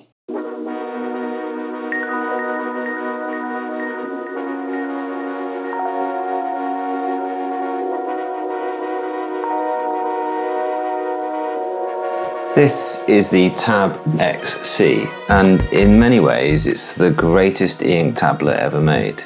And it can be yours for the quite steep price of £800. So for that, it had better be good. Because for that price, you could have a wonderful black and white e-ink tablet, either at this same size or smaller. And there's loads of choice out there. And I've got videos covering all of the key releases. And you could go ahead and buy yourself a Windows PC and still not spend as much as the Tab X C.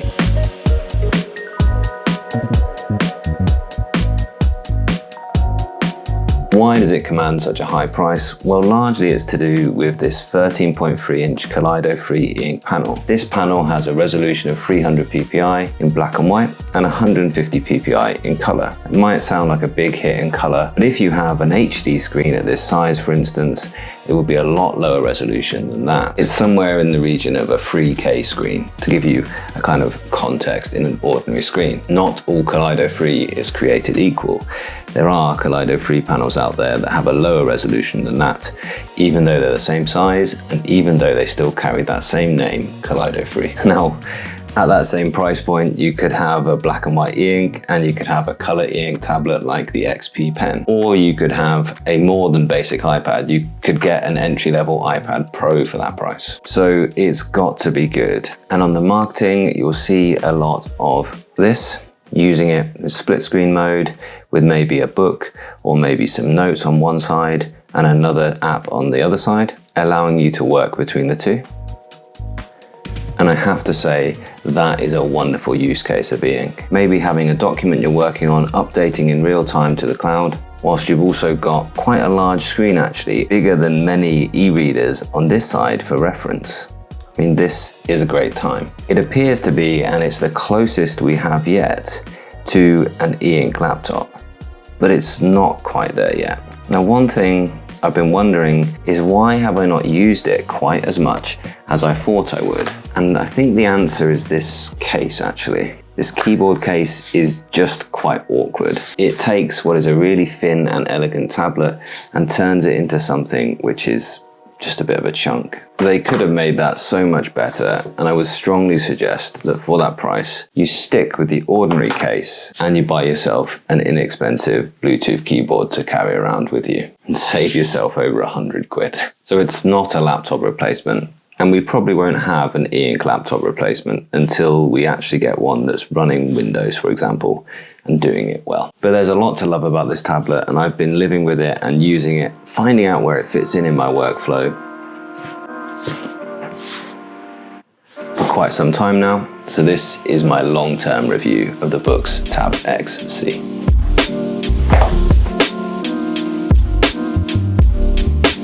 So it's not an e-ink laptop, and we won't have an e-ink laptop until we get a true desktop experience on e-ink, and I think that might be some way off still. So what is it good for then? Well, quite a lot of the time it or other e-ink tablets live here on my desk, and you can just get yourself a Bluetooth keyboard of some description, and then you should have a really good time. And it really does come into its own when you use it like this, either there as reference or for actually typing in.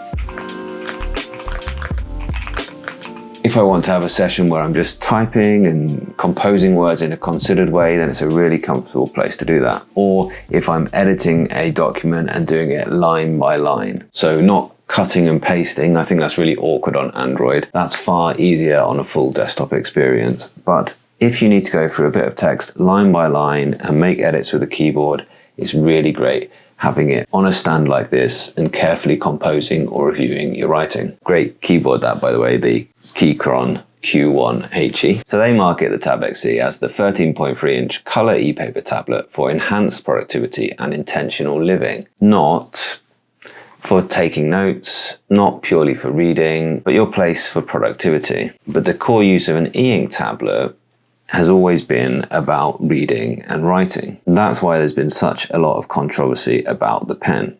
Now, as you can see, you can write perfectly well and neatly with the pen.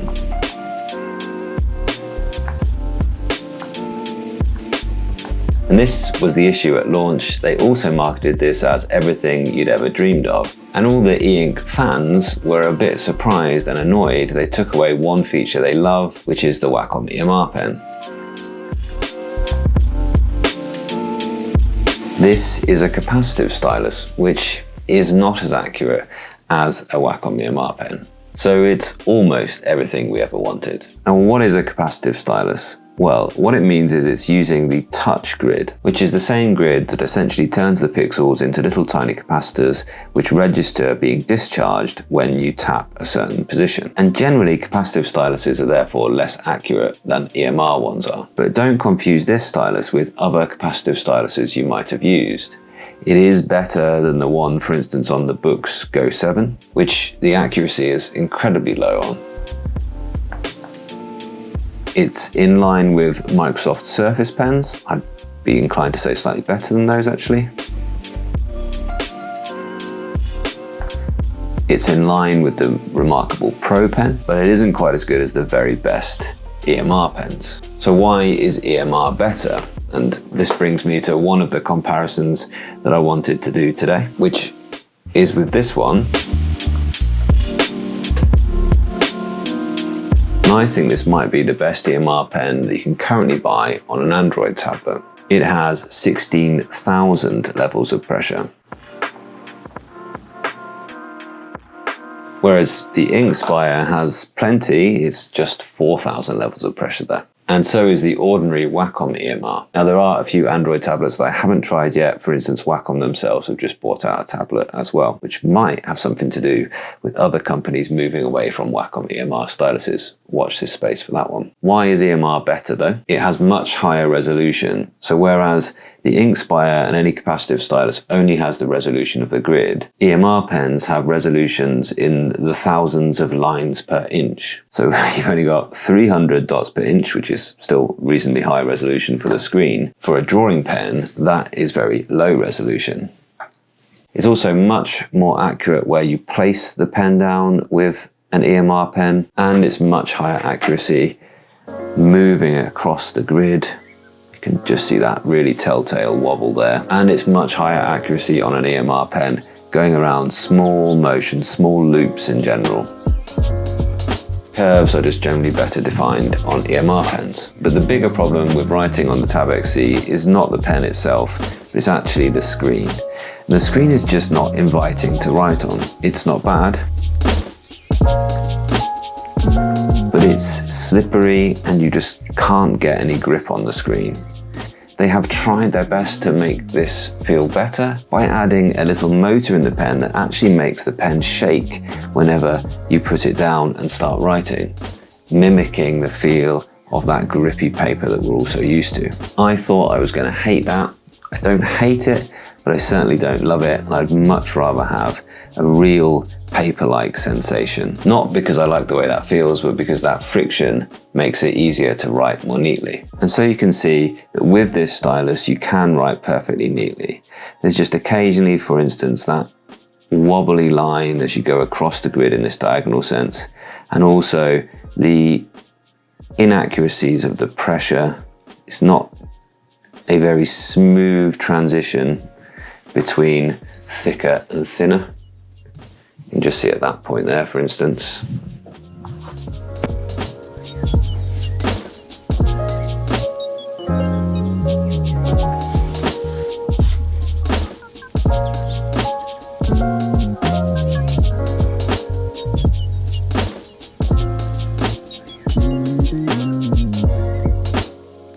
That's the scribble erase function, which I don't love, but I've talked loads about the Boox Note system and reading system, so I'm not going to spend any time on that today. You can see some of the ends of the letters here, for instance. It's just not tapering finely off, it's just sort of flicking down into a weird, much thinner line briefly afterwards. So it is an inferior technology, but it's not something to completely reject the tablet out of hand for. And if you were looking for something to write on, then I'd suggest you look at the Note Max.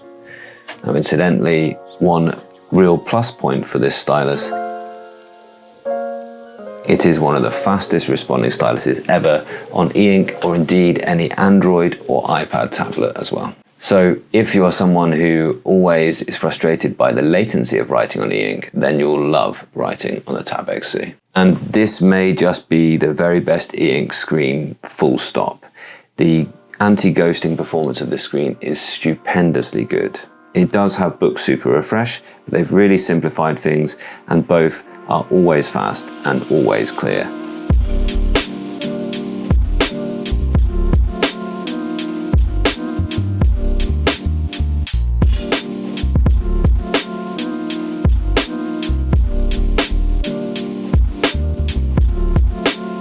I just want to compare reading on the two tablets now. And to do that, I've got Book Fusion installed on both. And let's first of all look at some text. And we'll do the same on the LCD screen, the matte screen over here as well. I'll get all three on screen at once if I can. You can see the matte screen does a good job of controlling that glare. Sort of try and match them up roughly the same size. And you can see Book Fusion have nicely optimized their reader for e-ink screens. Try and match them up in terms of brightness as well. They're all on their maximum brightness now. And now the pixel density on this screen on the iPad is less than the 300 ppi in the black and white on the Boox Tab X C.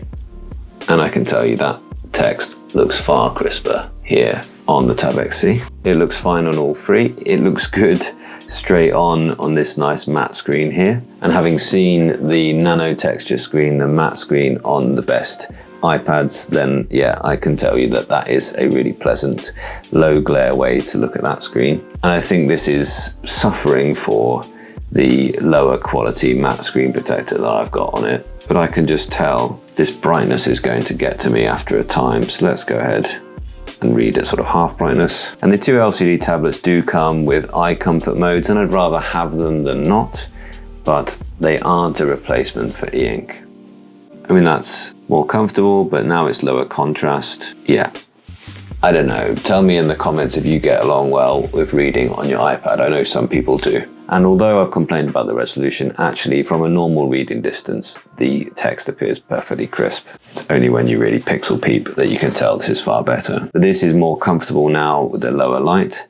And what I'd suggest that I would do, actually turning that right down hasn't changed much for me, is most of the time, if you're reading, then seek out places with lots of natural light. Take it outside, sit by a window, and you'll be able to use the Kaleido e-ink screen with the front light off, as really it was intended. And this looks perfectly fine, but you can see when it's on the table, that's what you're seeing. And when you're looking at it straight on, like this now, then it's perfectly fine. But again, I wouldn't want to look at this long term. Let's just show one more thing there. Let's have a look at color images, because reading is not only about black and white text, especially when you're looking at something. Gosh, it's really hard to when you shadow that as well. It's just the difference between seeing it straight on and from the side is huge. And for this, I'm going to pop it into the HD mode to really show it looking its best. There we go. So we've got them at the same position now. Let's just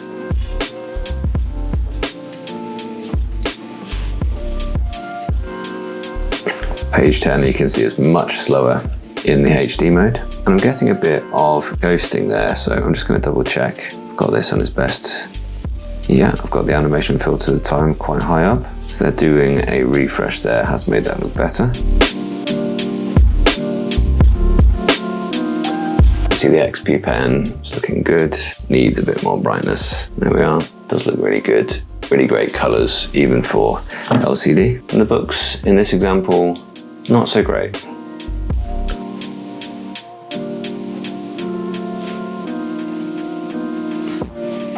And that you can see that's quite frustrating. Let's try Regal, see if that's even better. Minimal ghosting in Regal. Yeah, that looks far better. So I think Regal is your best bet in a third-party app. You've got that slight delay, but you're able to produce a really low ghosting image when it does its full refreshes. And now you're reading in e-ink and able to see color figures on e-paper. It's good. It's really good. You can really see the difference in color cast there between LCD and e-ink. And last but not least, and that was a really good time. And ever since I think I left it, automatically switched to its fastest mode. Somewhere. Ever since then, I've been wanting another pair.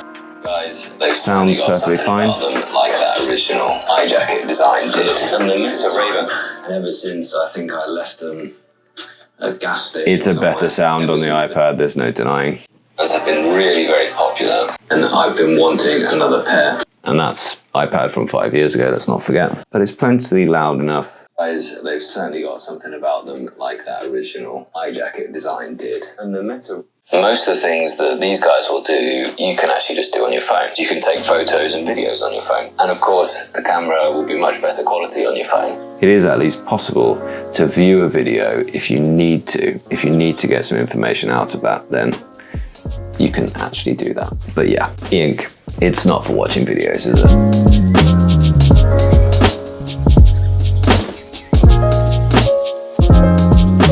One thing I did get asked for was its use as a monitor. Now, the way that I use my Android tablets as monitors with my big PC is just to download Space Desk, which works really well on the Boox platform. And I think you'll really see here the limitations of e-ink screens for use with PC. That's one reason why Boox devices are so impressive, is because their Android system does handle the e-ink really, really well. And right now, indoors, incidentally, I've got it on about 2/3 of the brightness, and some way towards the cold, although at night time I'd shift that towards the warmer light.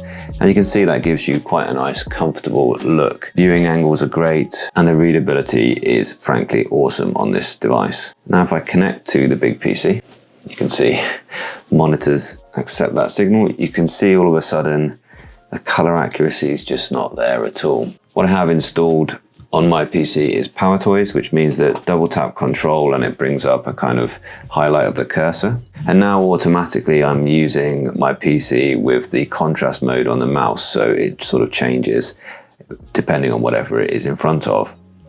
And if you do want to use a monitor full time, then you should certainly leave it with a plain background rather than having a color image like this. If I bring up, let's open up Word for instance, you can see, for example, it looks pretty good in this mode. Now I still do have access to all of the e-ink modes, so I can play with these, I can change it to an optimal color mode if I think that's going to make the background look a little bit better. Let's have a little look. A little better, but you can just still see lots of banding because the tablet, the Android part of the tablet, isn't able to do its dithering and all of those things that tend to make images look good. High contrast mode, a little bit better. Do I have more options in here? Animation filter time only is going to be in normal or regal. Speed mode, I've got anti-flicker, but that's all. You can see I can increase that. Perhaps that will change the way the screen behaves when the mouse goes in front of the objects. It does somewhat. You can see quite a lot of ghosting. Really, it's not an optimal experience to use this as a second screen. You can, and it might be something to play about with, plug in Space Desk via USB, but I think personally, probably not the thing to do. So let's just see how that responds. See the pointer's quite slow. Again, slower than the Android pointer is with the Boox modes. So this is okay for some uses. If you, for instance, just wanted to leave Space Desk up and just have one document that you were maybe referencing, and you want that to be a document that's stored and accessed on your PC, and you can just put that across there, then yeah, I can see that. But for actual use as an e-ink screen, I think look elsewhere. As I said, it shows you it's not perfect by any stretch of the imagination. It's a bit of a workaround, but at least it's possible. It's not like an advertised use case that Boox have got for it or anything. If you want an e-ink monitor, I think maybe look elsewhere. Maybe look at the BigMe B13, because the BigMe B13 is the same panel as this and is a lot cheaper, but of course you're not getting the full Android use. So if you want to leave something fixed in place, have a look at that, or look at one of their bigger e-ink panels, which is really cool. Or just think to yourself, well, I might occasionally use that, but probably not all the time, and it's worth paying the extra to have all the Android capability as well. That's what I would recommend. And one thing I do actually quite like that haptic feedback for is when you're using the pen just to move around the UI and select things, actually having it sort of respond with just a very subtle little vibrate to let you know you've selected something is actually quite nice. I tend to just run it on this setting, just 1/3 up. You can't really feel it if it's on the very lowest. Turning it off, I didn't like it quite as much, so just a little subtle slight vibrate, that was enough for me. So why not go for something like the XP Pen then? And this is a comparison that I have been asked for several times. The XP Pen has a Next paper screen. It's a really nice matte screen finish on here. No need to go ahead and get a paper feeling screen protector on here. It's really very nice. And certainly this is an inexpensive option. We're looking at less than £300 here and around £800 here for the Tab X C. So you can save some money there. Or you can get the bigger brother of this, which is still going to come out as cheaper than the Tab X C, somewhere in the region of £400. And this has these clever screen modes. The low color mode, it does this absolutely unnecessary animation when it changes, and now it should appear more like paper, but it's still emitting all that light into your eyes. And I've had to turn the brightness way up because I'm looking at it at this angle here, as you would a notepad left on the table. And I can tell you that although on the camera looking straight forward, the Tab X looks a lot darker than the Magic Notepad. From the angle I'm looking at, actually the Magic Notepad looks about the same brightness because the viewing angles of this screen are just so poor. I don't know if that's more to do with the IPS panel beneath or it's this matte top surface. I think it's probably a mixture of them both. And then you also have the option to go into a full ink paper mode, which just turns it into black and white. It doesn't make it look like e-ink. It is not as comfortable to read on. It's just not the same. This is great, the XP pen. I've said it's my favorite Android tablet, my favorite, that is LCD Android tablet, but please don't conflate this Next Paper gimmick with real e-paper, with real e-ink. It is not the same thing. When I use the XP pen, I don't ever touch that dedicated button for changing the e-paper modes. I leave it in its full color mode because then it's a lovely screen to look at. As long as you're looking straight on, it's got great color rendition and it's got a fabulous pen for note taking or for drawing. I've had a great time with it. If I want to draw on an Android tablet, this is the place I go. And then the other comparison that I've had requested several times is, well, what about compared to an iPad? Let me just make one thing clear. This iPad is now a little long in the tooth. It's a 2019 iPad Pro.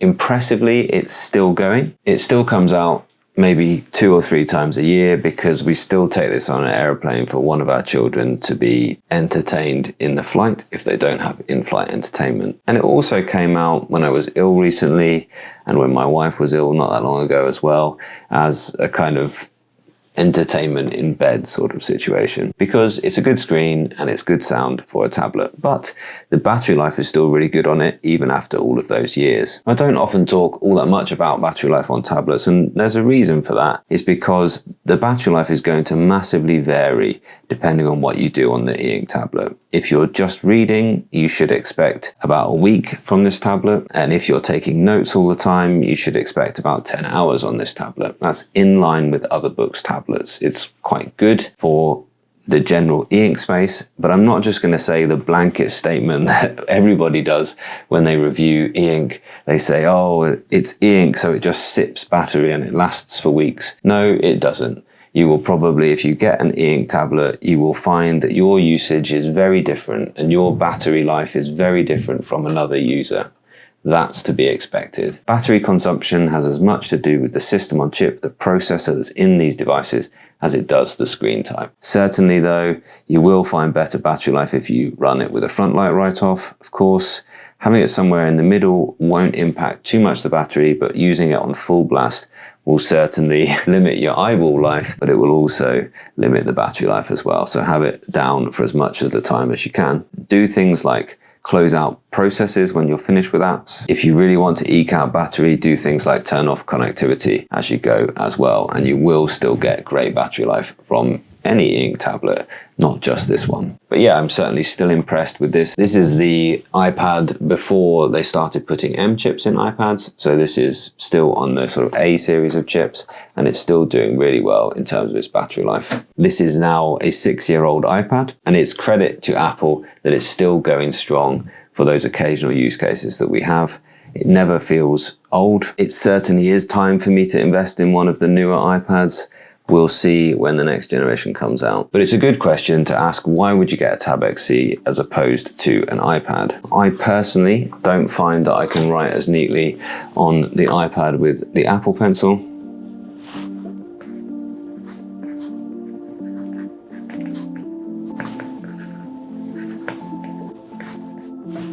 As I can on the Tab X C.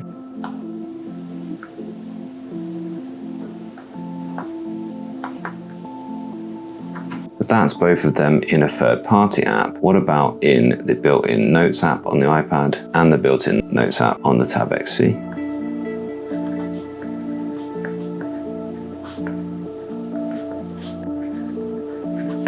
I'm aware that this is still the Apple Pencil 2, and the latest Apple Pencil 3 might be even better than that.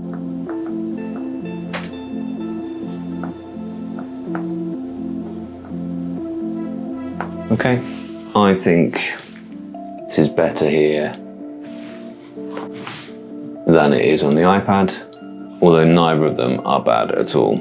So one more thing, I do have a textured screen protector on the iPad, and you could of course go ahead and do that with the Tab X C. And the texture just gives you that little bit more grip. iPad though, however, is one of the best controlled straight diagonal lines. It's an incredibly accurate stylus because they're using both the capacitive grid and Bluetooth transmission of the pen's position and where it is in relation to the screen. So you just get super fast response and you get super accurate lines as well. About small neat curves. Not perfect actually. Some slight logo turtling around on the edge there, which you'll also find here. Yeah, it's better on the iPad, isn't it? But actually, if you want the very best accuracy for drawing, then stick with EMR pens for that.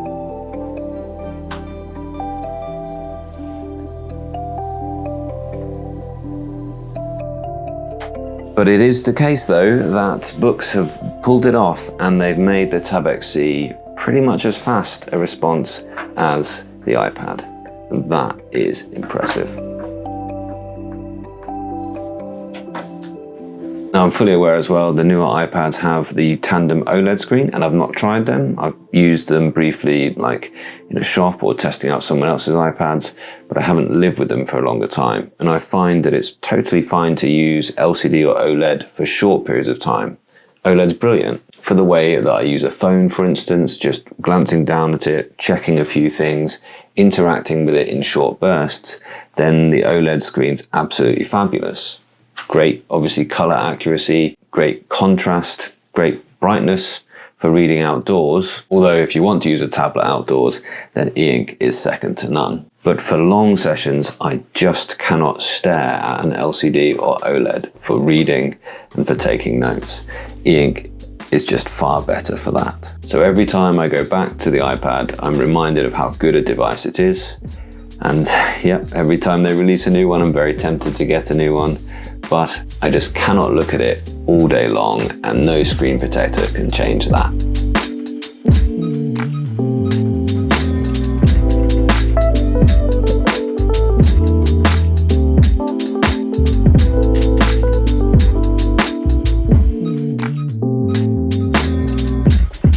So if you've decided you want an e-ink tablet because either you want this type of e-ink tablet to be able to use split screen mode and do productivity things on it, or if actually you're more aligned with traditional use cases of e-ink, reading, writing and taking notes, then which ones are worth comparing with the Tab X C? Well, luckily I've already made a whole load of comparison videos between the Tab X C and the remarkable Paper Pro, the SuperNote, the Kindle Scribe, lots of other tablets as well, so you can have a good look at that. But the two obvious ones that I suggest you have a look at, if you know that you want full Android, for instance, would be the Note Max, which is the same size, ever so slightly thinner, and black and white, and it does have that all-important EMR pen and a textured screen for writing on. Great tablet that is. Can't show you that right now because mine is actually off to get fixed because the initial devices, the first run of devices of that, actually had some issues with ghosting. So they're going to actually do a hardware fix and I'm going to be able to show you whether that's improved the ghosting issues that it had on that. It wasn't unusable, but it was certainly something that we all covered when we first got the Note Maxes into our hands. But then also the Tab Ultra C is worth a look at. But you know what? Let's take them outside to have a look. So if you've been wondering why I don't really use the iPad much, well, there it is at its full brightness out here in the sun. Yeah, it's a bit unusable, isn't it? Whereas the e-ink just makes great use of that reflected light. And I find that more often I want to seek out working in places like this. Okay, maybe normally with the shader up. The Tab Ultra C Pro is another great example of a productivity tablet from Boox. And probably when the Tab Ultra C Pro came out, it was the closest thing to an e-ink laptop. It's still really good. And I do think that this keyboard case is a better designed product than the keyboard case that goes with the Tab X C. I don't know why they didn't just scale this up really. Now an obvious point is that the Tab Ultra C Pro does have a Wacom EMR pen. However, it still has that smooth, not glossy, but smooth top surface, which means that it isn't the best place for writing. Now both of them have a great 8 series Snapdragon chip. And what that means is they have really fast processing and great graphics processing on them. And so both of them make great use of what we call the Boox Super Refresh system, which is their anti-ghosting algorithm. However, they work in slightly different ways, and clearly the Tab X C has benefited from an updated version of the Super Refresh technology. Because when the Tab X C clears out the ghosting, it does it in one go. It simply changes the image and then removes the ghosting. Whereas the Tab X Pro still does a great job of removing the ghosting, but it changes the image and then removes the ghosting in stages. So you do get this slightly longer and slightly more distracting, although it's still massively impressive when you're used to e-ink screens being covered in remnants of previous images. And there are simply more options down here. And I was surprised they didn't include the balanced mode here on the Tab X C and the Note Max, because that's the mode that I've used most often here on the Tab X Pro. It's really high resolution, it's really clear and crisp in words and images, and also has low ghosting. But I think because here you had the option of HD, balanced, fast and ultra fast, it was all a bit confusing. Whereas now Boox seem to have come to the conclusion they only need HD or A2 mode, either best quality or fastest refresh. And I must say, it has simplified things. And most of the time, it switches the system onto whatever e-ink mode you were using last time you were in that app, or indeed whichever mode Boox have pre-optimized that app to work in. But generally, I would say that this thing now looks like not quite as good a deal. It was always quite expensive, the Tab X Pro, around £600 for the full package. But now compared to the Tab X C, which is only that sort of £200 more, there aren't many reasons to go for the Tab X Pro over the Tab X C, unless you want slightly more portability, unless you want a Wacom EMR stylus, and unless you do want the document scanner, which is the camera on the back here, which most people were pleased to see go. So all in all, this is incredible, this device. Boox have worked tirelessly to get the latency down to somewhere where it's comparable with an iPad. They've worked hard to remove the ghosting such that you hardly ever notice it. And they've managed to either reduce the overall price by not including a Wacom EMR pen, or deal with some shifting market trends and given you a writing experience which is good enough, given the use case you should have in mind if you actually invest in one of these. And if you're a reading person, then you'll just know that e-ink is true e-paper. It's just better for what you'll want to do with your tablet. This is one of the very best e-ink tablets that are out there.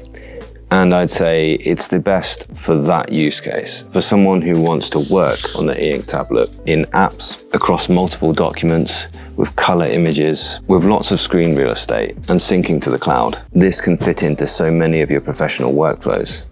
You can sign into all of your work organization Microsoft Cloud apps. You can use all of your Google Play services without having to do any workarounds or fixes. But it's not, for me, the best e-ink tablet if you just want to do those three core uses that I talked about earlier on: reading, writing, and taking notes. For me, that's the SuperNote. This thing is focused for those who write, and it's got all of the key elements right.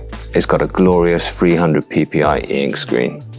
It's light as a notebook. It's got a Wacom EMR pen that renders your handwriting just as if you were using ballpoint on premium paper. And the battery lasts for weeks. And then lastly, and who's surprised, everybody? Is anybody there surprised about the Manta staying at the top? And what's going to challenge this? I mean, it's going to be brilliant. Is the only thing that's going to challenge this going to be the SuperNote A4? Will it, when that eventually comes? Who knows? But this is still the one that just feels most right as a note taker. Every time I come back to it, it's like coming home, which doesn't seem important, but all the things that are just like intuitive. And I don't use most of the power of this because I don't use the digest enough, and I don't use the to-do list like my Steph does. But the fact that it's there, she doesn't use the Atelier app, the excellent drawing app, and this is where I absolutely love another drawing that I did in Barcelona as well. Oh, there's a new version of Atelier with layer opacity. Oh, it's amazing news. Supports me. Update now. Right, okay, that's me sorted now, because I've been really hoping for opacity channel to be added to the layers there, so that's great news. It's harder to justify this if you want like app flexibility, if you want color. Obviously, this is not it. There are trade-offs. You can't do Google things on here. It doesn't have the Play Store. There's things that it doesn't have, but for serious writers, thinkers, anyone who just needs a pure notebook experience but wants it to be infinite pages and wants to have this for basically forever, for a decade of sheer love of using it. That writing feel is second to none, and it's it's great.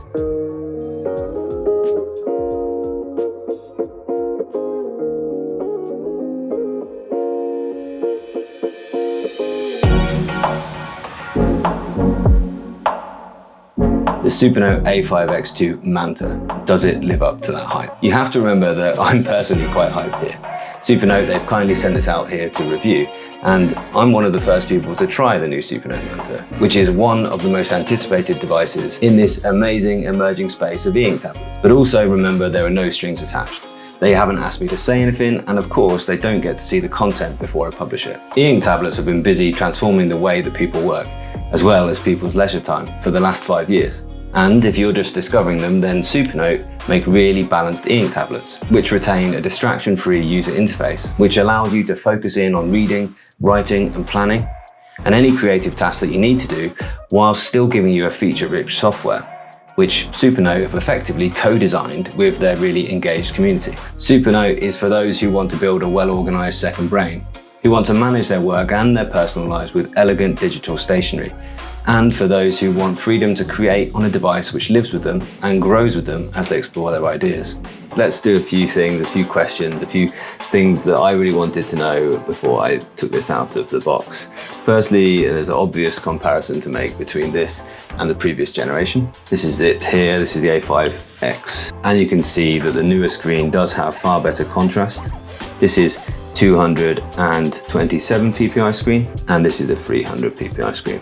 So the 300 ppi really does actually make a difference at that point. So there is that, and it's also higher contrast. You can see I've just spent a little bit of time drawing in the excellent Atelier app. That's all in the members footage if you're interested. But the other thing about this is just how much thinner and lighter it is. As you can see there, the older one on the right and the new one on the left. Yes, it's lighter too, just simply by having that half folio really. Also, just to show you the size comparison between this and the crystal. So this is the A6X2, and next door to the A5X2, you can see you get considerably more space for your drawings and for your notes. Carta 1300, absolutely brilliant, definitely a winner to include that, as is also the writing feel on the Feel Right, but we know that's the same as the crystal already. So one question I've had quite a lot is, can I compare this to just a blank sheet of paper? So this is a blank sheet of paper here. This is white printer paper.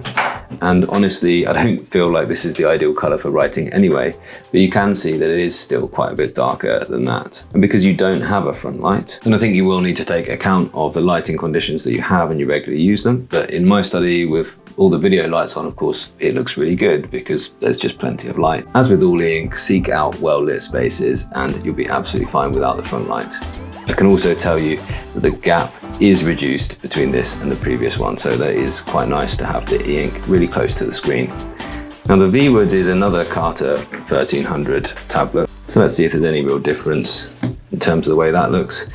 And no, there really isn't. It's really looking very, very similar in terms of the contrast, in terms of the speed, in terms of the background color.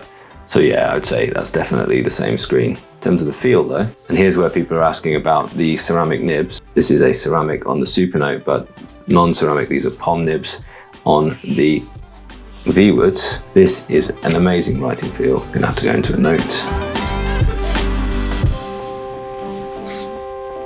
Quite a lot of ghosting and just coming out of that Kindle app there.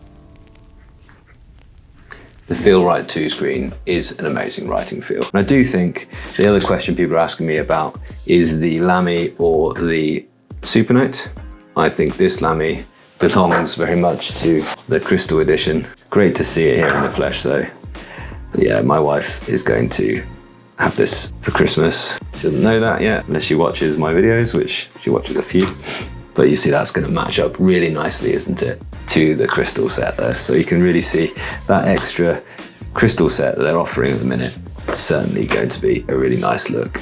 Personally though, I think I'd go for the Heart of Metal pen. That's the one I'm going to live with on it for the time being. The twin pen is very nice, but I think the twin pen, the thing about it is you can feel the mechanism. You can feel the other part of the pen vibrating around inside.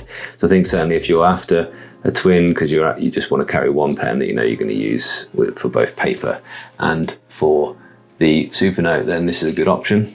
Really nice feeling one. And you also can't just leave the lid in the loop like I do with this. One thing I did notice as I was writing is that the pen, when it was sat in the loop, did get in the way of my hand a bit, but that was more with the Lamy than with this, the Heart of Metal pen. Now, the elephant in the room for the SuperNote really is it going to be able to knock the Boox Go 10.3 off the kind of top spot as the best ink tablet for most people? Well, certainly the nuisance of dealing with that case is an argument for the SuperNote rather than the Boox, of course.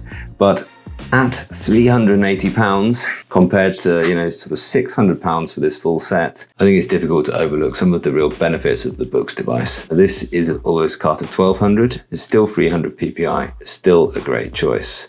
Sure, this, if you really love your stationery, if you really want something that's super thin, super light, premium stationery, sorry, this is still super thin and super light, of course, perhaps that's a reason to go to SuperNote. And if you know that you don't want the full Android experience and the Google Play, and you're happy just to choose a few apps that you might use on e-ink, there's a real argument for SuperNote. We're going to be discussing that quite a lot on this channel, so stay tuned for that. And let's just put it this way, the market response to the A5X2 has been insane.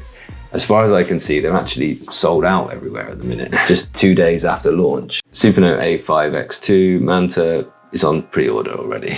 So if you want one, definitely act fast. And Rata, I think you can safely quadruple your production to meet that demand. And a note to Remarkable, this is the software experience that customers expect. Getting back into the SuperNote system for the first time in a little while, it's really reminded me what a great platform it is to use. There is certainly a place for this device with this purpose amongst professional people. Congratulations to the SuperNote team. This is a triumph. So does it live up to the hype? Yes, but remember this is early doors. I've spent an hour with it now and I'm telling you that I've really enjoyed it.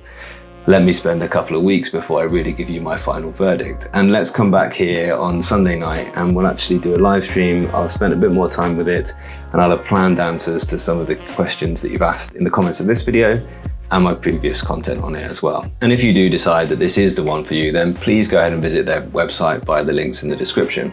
When you buy through creators affiliate links, that enables us to do what we do, reviewing these tablets and things on YouTube for you. And importantly, there's no extra cost for you in doing that. But if you're just getting started exploring the world of e-ink tablets and you're trying to find out what all the fuss is about, you'll find lots of content on my channel, including my top 10 rundowns, which my audience really love. And that's a really good place to start and get to know what's out there. And there's a clear comparison between different features and different benefits of all of the options you have. And for those of you that have followed these top 10s, where do you think that the SuperNote is going to go now? I know it's going to be popular, but can we say that it's better than the Mighty Go 10.3? What do you think? Let's get that conversation started now. I've just given the SuperNote Manta the #1 spot in my ranking of what I think is the best e-ink tablet for most people. I didn't expect that to happen, but I can't see anything unseating this for some time at least.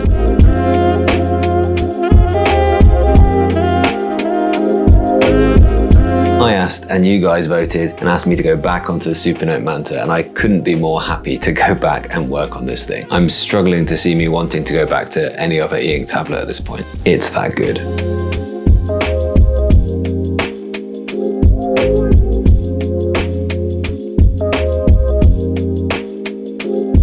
It really is a matter of taste. Everything about the SuperNote Manta is so tastefully done. It's an incredibly mindful place for your thoughts, and that's why they've gone for this tagline now of dive in to mind flow. I find myself regularly getting into creative flow states with this device. I'll ask Steph what she thinks of hers. Hey darling, you got a sec? Yeah, no problem. So tell us, what do you love about your SuperNote? Well, I've got one notebook for each of my work roles, and I can put any task onto a central to-do list. Thank you. I started my journey with e-ink tablets looking to make sense of that mess of paper planning that was just taking over my desk and making it really difficult for me to focus and stay on top of my task list at work. Somehow I knew that planning on a digital device with unlimited pages was going to help me manage my mental load and become that efficient and effective person that I knew I could be. And the SuperNote Manta is the fulfillment of that. It's amazing. Here I am working in a notebook, but the background of which is actually a PDF that I've designed my own template. It means that I can construct a table of contents. So every week I might put the date in as a heading, and that'll be there as one of my options in my table of contents. I can add star marks so I can get back to pages that I need to have quick access to from this table of contents menu here. Or I can highlight keywords. I can make to-do list items and add that to my to-do list, which is global on the device, either as a static task or with a date that I need it completed by. And for me this year, I've been really getting into journaling on the device.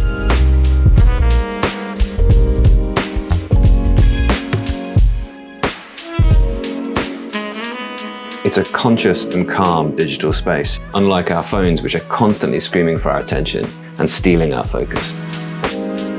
One problem I have as a creative and in my professional life is I have simply too many ideas and too little time. But as soon as I write it down on the Manta, it crystallizes that idea and it really helps me see the wood for the trees. Just the act of handwriting helps me decide the good ideas from the bad ones, and they're all there for future reference inside the digital space. And the beautiful thin, light form factor means that I'm not tied to the desk, I can take it with me anywhere. And one thing that I've been finding much more important lately, enjoying natural light. So I've fallen in love with the form factor and the use case of e-ink tablets. And the Manta is everything an e-ink tablet should be. It's inviting to write on. It's minimal, it's elegant, yet it's powerful. And it's customizable when needed. For instance, I had my notes up on the computer there on OneNote, and I can sideload OneNote onto this device. It's not great use on here because the screen refresh isn't fabulous. Don't expect handwriting to be a pleasure on OneNote, but at least it's there for reference when I need it. And think about what this means. This is all of your reference material, all of your other reading material in just a few 100 grams. It's delightful. And sure, people have very subjective experiences with these devices, but SuperNote for me is one of the most pleasing tactile experiences of all of e-ink tablets. And let's not forget these amazing accessories, these wonderful pens. This one is the heart of metal too. They use ceramic nibs, and the Feel Right 2 screen makes it incredibly pleasant to draw or write on. It's a tablet that's been lovingly made. It's a real pleasure just to run your fingers over it. It's a real joy to make a mark on.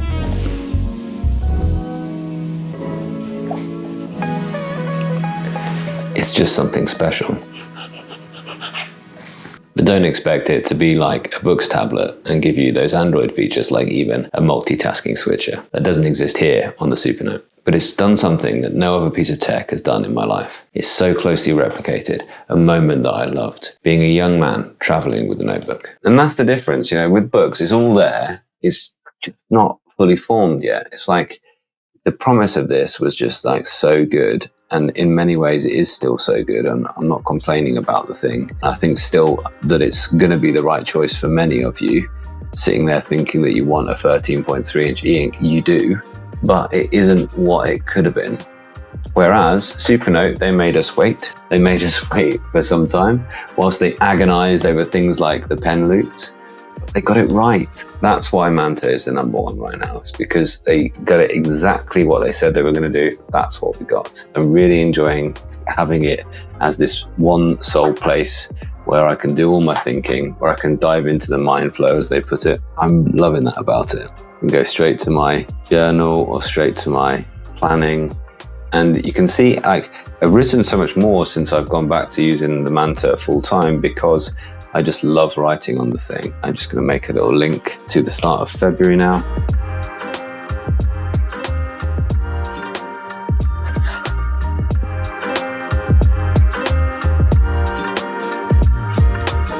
You know, just so easy to just dot about. You know, and that's me. Oh, what was I doing in February? Writing about things I love about making a YouTube channel, apparently. But just enjoying writing, and that's the thing. It's great though. The SuperNote Manta is an incredibly special device. It can grow with you, and if it breaks, you'll be able to repair it. So for instance, this is the A5 X2, meaning that the system on chip is the X2 chipset. But they could easily release an X3 chipset, giving it more power and maybe better performance in Android apps. Or if a new screen comes out, well, you could reuse the battery and the chipset and replace just the body of the device. I'll be really excited to see what they could do with an X3 chipset. But for now, and this is one of the main reasons to go with SuperNote, is they have no planned obsolescence. They intend to keep making this device more and more useful with software updates over the next decade.